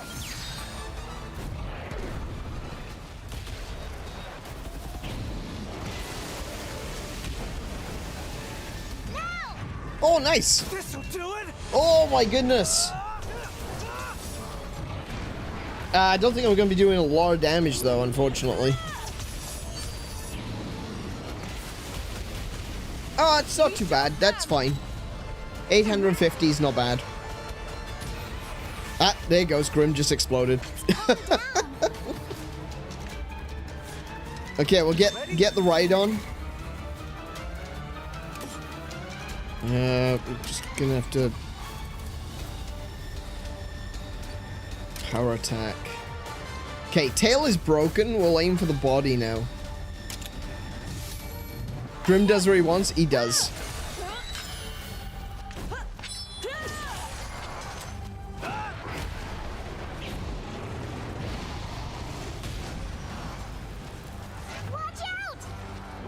Okay, now he's behaving strangely. He's gonna do that nuke attack again. I know he is.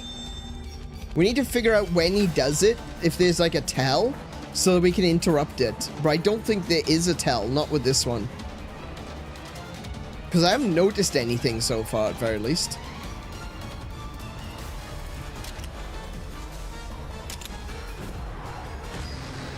Counting on you. Thanks!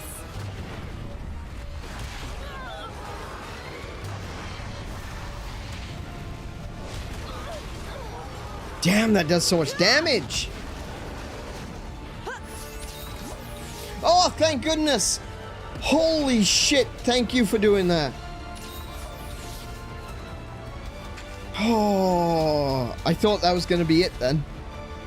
Alright, no, look, he's got the big flames at his mouth. Maybe that's the thing. We need to stop him now. I got it!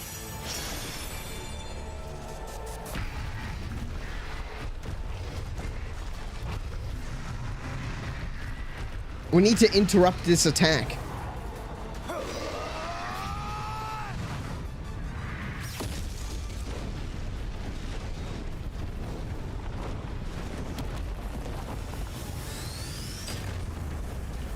See that? This better work!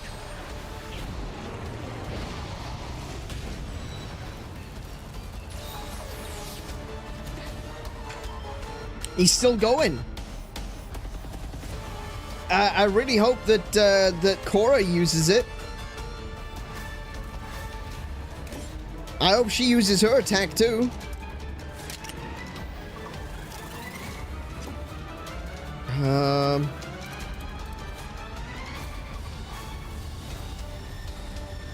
Well, I can use Backlash Blitz to tank the next attack and then do a follow-up attack immediately. So I should be okay.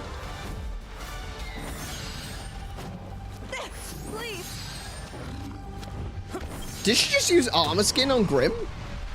There it is. Okay.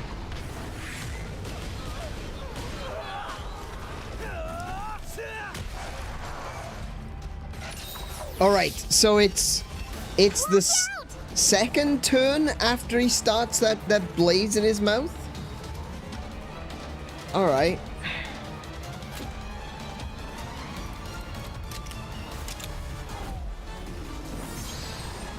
Don't push yourself. Thank you! Got it, boy. Amazing!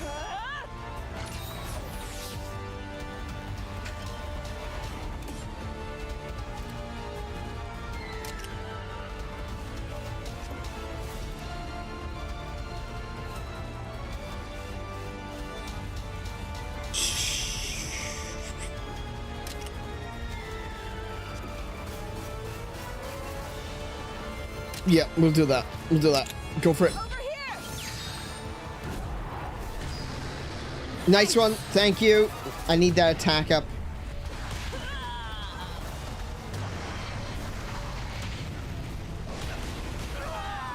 It just used two. Does that mean did it just use 2 attacks in a row?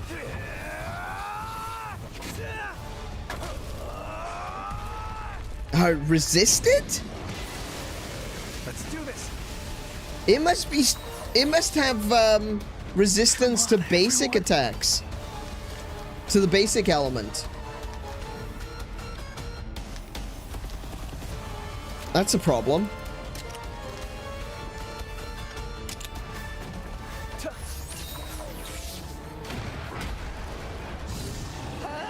Nice one. All right. Cool. That's an interrupt. Okay, he's using airbound again. So I think he stays up in the air for 3 turns and then does the big nuke.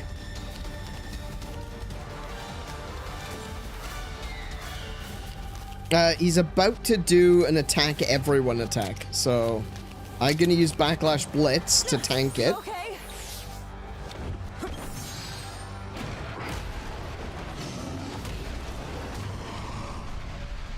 No! What? No.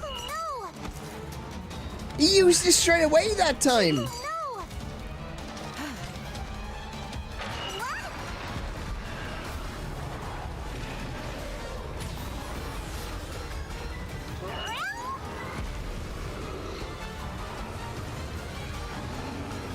Watch out.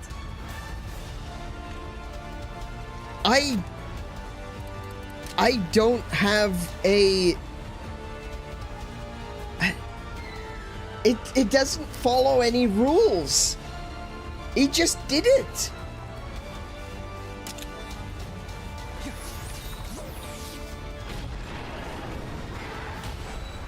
Oh, nice hit.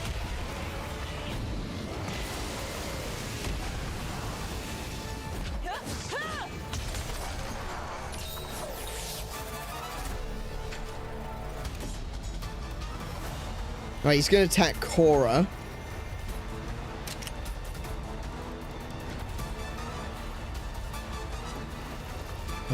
Power... Oh, that's not going to do anything because he's targeting Cora.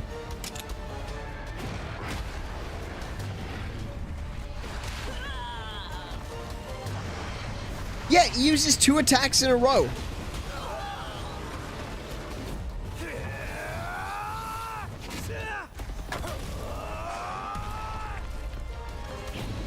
He uses that ignition bite, followed by an actual attack.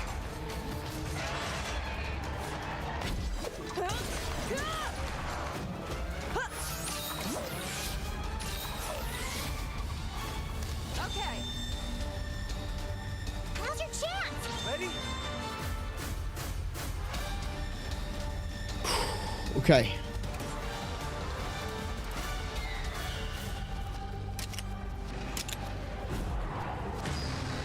Let's go. Thank you. There. Ah! Oh, here he goes again. Watch out.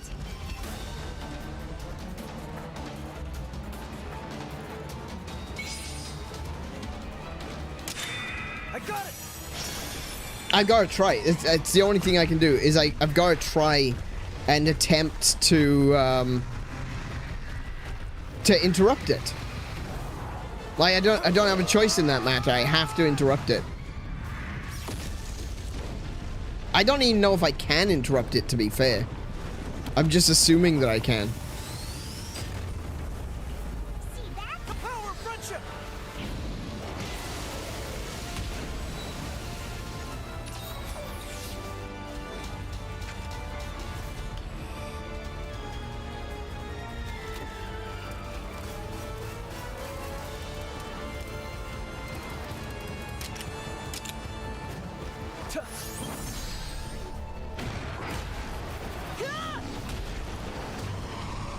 Yep, there he goes again.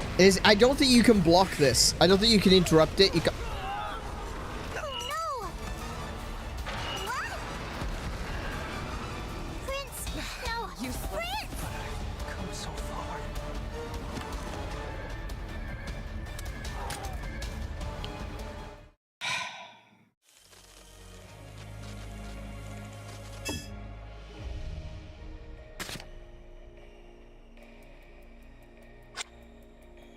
I don't know what to do. I genuinely don't know what to do.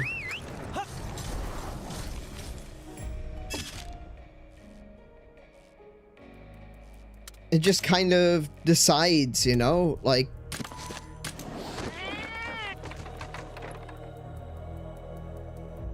Like I said, it just kind of decides, no, that's it. This fight has gone on for long enough. Now you all die. And there's not a lot I can do about it, because I don't have... I never have enough vital essences. And it's not because I don't have enough vital essences. I just bought 5 of them. You can only carry 2 into a fight.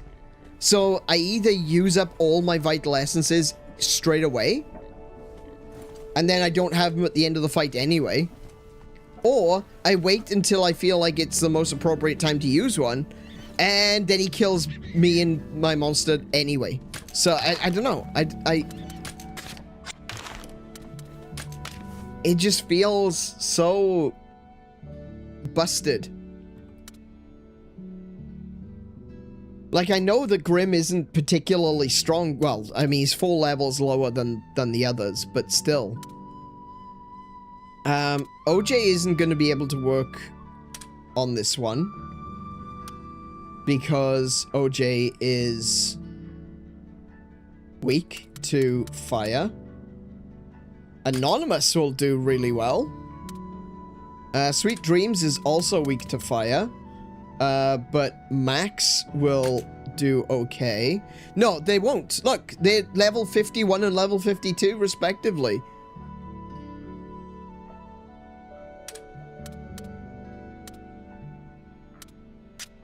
I need to level them up. Mr. Dr. No Sleep needs to be switched as well.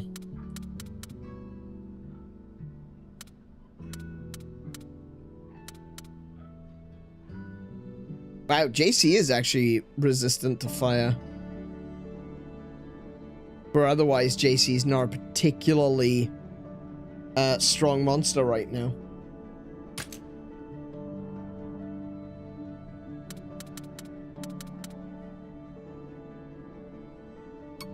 Honestly, I still think Grim is most likely the best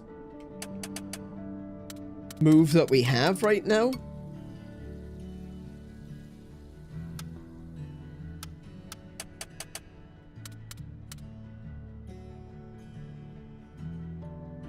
Oh wait, Tira is also strong against... Hang on, we'll switch out JC for Tira. So everyone here is strong against fire.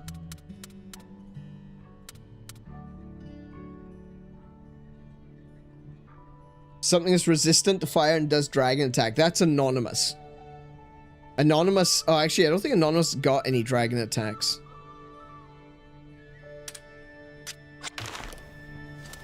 Let me have a look. Let's see what I can do. So, fire attack boost L. I think I can upgrade that.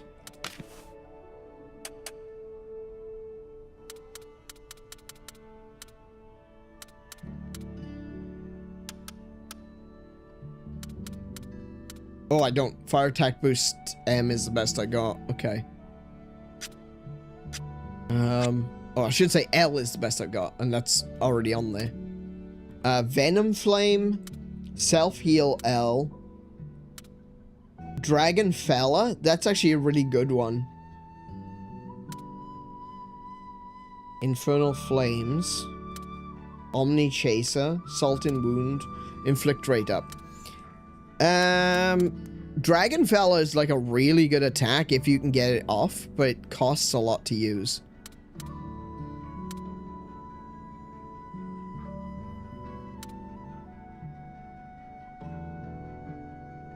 Has the Azure Rathalos been inflicting any blights? Blast.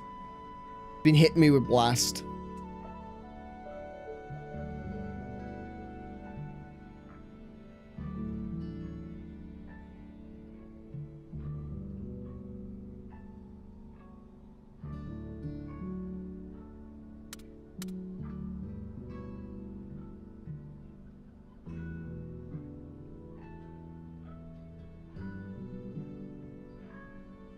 Just looking to see if there's anything I can do with the...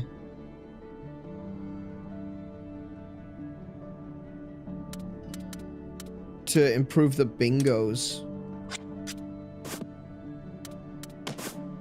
Oh, no. This one.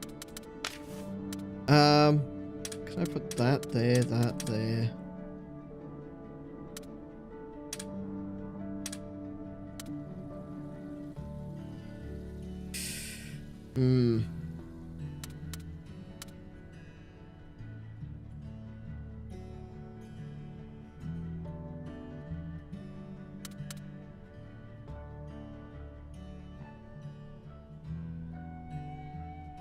Deals fire damage to one enemy, chance to inflict noxious poison. Deals fire damage to all enemies, chance to inflict noxious poison.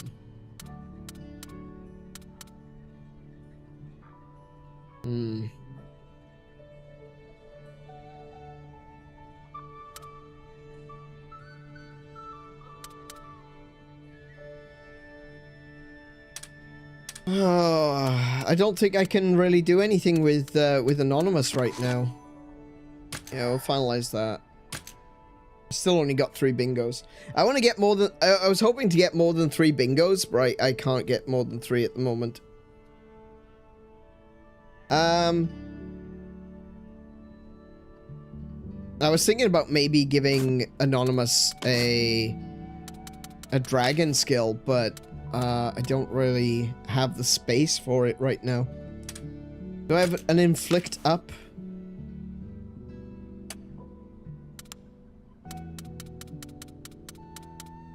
Darkness resist. No, it doesn't look like I do.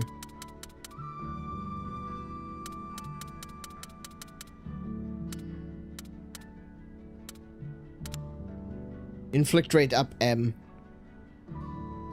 I've already got an L, so I don't have an XL. Let's see now. Omni Chaser P. Assaulting Wound. Fire Attack Boost L. Self Heal L. Yeah, I can't really improve these ones.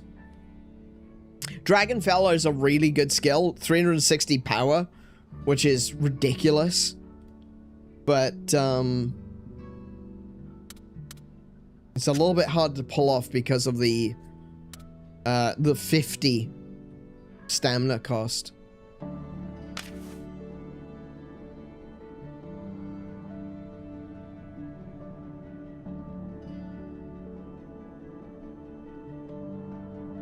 Can I do anything with Max? He doesn't have any dragon bonuses. Causes recoil damage. This is the other thing. He's got a lot of recoil damage stuff. Hang on. I might have a non-elemental attack boost XL. There we go. Oh, it's on Grim. Never mind.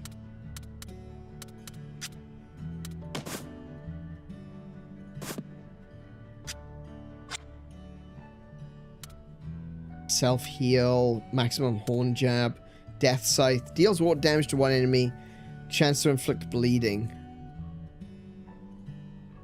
Why do you have that?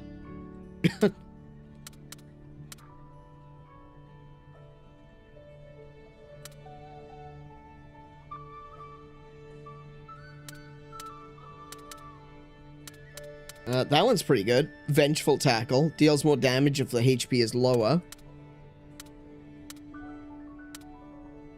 Do you have something to replace, like, that, perhaps? See if I got any new ice attacks.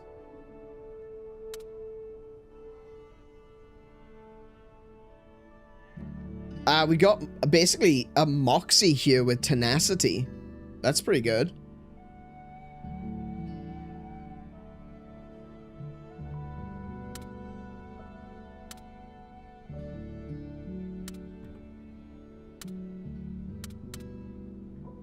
Head-to-head master. Winning a head-to-head makes kinship gauge fill significantly faster. That's pretty good. Especially with the... because it's the XL version.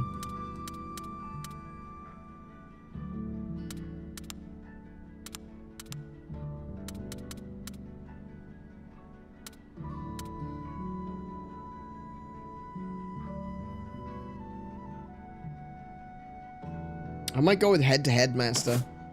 Oh, it's on Grim. Never mind. Okay.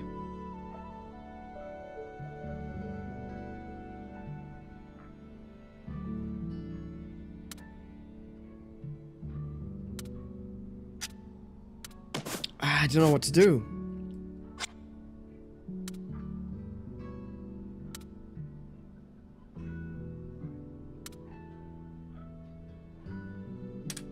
Do I have a soul kinship bonus? I don't think so. No, I don't. Okay. Do I have a better replacement for Death Scythe? Please say I do. Evasion Instinct. Greatly increases evasion at 50% HP or less.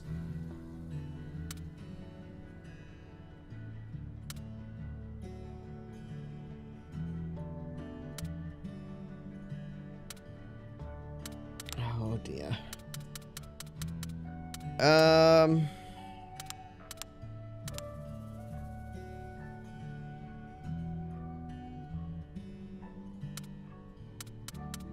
Kind of like Quick. Kind of like Dancer, though. Dancer's good. But it only applies when HP is full. So... Evasion Instinct is pretty good. Greatly increases evasion at 50% HP or less. Oh, that's in... Yeah, okay, that's the Azuros that we're actually keeping. I think we could swap those for now. That's fine. We're not really looking to use the Azuros straight away. Right, so maximum Horn Jab is 25 stamina, 100 power, Wyvernfell 50. But unfortunately, it causes recoil damage. So, do we have something that is equal to or better than maximum Horn Jab? As funny as it is to have a skill called Max Horn on a Diablos named Max Horn, the recoil damage is a bother. What's this? Devil's Hammer.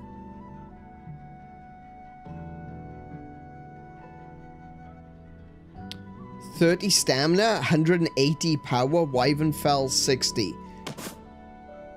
Gosarag. Yeah, well, you know what? That looks good. That looks really good. We'll have that one, thank you. Yeah, that's good. Devil's Hammer. It's a Diablos and it's got Devil's Hammer. So, you know, that sounds good. That's good. That's got theming. Vengeful Tackle, we'll keep that one.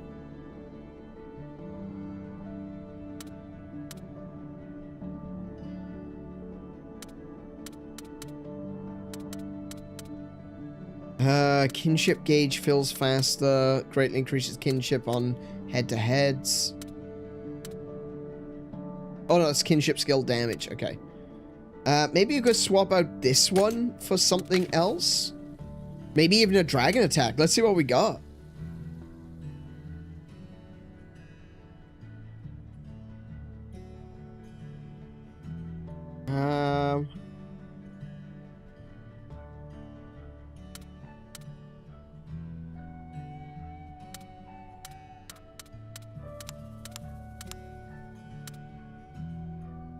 Do I have another? Oh, I do have another dragon fella.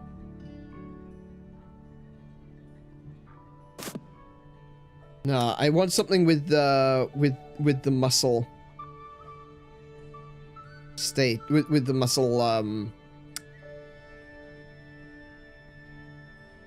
element. Power. That's what it's called, power. Non-elemental attack boost XL? Oh no, that's on. Non-elemental attack boost. Do I already have non-elemental attack boost? Actually, let's double check that one. I do. Okay, never mind.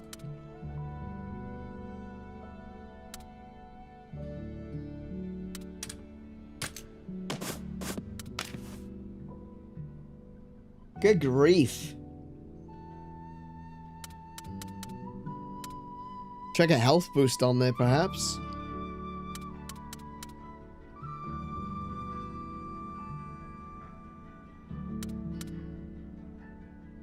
Hyperspace tackle. That'd be nice.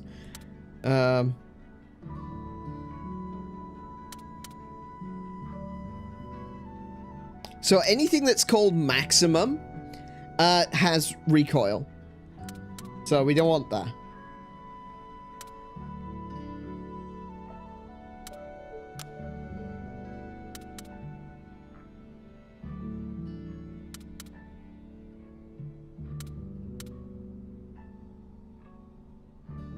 Even still, like, even the horn jab we had wasn't even an S rank.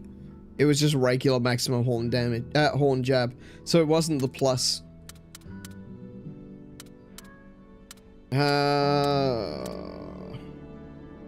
Could go with health boost L, just to get that extra muscle. And,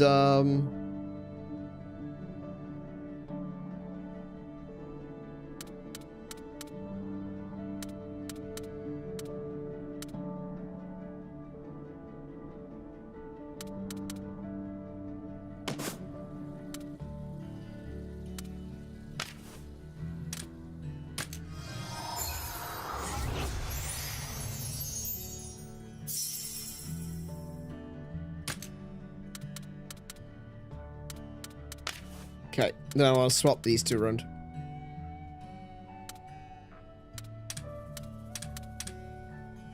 So that's 1, 2, 3, 4, 5 bingos. Nice. Starting stamina plus 15.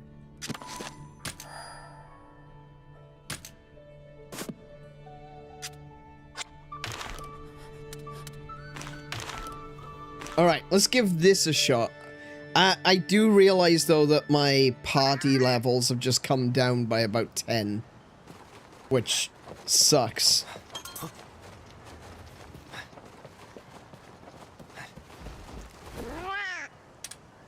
I wish there was some way to, like, fast level up, but apparently not. Okay.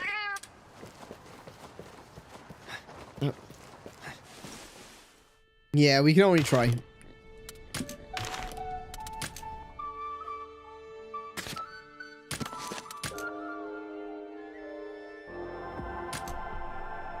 So the level it shows, the 60, is based on Ratha's level, I believe. I don't think it's based on my level, personally. At least I don't think so. I haven't seen anything that indicates that Oh, I do have a level. Oh, okay. I level up as well. I hadn't noticed that before. So... headgear off during cutscenes. Ooh. Oh! I figured it out! I figured out how to do it! I can do it! Hang on a minute! Hang on. Whoa, now, hold on. Hang on, important things were just discovered. Hold up.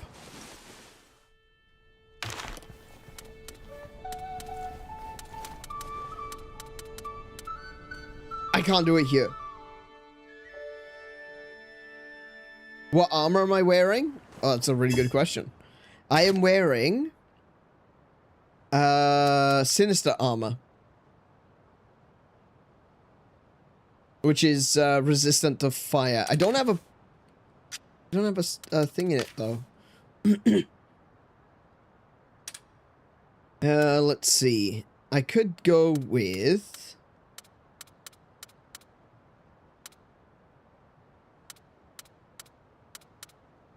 fire defense boost? Anti-burn?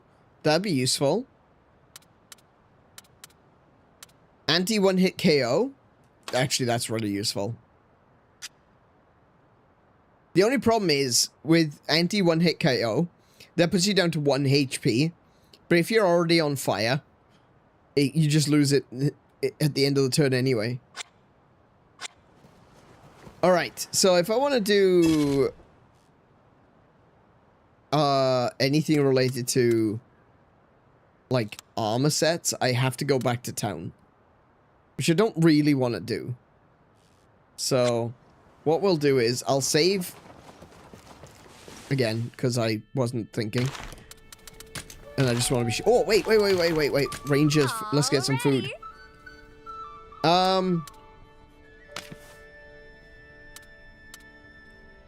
Demolish wyvern soul gauges. That's exactly what we want right there. Just a second.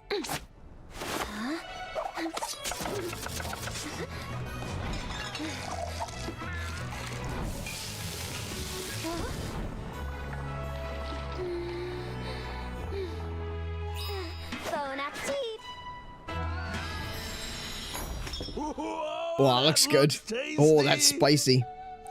A dish of simmered meat and chili peppers, hot enough to burn the tongue with the smallest taste. Just one bite heats up the body so much that your chin might burst into flames. Ah, my beard will disappear. It burns with every bite. I can't stop eating. Feeling good. Increases starting stamina, increases wyvern fell power. Okay, brilliant. That's a good one. Right, now we'll save.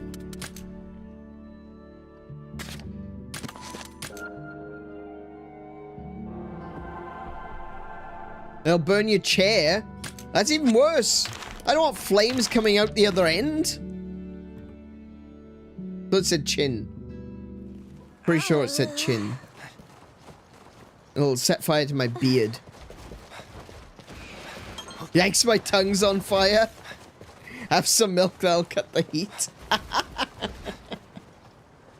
Alrighty, let's try this again.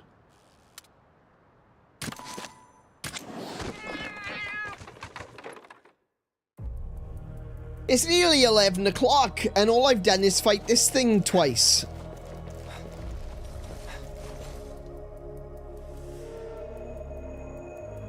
Three times. Milk from what? Oh, Diablo's milk. It would have to be Diablo's milk. Diablo's is basically the cow. What is it? That egg quartz. Watch your What back. is it? Be careful. We've done this 3 times already. Time to go. Okay. Yeah, we'll start with Tira because I forgot to change her before we. Yep. And I'm gonna do the thing where I just aim at the tail.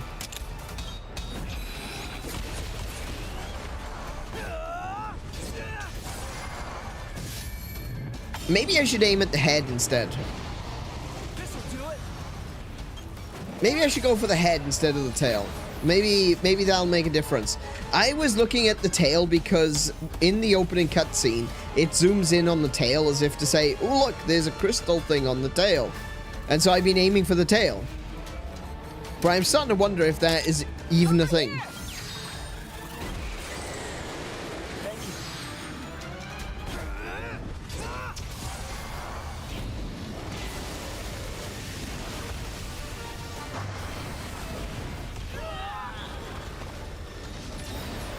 Well, that halved my HP.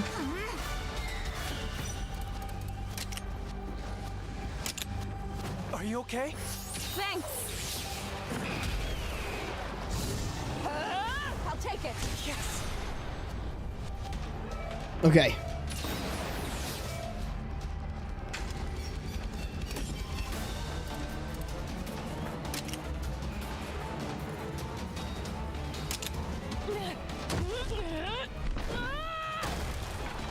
I was hoping to be able to pull that off before she used her attack, but whatever, that's fine.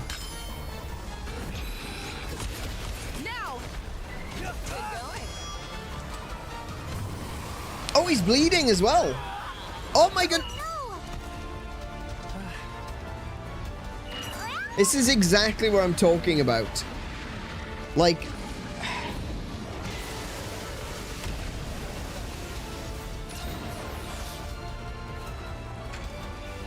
How do I counter that? How do I counter that?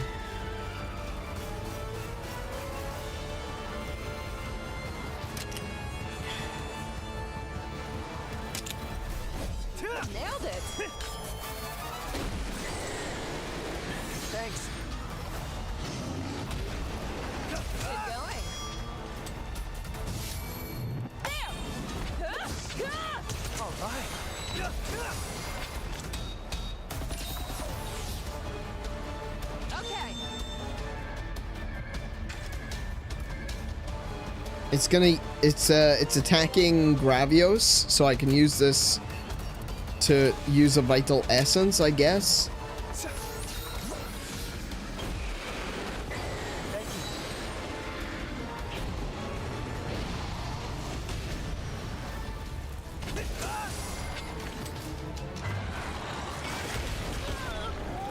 I gotta be honest, that lunge stance is doing loads of damage.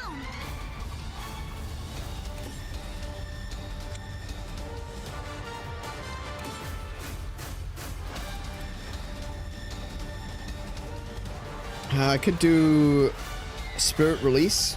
Consumes all Spirit Gauge, grants critical eye to the user, and counters one enemy attack. Oh, right, okay. Sorry, they gotta be aiming at me. Okay. I guess we just keep attacking.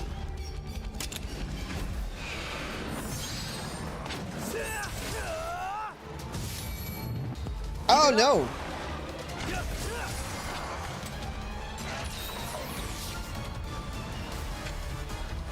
Okay, targeting my Dargan. Ah! I was lied to.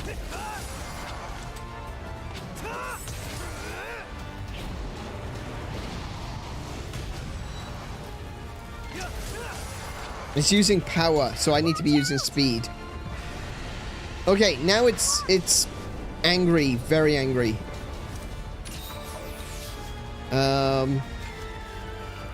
It's targeting Tira again. No, wait, he might be targeting me. Hold on.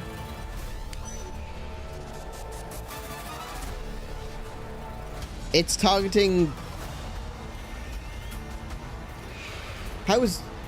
Oh, no, wait. No, that says that Tira and Gravy are targeting each other.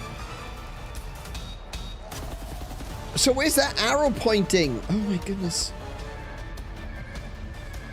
Please just change the...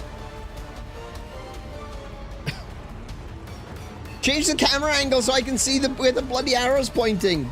For goodness sake.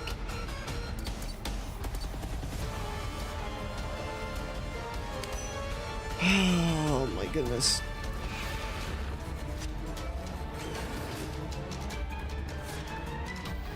Alright, whatever. I guess I'll just throw a potion. Oh, it's targeting me. Okay. So he's targeting me. That gives me an opportunity to use... Oh, no. Damn it.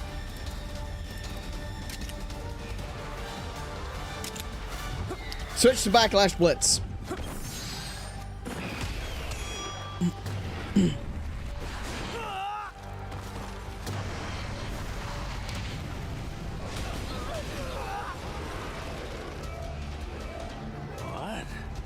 There, yeah, I know that. Yeah. And Kira's down again.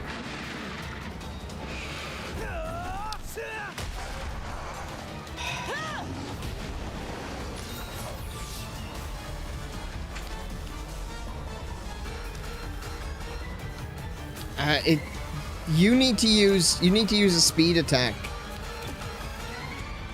Oh, you can't use a speed attack. Oh, okay. Oh, great. I don't have anyone with... The only speed attack I've got is, Ratha. Oh, that's a problem. Alright. Counting on you.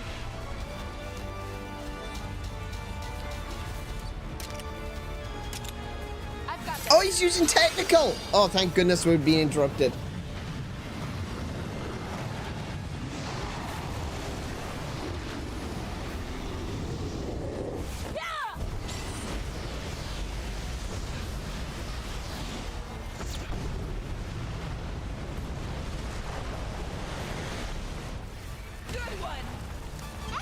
Staggered. Okay, we'll switch back to,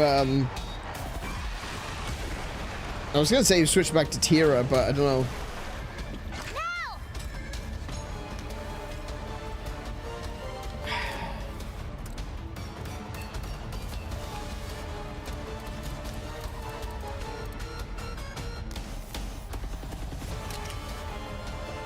Let's go.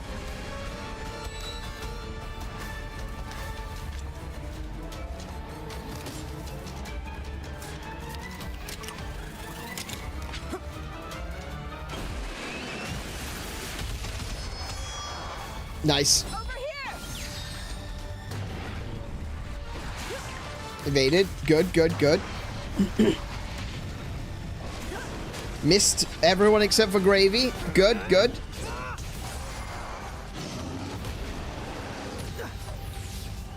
Wait, what? Prince, no. What even just happened then?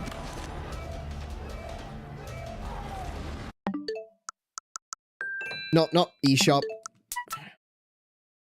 What even just happened then? Over here.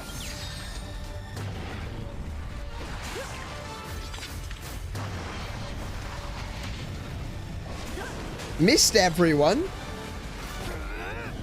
I attack. And then I got hit for 200 damage from the explosion blight. Prince, no. 200 damage from the explosion blight. Are you serious?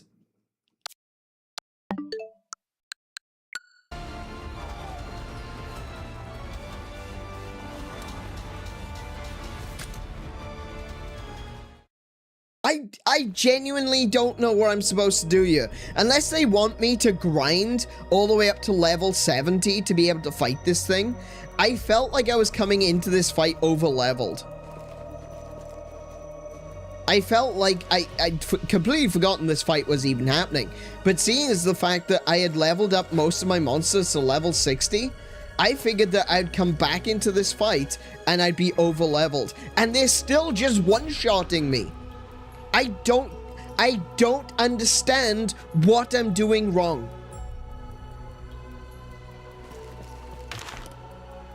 There's been no indication as to, oh yeah, you're doing this, this is what's wrong, this is the mistake you're making. It's not there.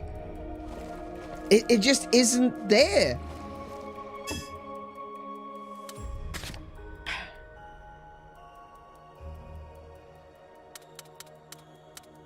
The only thing I can think of right now is these monsters are 10 levels too low.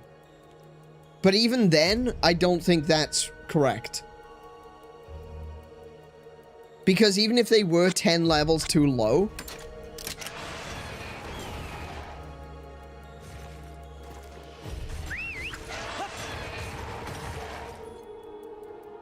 they'd have to be like 15 or 20 levels too low.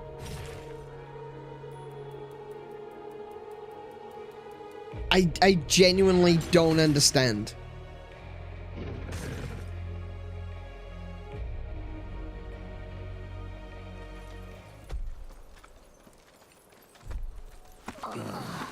I genuinely have no idea. Be careful. Be careful. Like, there's no indication that I have to do anything in particular. They haven't turned around and said, oh, you have to break the crystals on the head. You have to break the crystals on the tail. That's what I've been trying to do anyway, just assuming that that is something that I have to do. I have been attacking the head and the tail specifically to try and break those parts. Time to go. I don't know what else to do.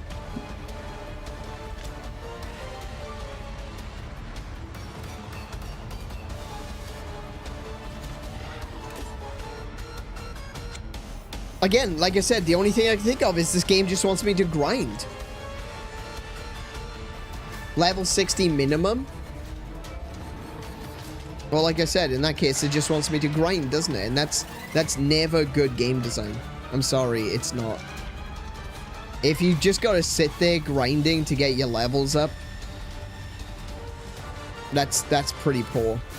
Yes, I know a lot of old RPGs used to do this, but in the modern day, we don't have this problem as much.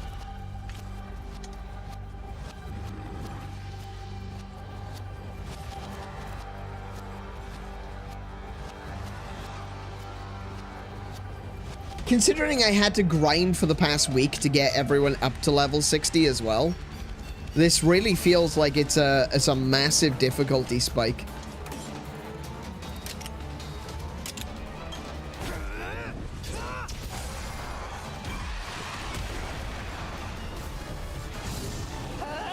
Nice one. Yes.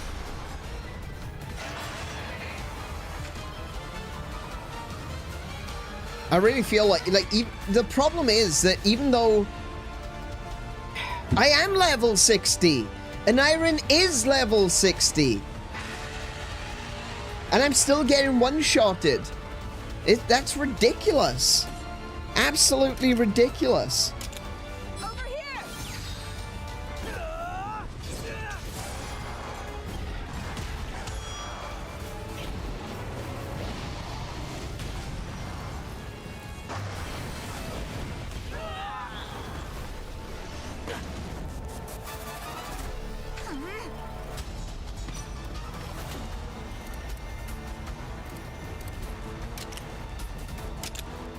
Don't push yourself.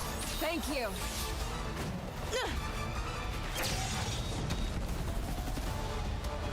Oh, wow. That actually worked. Flash bomb actually worked that time. That's nuts. Let's calm down.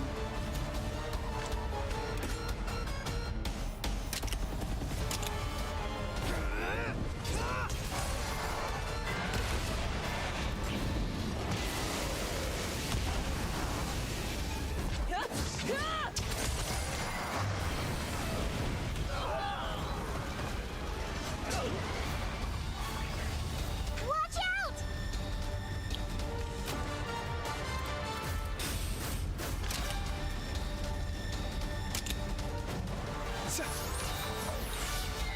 You okay? Thank you. Oh, for goodness sake.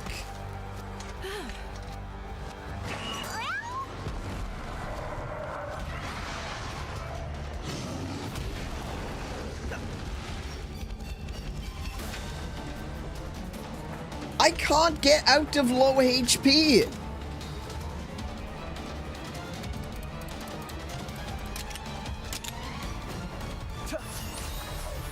Every time I heal or get healed, I just get taken back down to low digits.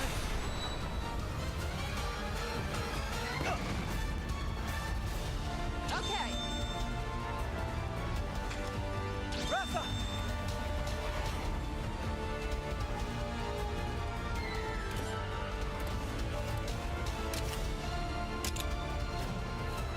Here we go.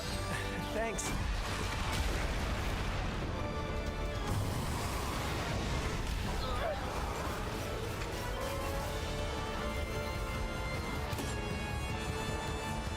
Did that just interrupt me? Did that interrupt my attack? They're open.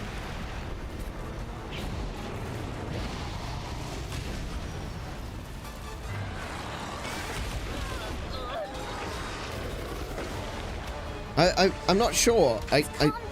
I'm not sure if I actually used my attack there. Let's see now. It's going to use technical, I think. That's going to use power. Okay.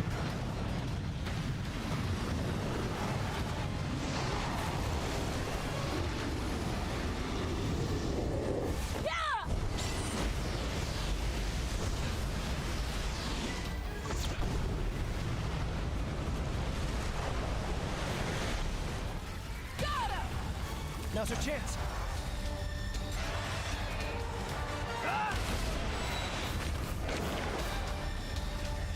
Now's your chance. Shut up, Rudy. Nice one. Yes.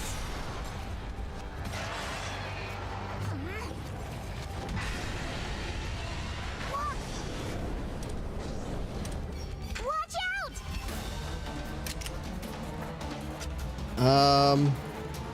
Well, it's not targeting me.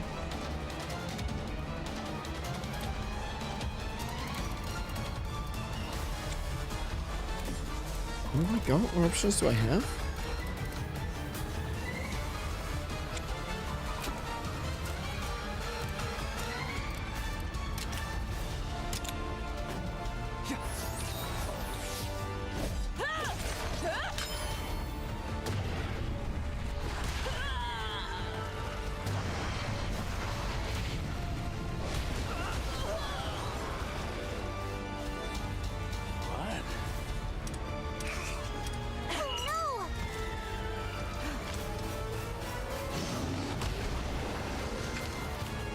look at how much damage I've not done this time. And it's because I've been focusing on riding. If I had stayed doing the lunge stance, the Rathalos would be a lot lower HP right now than it currently is. Taking into consideration it's already gone through a stagger. I just feel like I'm doing less damage this time. Okay, so it used power the last time it was like that. Don't push yourself. Is it just choosing the one that I'm weak to? You okay? Is that how that works? It's just choosing the one that I'm weak to?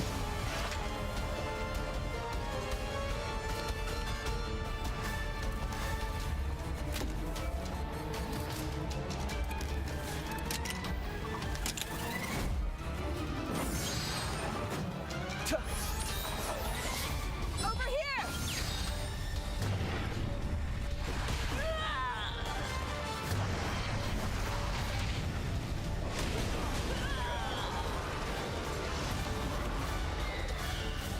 I won't give up. No, I'm about to bloody give up.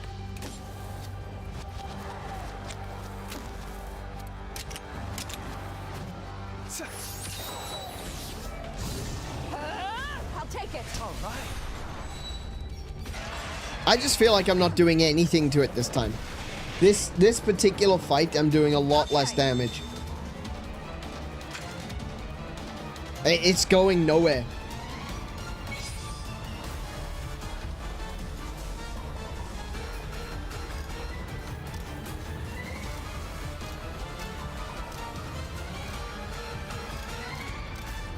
Right, if I...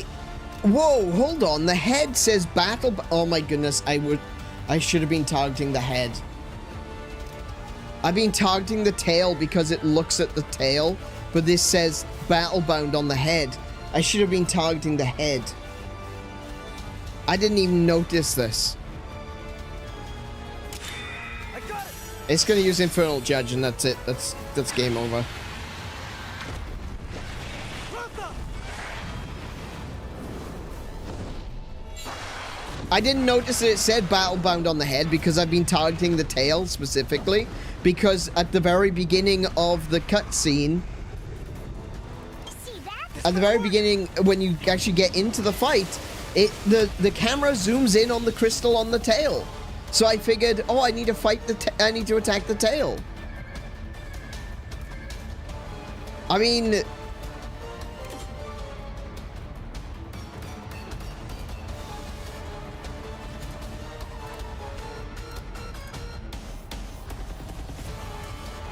I might be able to block with Backlash Blitz and take the hit, but I don't think so.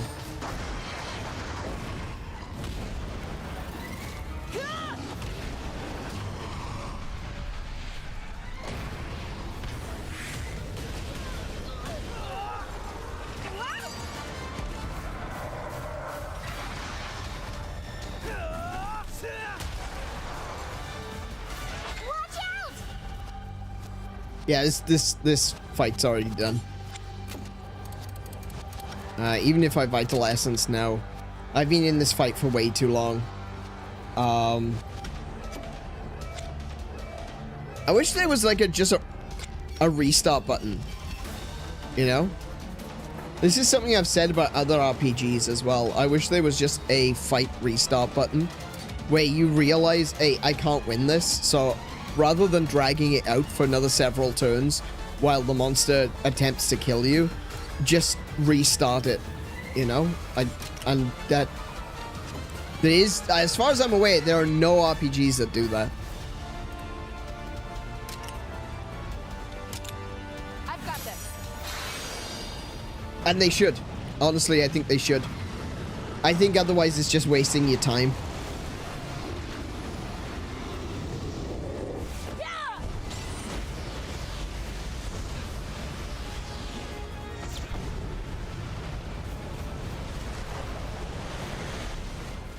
Good one. Now! I'll give it my all.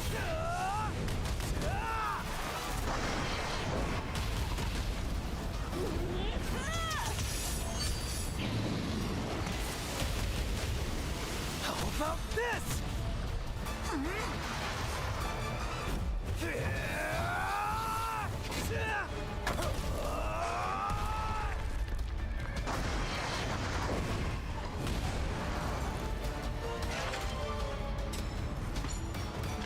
Like, okay, so the way I'm looking at it is there's a lot of games that have boss fights and you can't run away from a boss fight, right? But I think that's dumb. I actually think that's really dumb. Because a boss fight is it's a monster that stands between you and progression. It doesn't matter what you do, you have to fight that boss. So the idea of not being able to run away from that boss when you know you can't win, to me, that's dumb. That's really stupid. And it's an issue that I've had with a lot of JRPGs. And now the more that I'm sitting here thinking about this, the more that I'm sitting here in this fight going, hurry up and kill me for goodness sake, I'm just realizing like how time-wastingly stupid it is that you can't do that. Like, there should be no reason why I can't leave this fight and come back later. Why do I have to wait until it's killed me?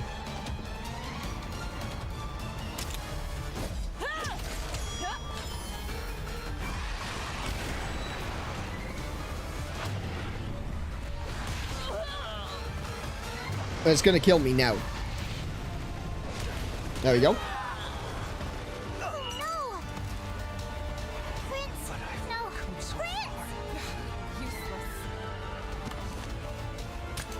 Watch your back.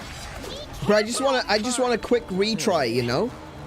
See, look, it focuses on the tail first. And that's why I was like, oh yeah, it's got a really big crystal on the tail. I need to target the tail. I wasn't even thinking of looking, like, why would I even look at targeting the head?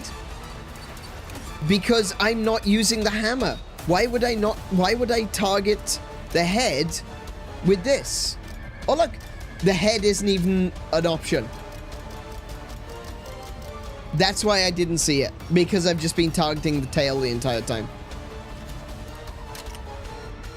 There you go. Okay, well, there's the answer. It doesn't even allow you to target the head.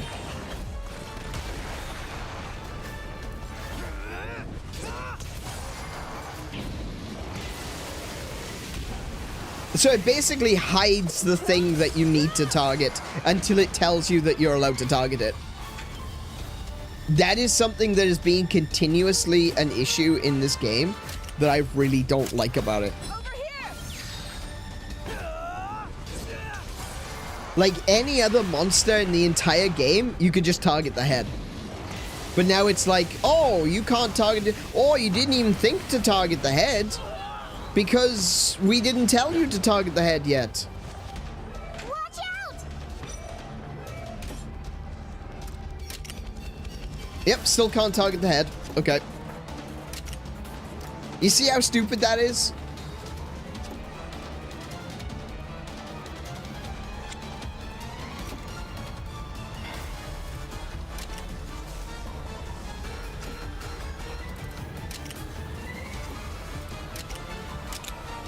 Are you okay?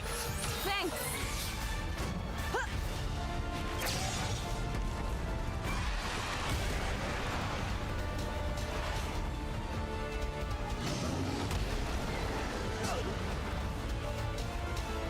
Calm down.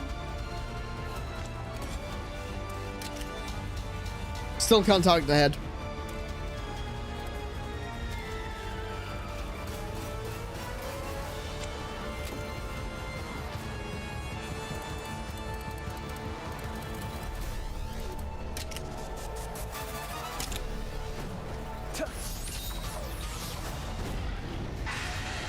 Thank you.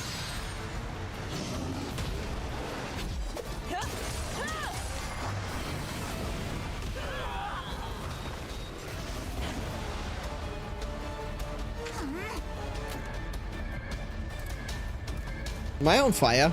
No, I'm not.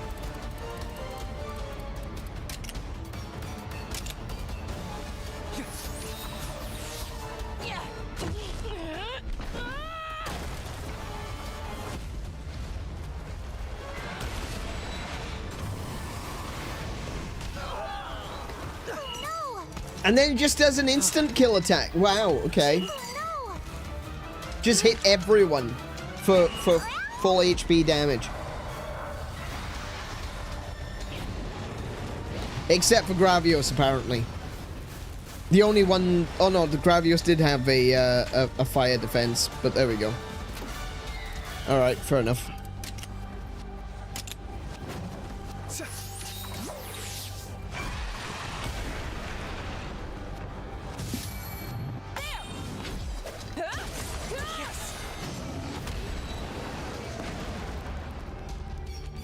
Okay.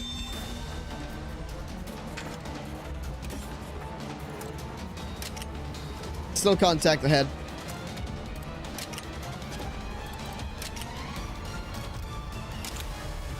Nailed it. Good going.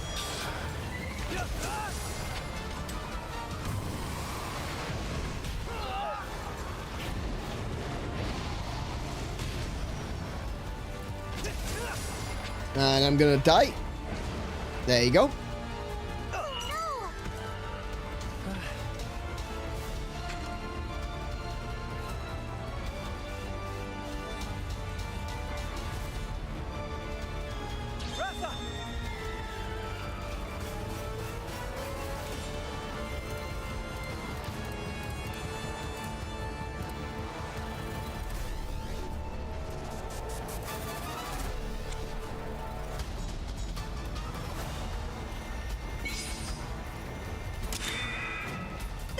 Please.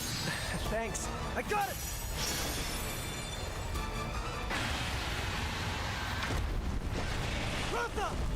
So I have to target the head. That is the whole point of this fight. I have to target the head and break the crystals on the head. But it doesn't let me target the head. Look how far into this fight we've gotten. Look how many times it's already KO'd me. And I still can't target the head. But I have to.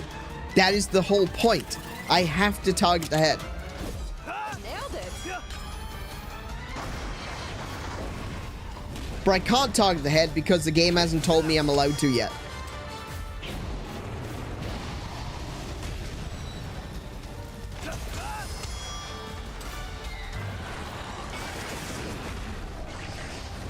It's calmed down.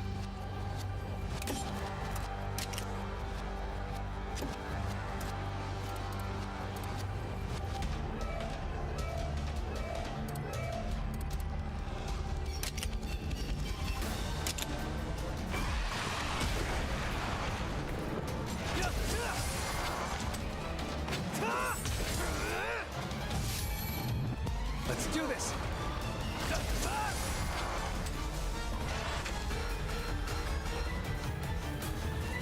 Okay, so it's gonna use... Oh, for I've got goodness this. sake.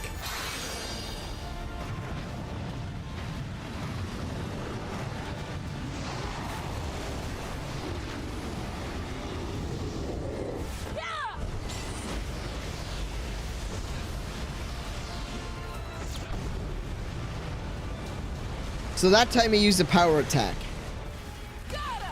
I'm gonna go out on a limb and just guess that the next time it attacks me, it's going to use... It's gonna use a technical attack. Maybe it alternates between them, and I keep picking the wrong one, but... Right, okay. Hey, look at that! Maybe we should attack the head! Hey guys! We should attack the head! Over here. Oh my goodness! Did you know that the head on most monsters is actually a weak spot? Do you think we probably should have been attacking the head from the beginning?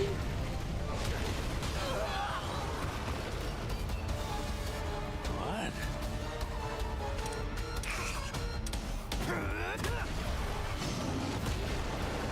Come on, everyone.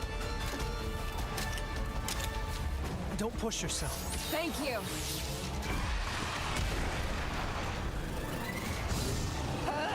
Nice one. All right.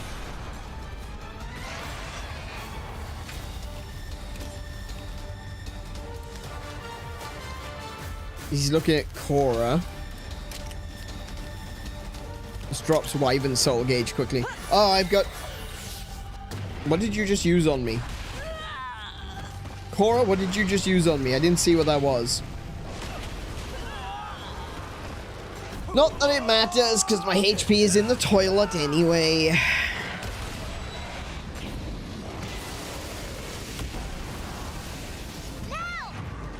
She's using Nullberry? Okay.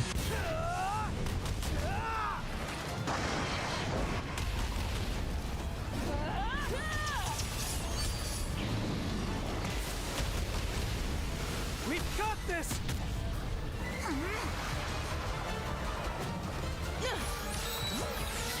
Watch out!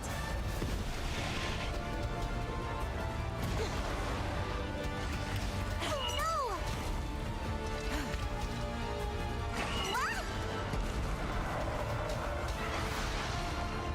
Okay. Do you know, surprisingly, you might not believe me when I say this. I actually don't have the problem with one-hit KOs. I don't. I think that in certain games, especially when you've got, because sometimes you have what's called ludonarrative dissonance, right? Where you have these enemy characters that can destroy the entire world, but then can't kill one person. And that's kind of weird, you know? It kind of stands out. It's noticeable. But, you can counter that by having a powerful enemy that just nonchalantly stands there and does like a one-hit KO and then wipes out a member of your party, like, immediately. I've got no problem with one-hit KOs. I think they make a lot of sense in certain games. What I don't like, what I find to just be frustrating, are the attacks that take you down to like 5 HP and then you immediately deal poison damage afterwards. It's like it gives you a little bit of hope that, oh my goodness, I survived, and then you immediately lose HP to poison or burn or whatever it might be. I can't stand that. That is so annoying. Really frustrating. Ratha! I just find that infuriating.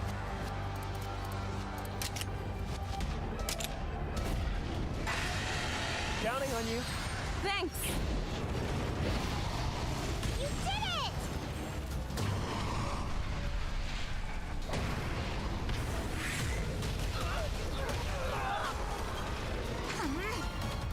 And Wrath is dead. No? Ratha survived? Okay. I'm not gonna last another turn, so it doesn't really matter, does it? I'm gonna use power attack this time. Oh my goodness, I actually beat the damn thing. Great!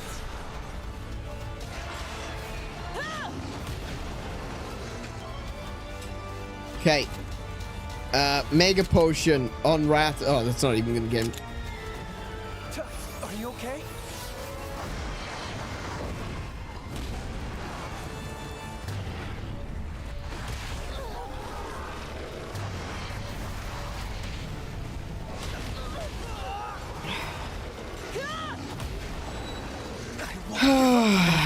My goodness, this just feels like I'm just chasing Don't push yourself. Thank you. just chasing heals constantly.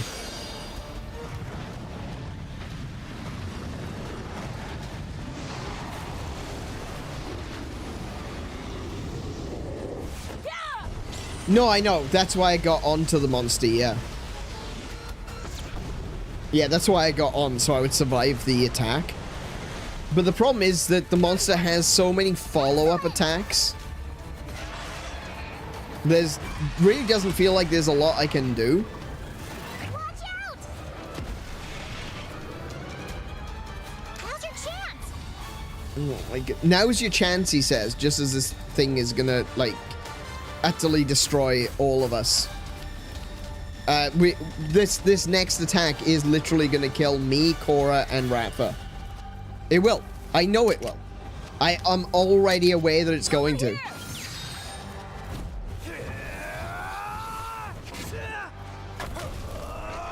Actually, it might not kill Cora. It might not kill Cora because she just used defense up.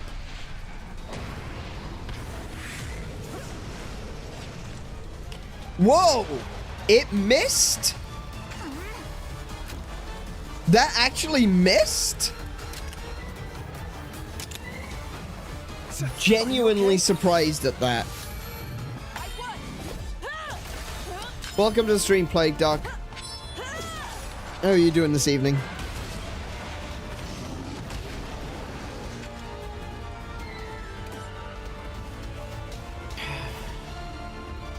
I'm having difficulty dealing damage to this monster as well. I just realized, like, I'm attacking the head, but I'm not doing a lot of damage. It's got to be resistant to basic. I mean, it definitely is. It throws up a resist every time I hit it. See? 75 damage, resistant. It could be that the head is resistant to, like, everything.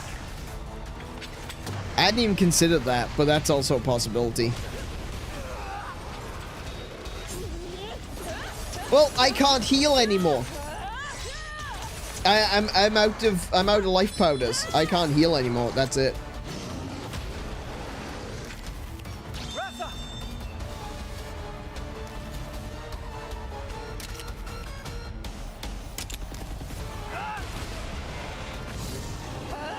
I'll take it. Yes. Watch out!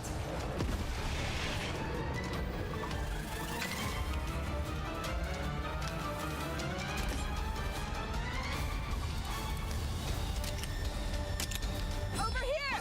I can use Blazing Howl to raise my fire defense. Let's go. Thanks.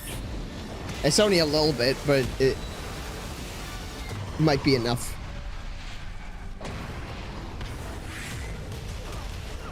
No. Oh, no. Not done yet.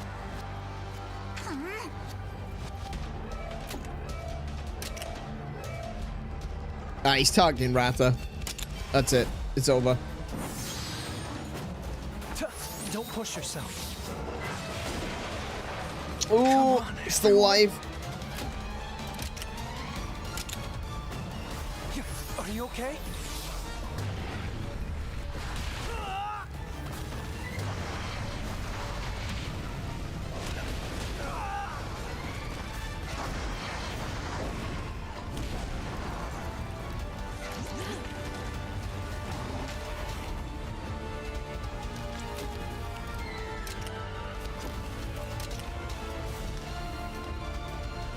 So they'll...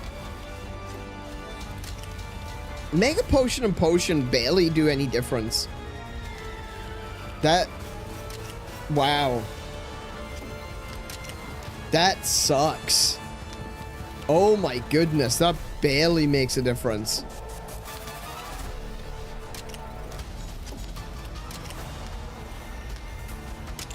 I hadn't noticed that before.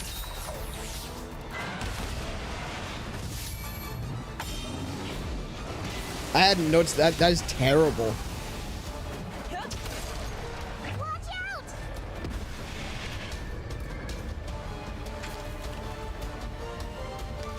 out! Spinning meteor. I'm not gonna be able to break its head. There's no chance in hell I'm gonna be able to break its head. over here.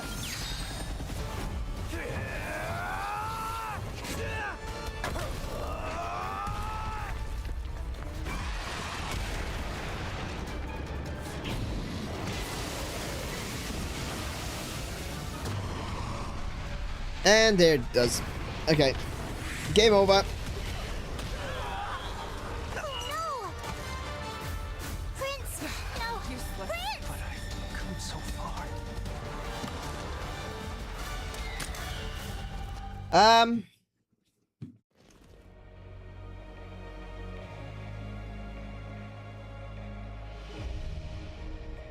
just gonna end it there.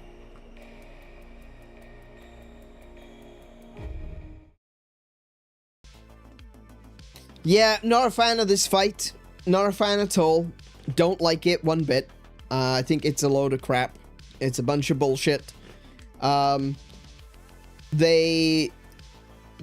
whole thing just seems to be focused on you've got to attack the head, but then you're not allowed to attack the head. You know? That's so dumb.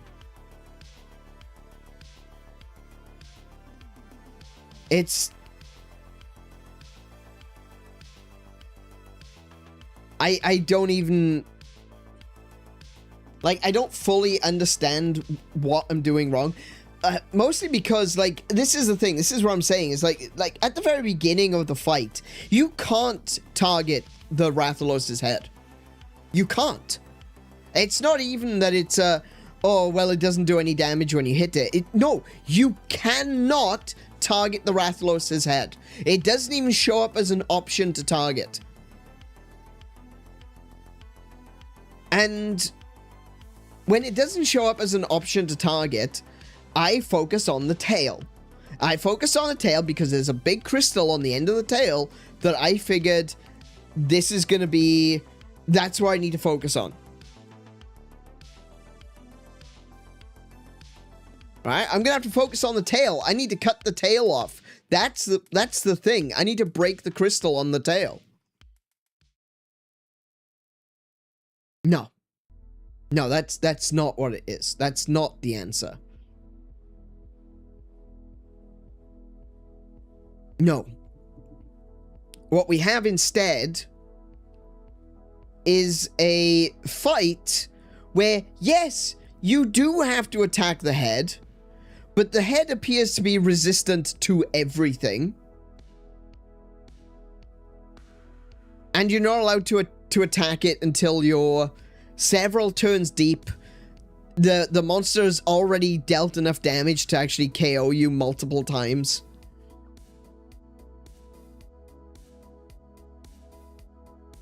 This is an example of a quintessential unfair JRPG boss. It is.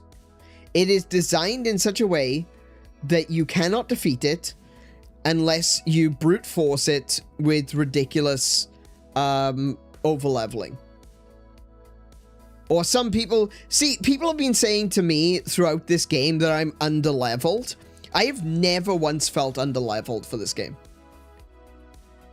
There have been a few bosses that have been a bit difficult for me to take on. I've definitely had my share of issues and problems, but as far as I'm concerned, this has been a somewhat decently challenging game at the level that I've been at for the majority of the gameplay. I've never felt that I was underleveled or overleveled. Now, I feel like I need to grind to get all of my monsters' levels up. I need to grind to get the exact perfectly correct weapon. And the exact perfectly correct armor. And even then, if the headgear, if the battle-bound headgear that I'm targeting is resistant to everything, what difference does it make? I'm still not going to be able to get through it. This is a fight that I do not believe for 1 second that you can go into and win just by learning what is happening. I don't. I don't think this is one of those fights where you can go in and through observation be able to win first time. This game pushes the concept of observation. It tells you to be aware of what your allies are saying, what the monster is doing, all that sort of stuff. It tells you. This is how it teaches you to play the game. Pay attention. Pay attention to what the camera zooms in on. Pay attention to what the characters specifically talk about, what they specifically reference. Well, that doesn't really happen in this one. Because the camera zooms in on the bloody big crystal on its tail, and it zooms in on the crystals on its head. Well, I can't attack the head. That's not an option.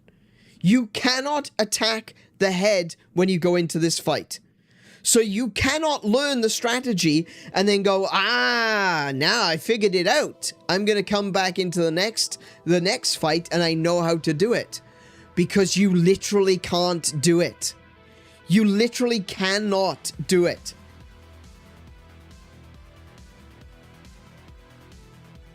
If they are going to teach you through experience, this is how you learn how to do RPG fights. You go in, you try to figure out what the attack pattern is. You may die a few times, but you are learning. Every time you go in, you are learning. This one, you eventually learn, I should be targeting the head, but that isn't even an option. It doesn't allow you to learn and experience and then come back and try again, because you can only attack it when the NPC allies say, oh, I wonder if we should attack the head. Do you think? Really? We should attack the head? The big glowy thing that's right in my face? The thing that is right out in front of a Rathalos? The part that contains the brain? The part that is constantly spewing flames at me? Maybe we should attack that part. Oh, that sounds like a great idea.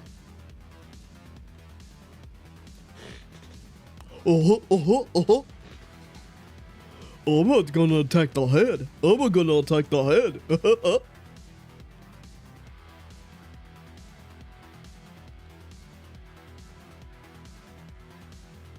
You can't learn anything from this. You can't learn anything from this fight because it has built-in steps into the fight that says you cannot use what you've learned. You have to take the hits. You have to do as best you can, attacking something that doesn't matter until the NPCs decide, oh, there's a head there. That's dumb. That's really fucking stupid. Really fucking stupid.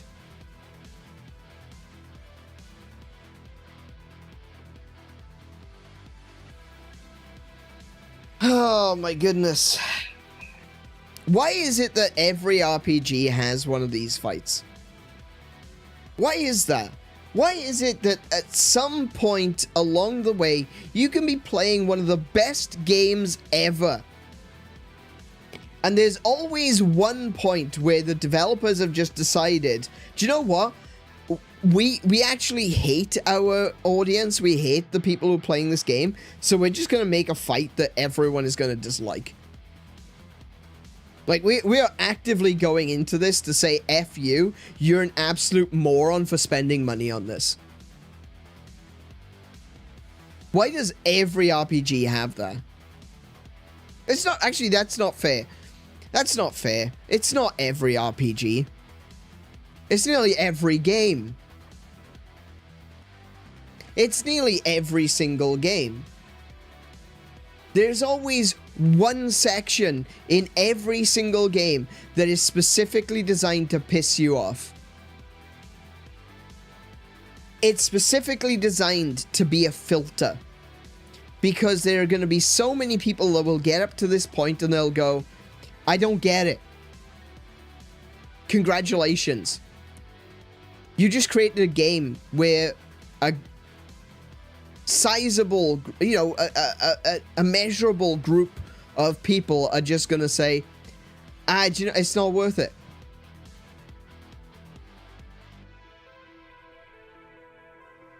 Is that fun for you? Does that make you feel good? That people have bought a game and they're never going to finish it because you've included a boss that just doesn't make a lot of sense? Does that feel good? Do you feel empowered? Does it make you feel special? I'm sure your mama's proud. You know?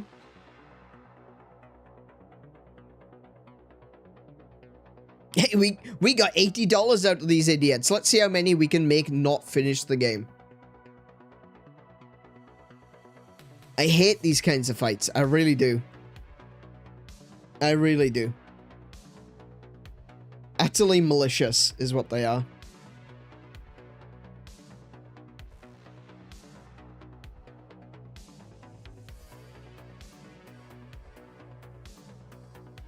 I don't know.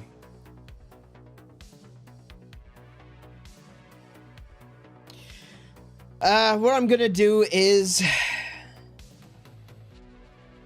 That was me with Helltaker. I actually didn't have any trouble with Helltaker whatsoever. I got through it in one sitting. I finished it in like 20 minutes. And I suck at rhythm games. But, you know, if I just turned the music off and I was able to just play. For the last one. For the final quote-unquote puzzle, I just turned the music off and I was able to play just by visual.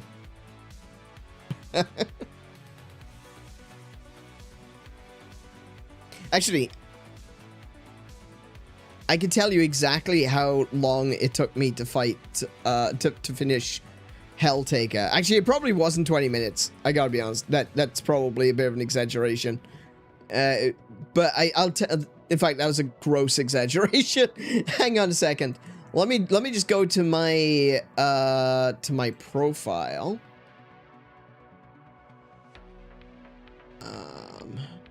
No, to my library, sorry. Helltaker. It says I've got 3 point... Oh, wait, no, I've played it more than once. I've played it more than once now. Damn it. So I don't actually have my original playthrough time anymore because I've played it more than once. It was really short. Like I said, 20 minutes is an exaggeration, a gross exaggeration. But I think I finished it in like an hour and something. It did not take me long at all. And I suck at rhythm games. I really do. I don't know, maybe I just kind of got into the groove on that one.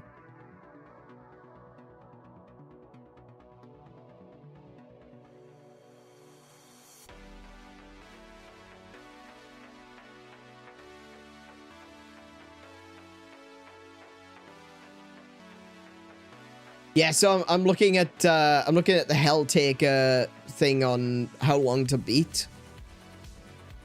And I'm seeing like 40 minutes rushed, an hour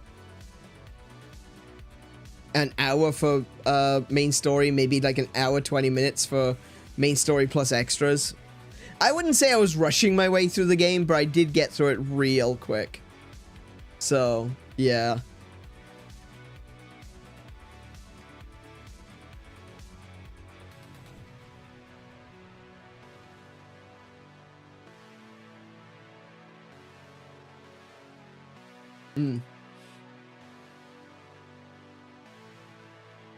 Problem was that I was too tilted in that situation. I'd been through the whole game of working my brain for puzzles, and suddenly they threw a rhythm game at me.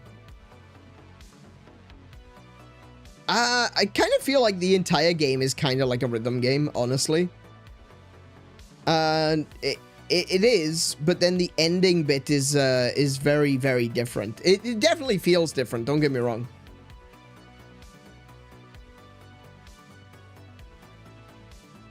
The final fight, the final boss was, yeah, definitely feels very different from the rest of the game. But, like I said, I actually did it without the sounds. I did it without the music. I found it a lot easier.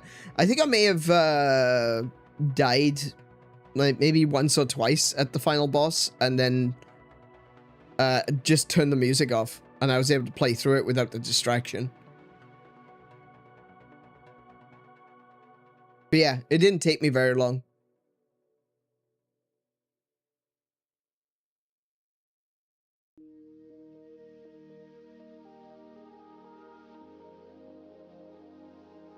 Maybe I'll go back, try without sound someday. Hey, wouldn't, you know, eh. I thought it was a fun game. I haven't played well, I haven't played much of the expansion. I meant to go back and replay it. I think I've started replaying it from the beginning, like twice at this point. I haven't actually finished it all those times. I've only finished it the once. But I've restarted playing it a couple of times, and I wanted to play through the entire game, followed by doing the DLC, which I've never done. So maybe I could do that on stream at some point. I can't imagine it'll be more than like a single stream.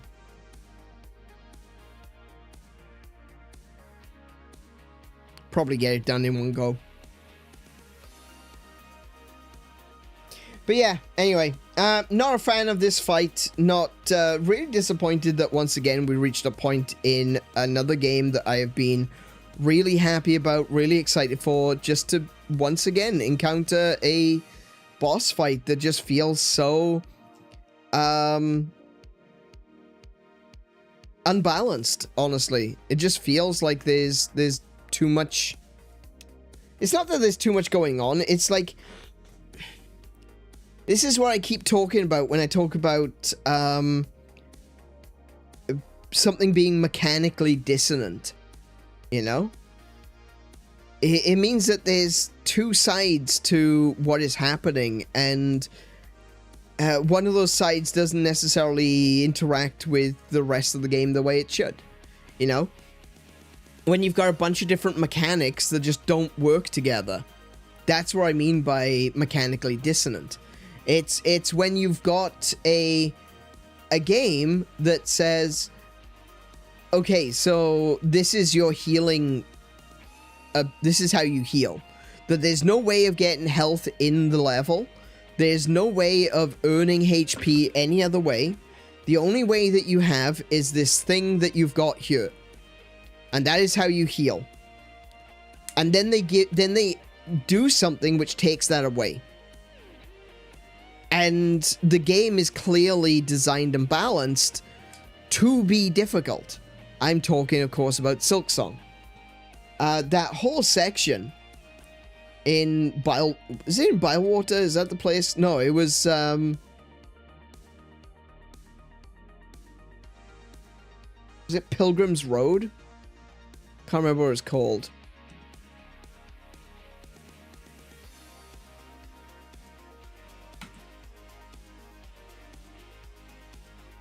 No. Why did you... I typed in Pilgrim's Road and it added Jerusalem. No.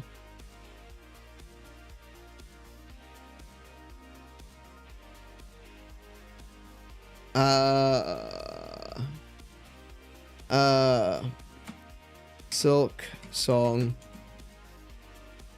Oh, there's a place called Pilgrim's Rest. That's not the one I'm thinking of. Sinner's Road. Sinner's Road? Is that the one? Yes, Sinner's Road.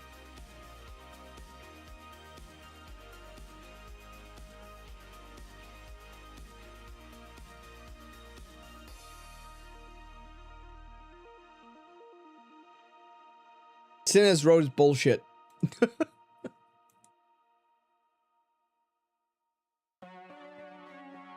You know, if you have a way, if you have a game that is designed and balanced to work in a particular way, and then you take that away, like another good example of that would obviously be like Xenoblade Chronicles. There are numerous times, I think Xenoblade Chronicles 1 does this better than Xenoblade Chronicles 2, if I'm perfectly honest. But there are some moments in Xenoblade Chronicles 2 where you know that the game is designed in a certain way. The game is designed that you are going to... that you need a full party. The entire game is designed around you having a full party. And then suddenly, something happens, and you don't have a full party anymore. Or the key mechanic is the blades, you know? But then they take away the blade that you've had with you the entire time. And it's like, oh... So, how am I supposed to get through this? This doesn't feel fair. because you know how the game has been designed. You've experienced it up until this point, and then they take all of it away and go, nope. It would be like saying, you know, oh, here's Street Fighter, right? You're playing Street Fighter, you get to the final boss, and then Bison turns around to the camera and says, by the way, you can't punch anymore. All you've got is kicks. And you're thinking to yourself, but I'm Ryu. Hadouken is a punch attack. Dragon Fist is a punch attack. Oh, well, that's your fault for picking Ryu, isn't it? You know? You kind of get that sort of a feeling, like you're being mocked for the decisions that you make in game, when you had no idea that there was this difficulty spike coming. Obviously, how are you supposed to know that there's a difficulty spike coming? You just gotta hit it, and you hit it like a brick wall. But yeah, it's like I said, it turns around and it's like, it feels like they take away a significant mechanic that is a part of the game, and then just turn around and say, do you know what? Nah, you're not gonna have that anymore. And then everything feels unbalanced. That's what I call mechanical dissonance. And this game does have a lot of it, to be fair. For the most part, I felt like this game is balanced well enough that when you go into a fight, you don't necessarily need 5 mega potions. You know? When you go into a fight, if you have to use 5 mega potions, you're probably doing something wrong.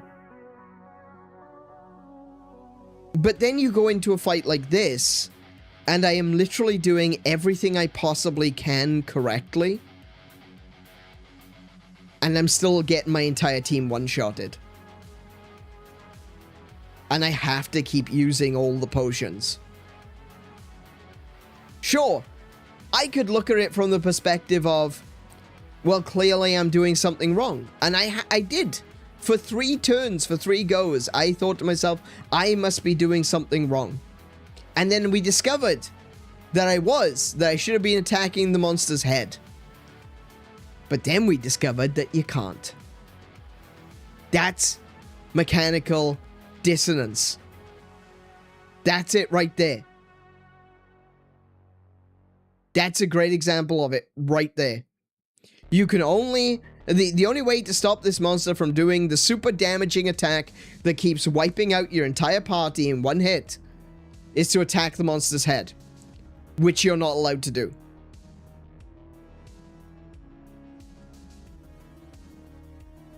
That's mechanical dissonance. If ever there was an example of what I tried to explain when I'm talking about this, that's it right there. Anyway, that is going to be it from me for this evening. I'm going to take us over the schedule screen very quickly. This is all kinds of wrong, so give me just a moment to just fix it up.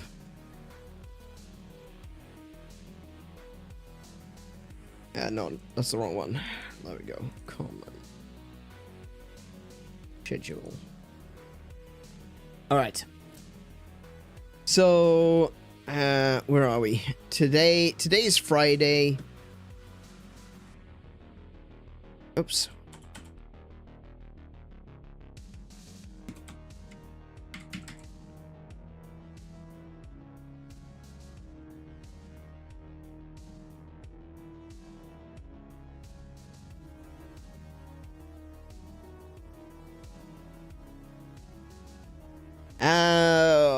Tomorrow, there we go. Cool. File.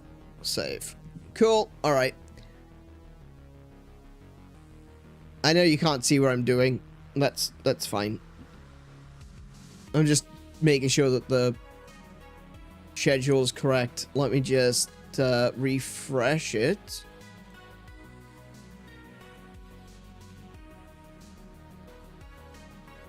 There we go. Alrighty, so we didn't have a stream today at midday. That was because I hadn't really slept since Tuesday. But we did play some Monster Hunter Stories. I will be changing the thumbnail. Well, maybe not the thumbnail, but I'll be changing the title of this one to the episode where we did nothing. And tomorrow I'm going to be back at 6 p.m. and we are going to be playing Pragmata. This will probably be the final episode of Pragmata. Unless, of course, we have a Azure Rathalos in Pragmata, then, you know, I guess I'm just going to have to level up Diana a little bit more and fight the Azure Rathalos in Pragmata as well. They're both Capcom, so it's possible, okay? I'm not putting it outside the realms of possibility. At the end of the day, Metal Gear Solid was not a Capcom game, it's a Konami game, but Metal Gear Solid has a Rathalos in it, so I'm not putting it outside the realms of possibility, okay? If we go into Pragmata and there's an Azure Rathalos where I'm gonna have to fight because some idiot has 3D printed one, I'm gonna be mad. And, yeah. So tomorrow we're gonna play Pragmata, we're probably gonna finish it. We'll probably finish Monster Hunter Stories 3 next week now. I'm going to do a little bit of grinding until then to make sure that I actually have enough monsters leveled up to be able to do it.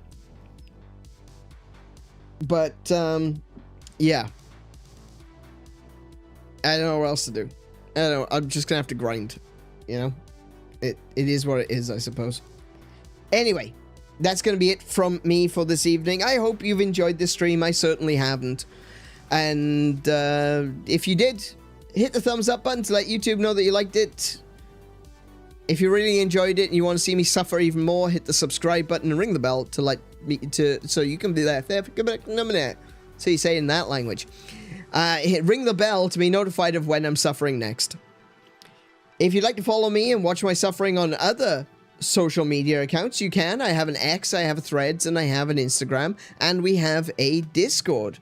Come and see the suffering live on all of those. Links are in the description. If you want to support this channel, and I would greatly appreciate it if you do, seeing as I am suffering for your amusement, you can join our memberships here on YouTube, and I would greatly appreciate it.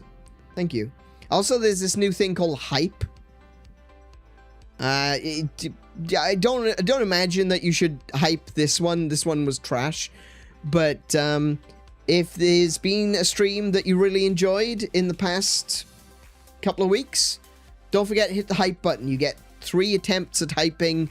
I thought it was per month, but Ronald seems to think it's per week. I'm not really sure how it works. But either way, you can do hyping. So hype some of my streams or something. Still not entirely convinced I know how that works.